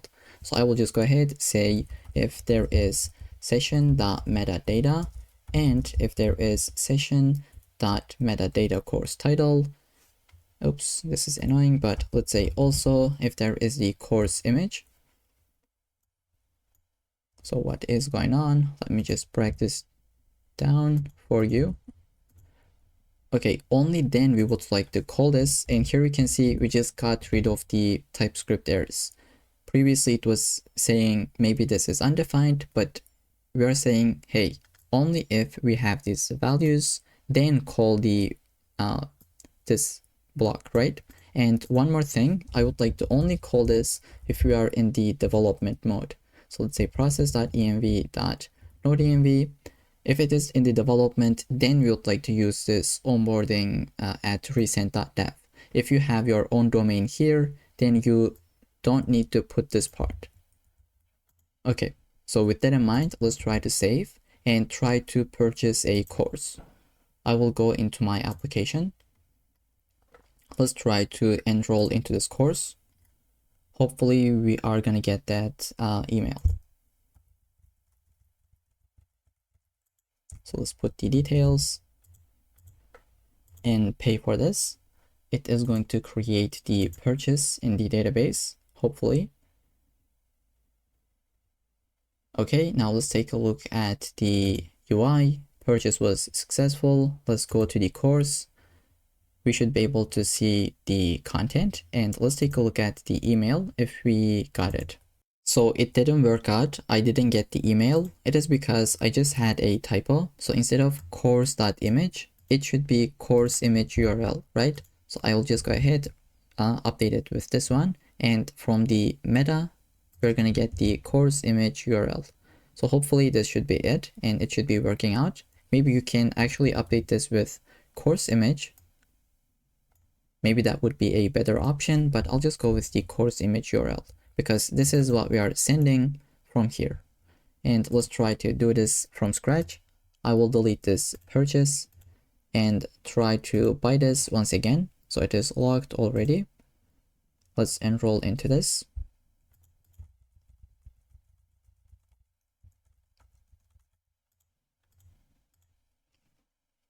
So processing, we should be able to get the purchase once again. And go to the course. It is available. And let's take a look at our inbox. Okay, so here I can see it just sent 0 minutes ago, purchase confirmed. We got our template, the image, and if we click to this, it is going to take us to the course page. So awesome, this is working without any issues. The only the only to-do that we have left is to send a success email when we create a subscription or when we upsert a subscription, right? So you can just pause the video and maybe try this out. Once you complete it, you can come back to the video and watch my solution. Okay, so the first thing we would like to do is create a template. So under the emails, I will say pro plan activated email.tsx. And again, just go ahead, find this file under the GitHub repo and just paste the content. And I will walk you through it. But basically, it is about 100 lines of CSS up until here. And at the above, we just have some markup. And we are getting like name, plan type, current period, start and end, as well as the URL of the pro plan, so that we can show this kind of a UI where we show the name, the detail of the plan, right? Either it is monthly or yearly, start date, end date, as well as the link where they can click to it and visit our application. Okay, so this is the UI that we have exactly in this code with some icons. Here we can see there isn't anything to explain here. You can always pause the video and take a look at the code. Now we're going to go ahead here. We would like to call that function, call that email. But there is just one thing to keep in mind. This function is being called for both updating and creation. So if you take a look at it, in both of these events, we're calling this function, right? So we just need to keep that in mind. And what I'll be doing is to create a variable. I'll say const is creation. And we can just say if the event type is equal to subscription created, then we can actually send the email. So I'll say if it is creation, and let's add this check, process.env is equal to node.env development. Only then we would like to send this because we'll be using the resend domain. Let's say await resend. I think we already imported this in this file. Let's say .emails.send. And we would like to put the from, which is master class onboarding, to the user.email, and the subject, let's say welcome to masterclass pro, and we can put the React template. Let's say pro plan activated email. This will take a couple of different props. Let's say name, user.name, the plan type. This is going to be subscription.items.data and plan.interval. And we don't really need to put this as month or year. This is already going to be like handled, right? Let's say current period start and end, as well as the URL of our application. What do we got? Let's see. Okay, let's just say this will always be there with this question mark. So with this, it should be it for this email as well. Let's try to subscribe to a plan that could be either monthly or yearly. I will just go here. And by the way, we have too many tabs open. I think we can close some of them or just ignore them. Let's try to subscribe to the monthly plan.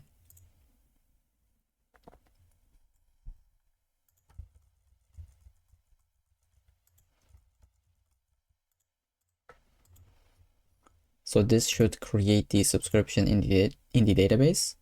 Once this is done, let's see, it is processed, monthly pro. Here we can see it is active. This user has this subscription, and we should be able to see the email just in a second, I think.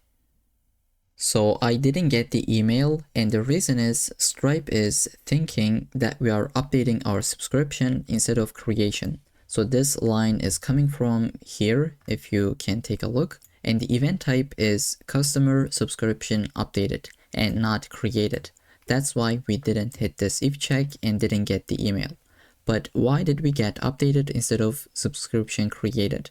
Well, it is because if you take a look at your Stripe dashboard, you can see this user already have that plan because we have been testing this out multiple times and we didn't cancel those monthly plans previously. So that was the reason why we didn't get that. But if you go ahead, cancel all these, which you will not have in real world application, right? But since we have tested this out multiple times, we didn't get that emailed. As I said, if you really want to, you can delete all these and test it out. It is going to work. This is what I have done previously and it was working without any issues. This is the email that I actually got from this code. Okay, hopefully you get the point. Just once again, since we already had the subscription in our Stripe dashboard, when we buy this once again, Stripe thinks that we are actually updating instead of creation, right? So in a real world application, you would never have this kind of an issue because no one will buy the same plan twice and you wouldn't even let that happen. Okay, so with that in mind, we can go under the Pro plan. We can see we have an active monthly subscription. All of our emails are working without any issues. And I think the next step could be we would like to deploy this application. So I'll see you in the next section. So now it is time to deploy this application. And the first thing that I'll be doing is to create a GitHub repo. And I'd like to call this as full Stripe tutorial.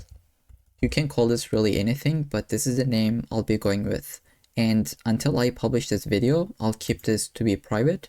Once I publish this video, I'll make it public. But if you really want to, you can go with the public option. And let's say create the repo. So before we deploy our changes to this repo live on the internet, I would like to delete these to-dos because we don't really left any. And let's take a look at it. If we have any, looks like we don't. Okay, so let's try to open up our terminal. We can kill this one, and this is for the email. Let's Control C and kill this one as well. We don't really need to listen the Stripe because we will take this into production just in a second, and we can, I think, kill this one as well. Let's take a look at this one. Okay, so let's try to just say CLS, and I would love to just say npm or maybe bun because we're using bun. Let's say bun run build. Let's see if we're gonna get any errors or is it going to build it successfully. And I will delete this one. Okay, so in the first try, we didn't got any errors. Looks like everything was successfully completed, right? And now we can just add a commit. So I will say git add all, git commit -m, let's say project completed. And we would like to get this script where we can push this to the GitHub repo. So I'll copy it and paste it.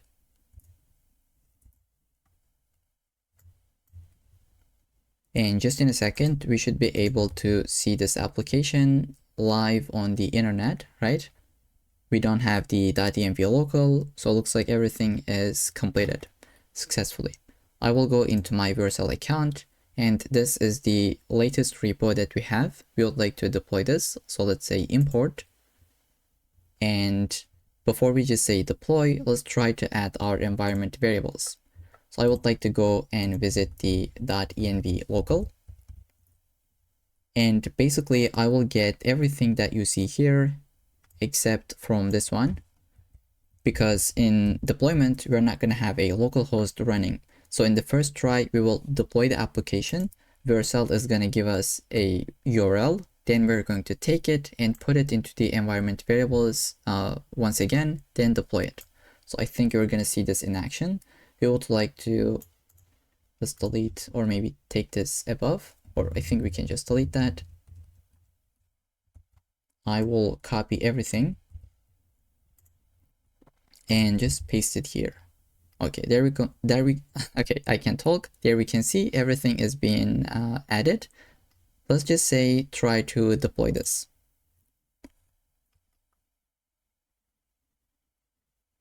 Okay, so this will hopefully complete it.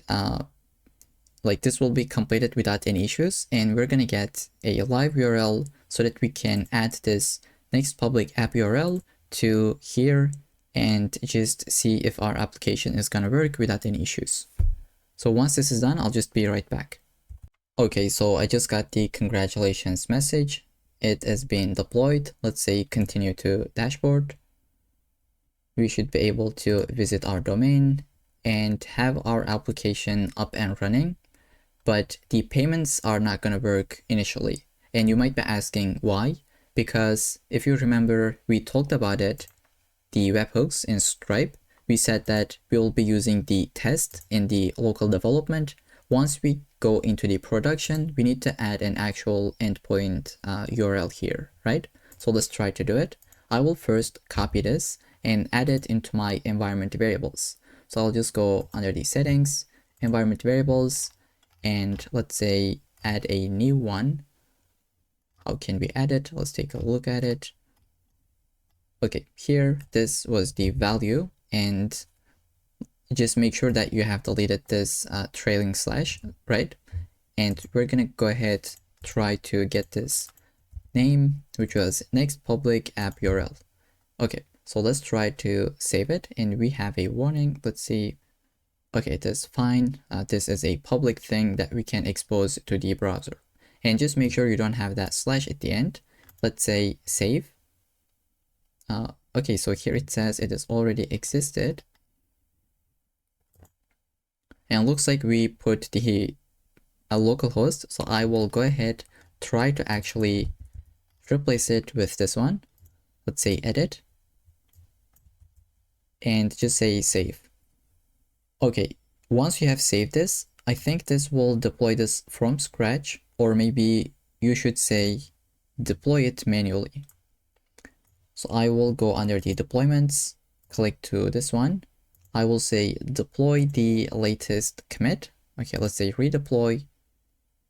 And while this is deploying, we can take this URL, go into our Stripe account, add this endpoint URL down here, right? But now you can't really leave it as it is, because what we are listening is under the, if you remember, it was under the API, webhooks, and Stripe. So this is the exact same endpoint that we need to add. So API, webhooks, / Stripe. And that was the thing that we were having in the terminal as well, right? So let me just show this pretty quickly. So we had like Stripe listen forward to localhost, and then /API /webhooks, and then /Stripe. So it is the exact same kind of logic, but we are implementing this in production. And once you run this, we were getting a signing secret, which was this one, right? So let's say webhook secret. And we're gonna get this just in a second as well.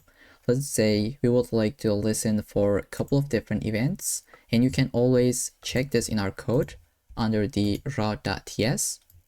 So we are listening for checkout session completed. Let's take a look at this.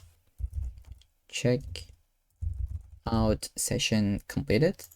we had the subscription created and deleted, as well as updated, right? So just double check this. So everything is as expected.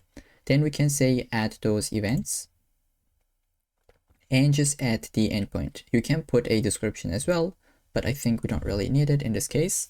There we go. We just got that signing secret that we can use in production. So I'll copy this, go into my dashboard under the Vercel. Let's say, where is it? Let's go back. Under the settings, environment variables, we would like to update this local one, which was this one, and replace it with the actual data in the production, right? So let's delete those, and I will just say save. Okay, so let's try to deploy this all over again because we have updated our environment variable.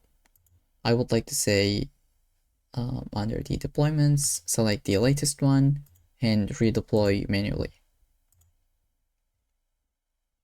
Okay, so while this is deploying, let's talk about the production environment for Stripe. Now we were using the test mode, right? If you want to use the active mode, you need to actually activate your account. And once you have activated that, I think this will take like 1 or a couple of days. The Stripe team will actually activate your account, and then you'll be able to get the payments into your actual bank account via Stripe. Then I think you can basically just do everything that you would do in the test mode. So you'll be able to create products, and since you would be in the live mode, you would be taking those links, right? We had the price IDs, if you remember. We were copying this and put it under our environment variables. So we had like monthly price ID and yearly price ID. These are for testing purposes because we were in the test mode. But in the live mode, you would actually grab those and replace it with your environment variables under the Vercel, right? So I hope this makes sense. Let's try to go ahead and just test this out in production. What I'll be doing is basically delete everything from my database so we can test this out and just see if everything is working as expected. Okay, the only thing that I have are courses. I will go into Clerk and try to delete this user as well.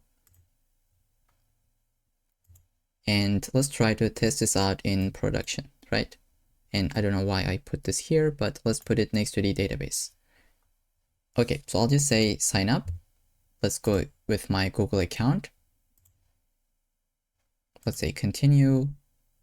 And we should be able to log in, right? And user is just being created. Now this user doesn't have any subscription, but let's take a look at our email if we got any welcome emails. So here is my email account. We just got the email 0 minutes ago. It gives my name, what we're gonna have in the platform, and if we click to it, this would take us to the application. And it looks like this took us to the local host. We can fix this just in a second. Other than this, everything is working as expected. Now, none of these courses are available, right? All of them are being logged. Let's try to enroll and just try to buy this course. We are in the test mode.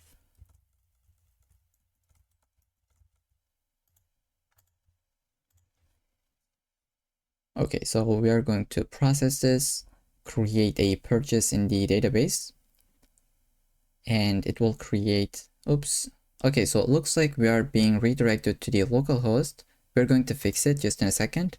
But if we take a look at the database, we can see that purchase is being created. And let's see if we got an email.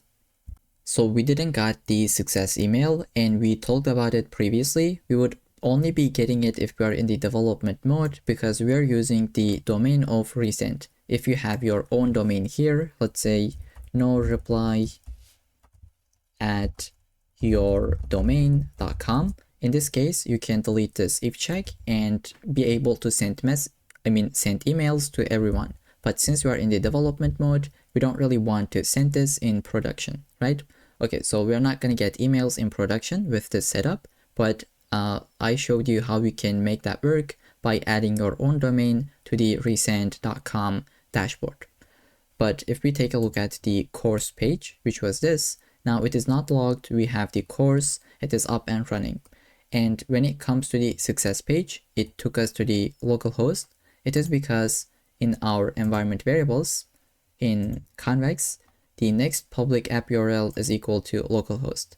Let's try to update it with the actual URL.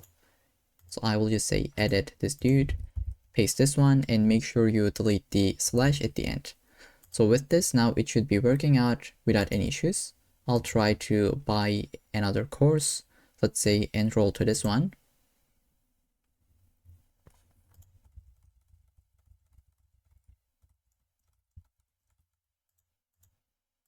Okay, so we're going to pay for this. It will be processed and it should hopefully take us to the success page. This time, not in the localhost, but in the actual application. Let's say go to course. It has been unlocked and we got the purchase in the database, right? So let's try to maybe subscribe to a plan. This could be either monthly or yearly.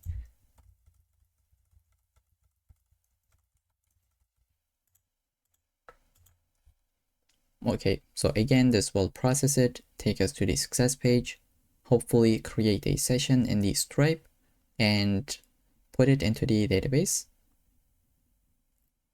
Then we'll be able to see all of the courses without any issues. Okay, welcome to the Pro plan. Let's go here. We can see we have an active monthly plan. This has been disabled. We can go under the courses. Every single one of them is being opened, right? We have been enrolled. So let's click, there we go. And we take a look at the database. Subscription has been created. It is active. So we can try to cancel this. I will go ahead, say billing. And here we can see we have an active subscription. Let's create a billing portal so that we can unsubscribe from this. I will say just cancel this one. And by the way, you can add a new payment method. So let's go back. You can update your information if you really want to. And these are the other things that we have talked about it previously. And you can see your invoice history. And let's say cancel the subscription. Let's say cancel this dude. Even though we are canceling it, it is not going to cancel immediately until next month.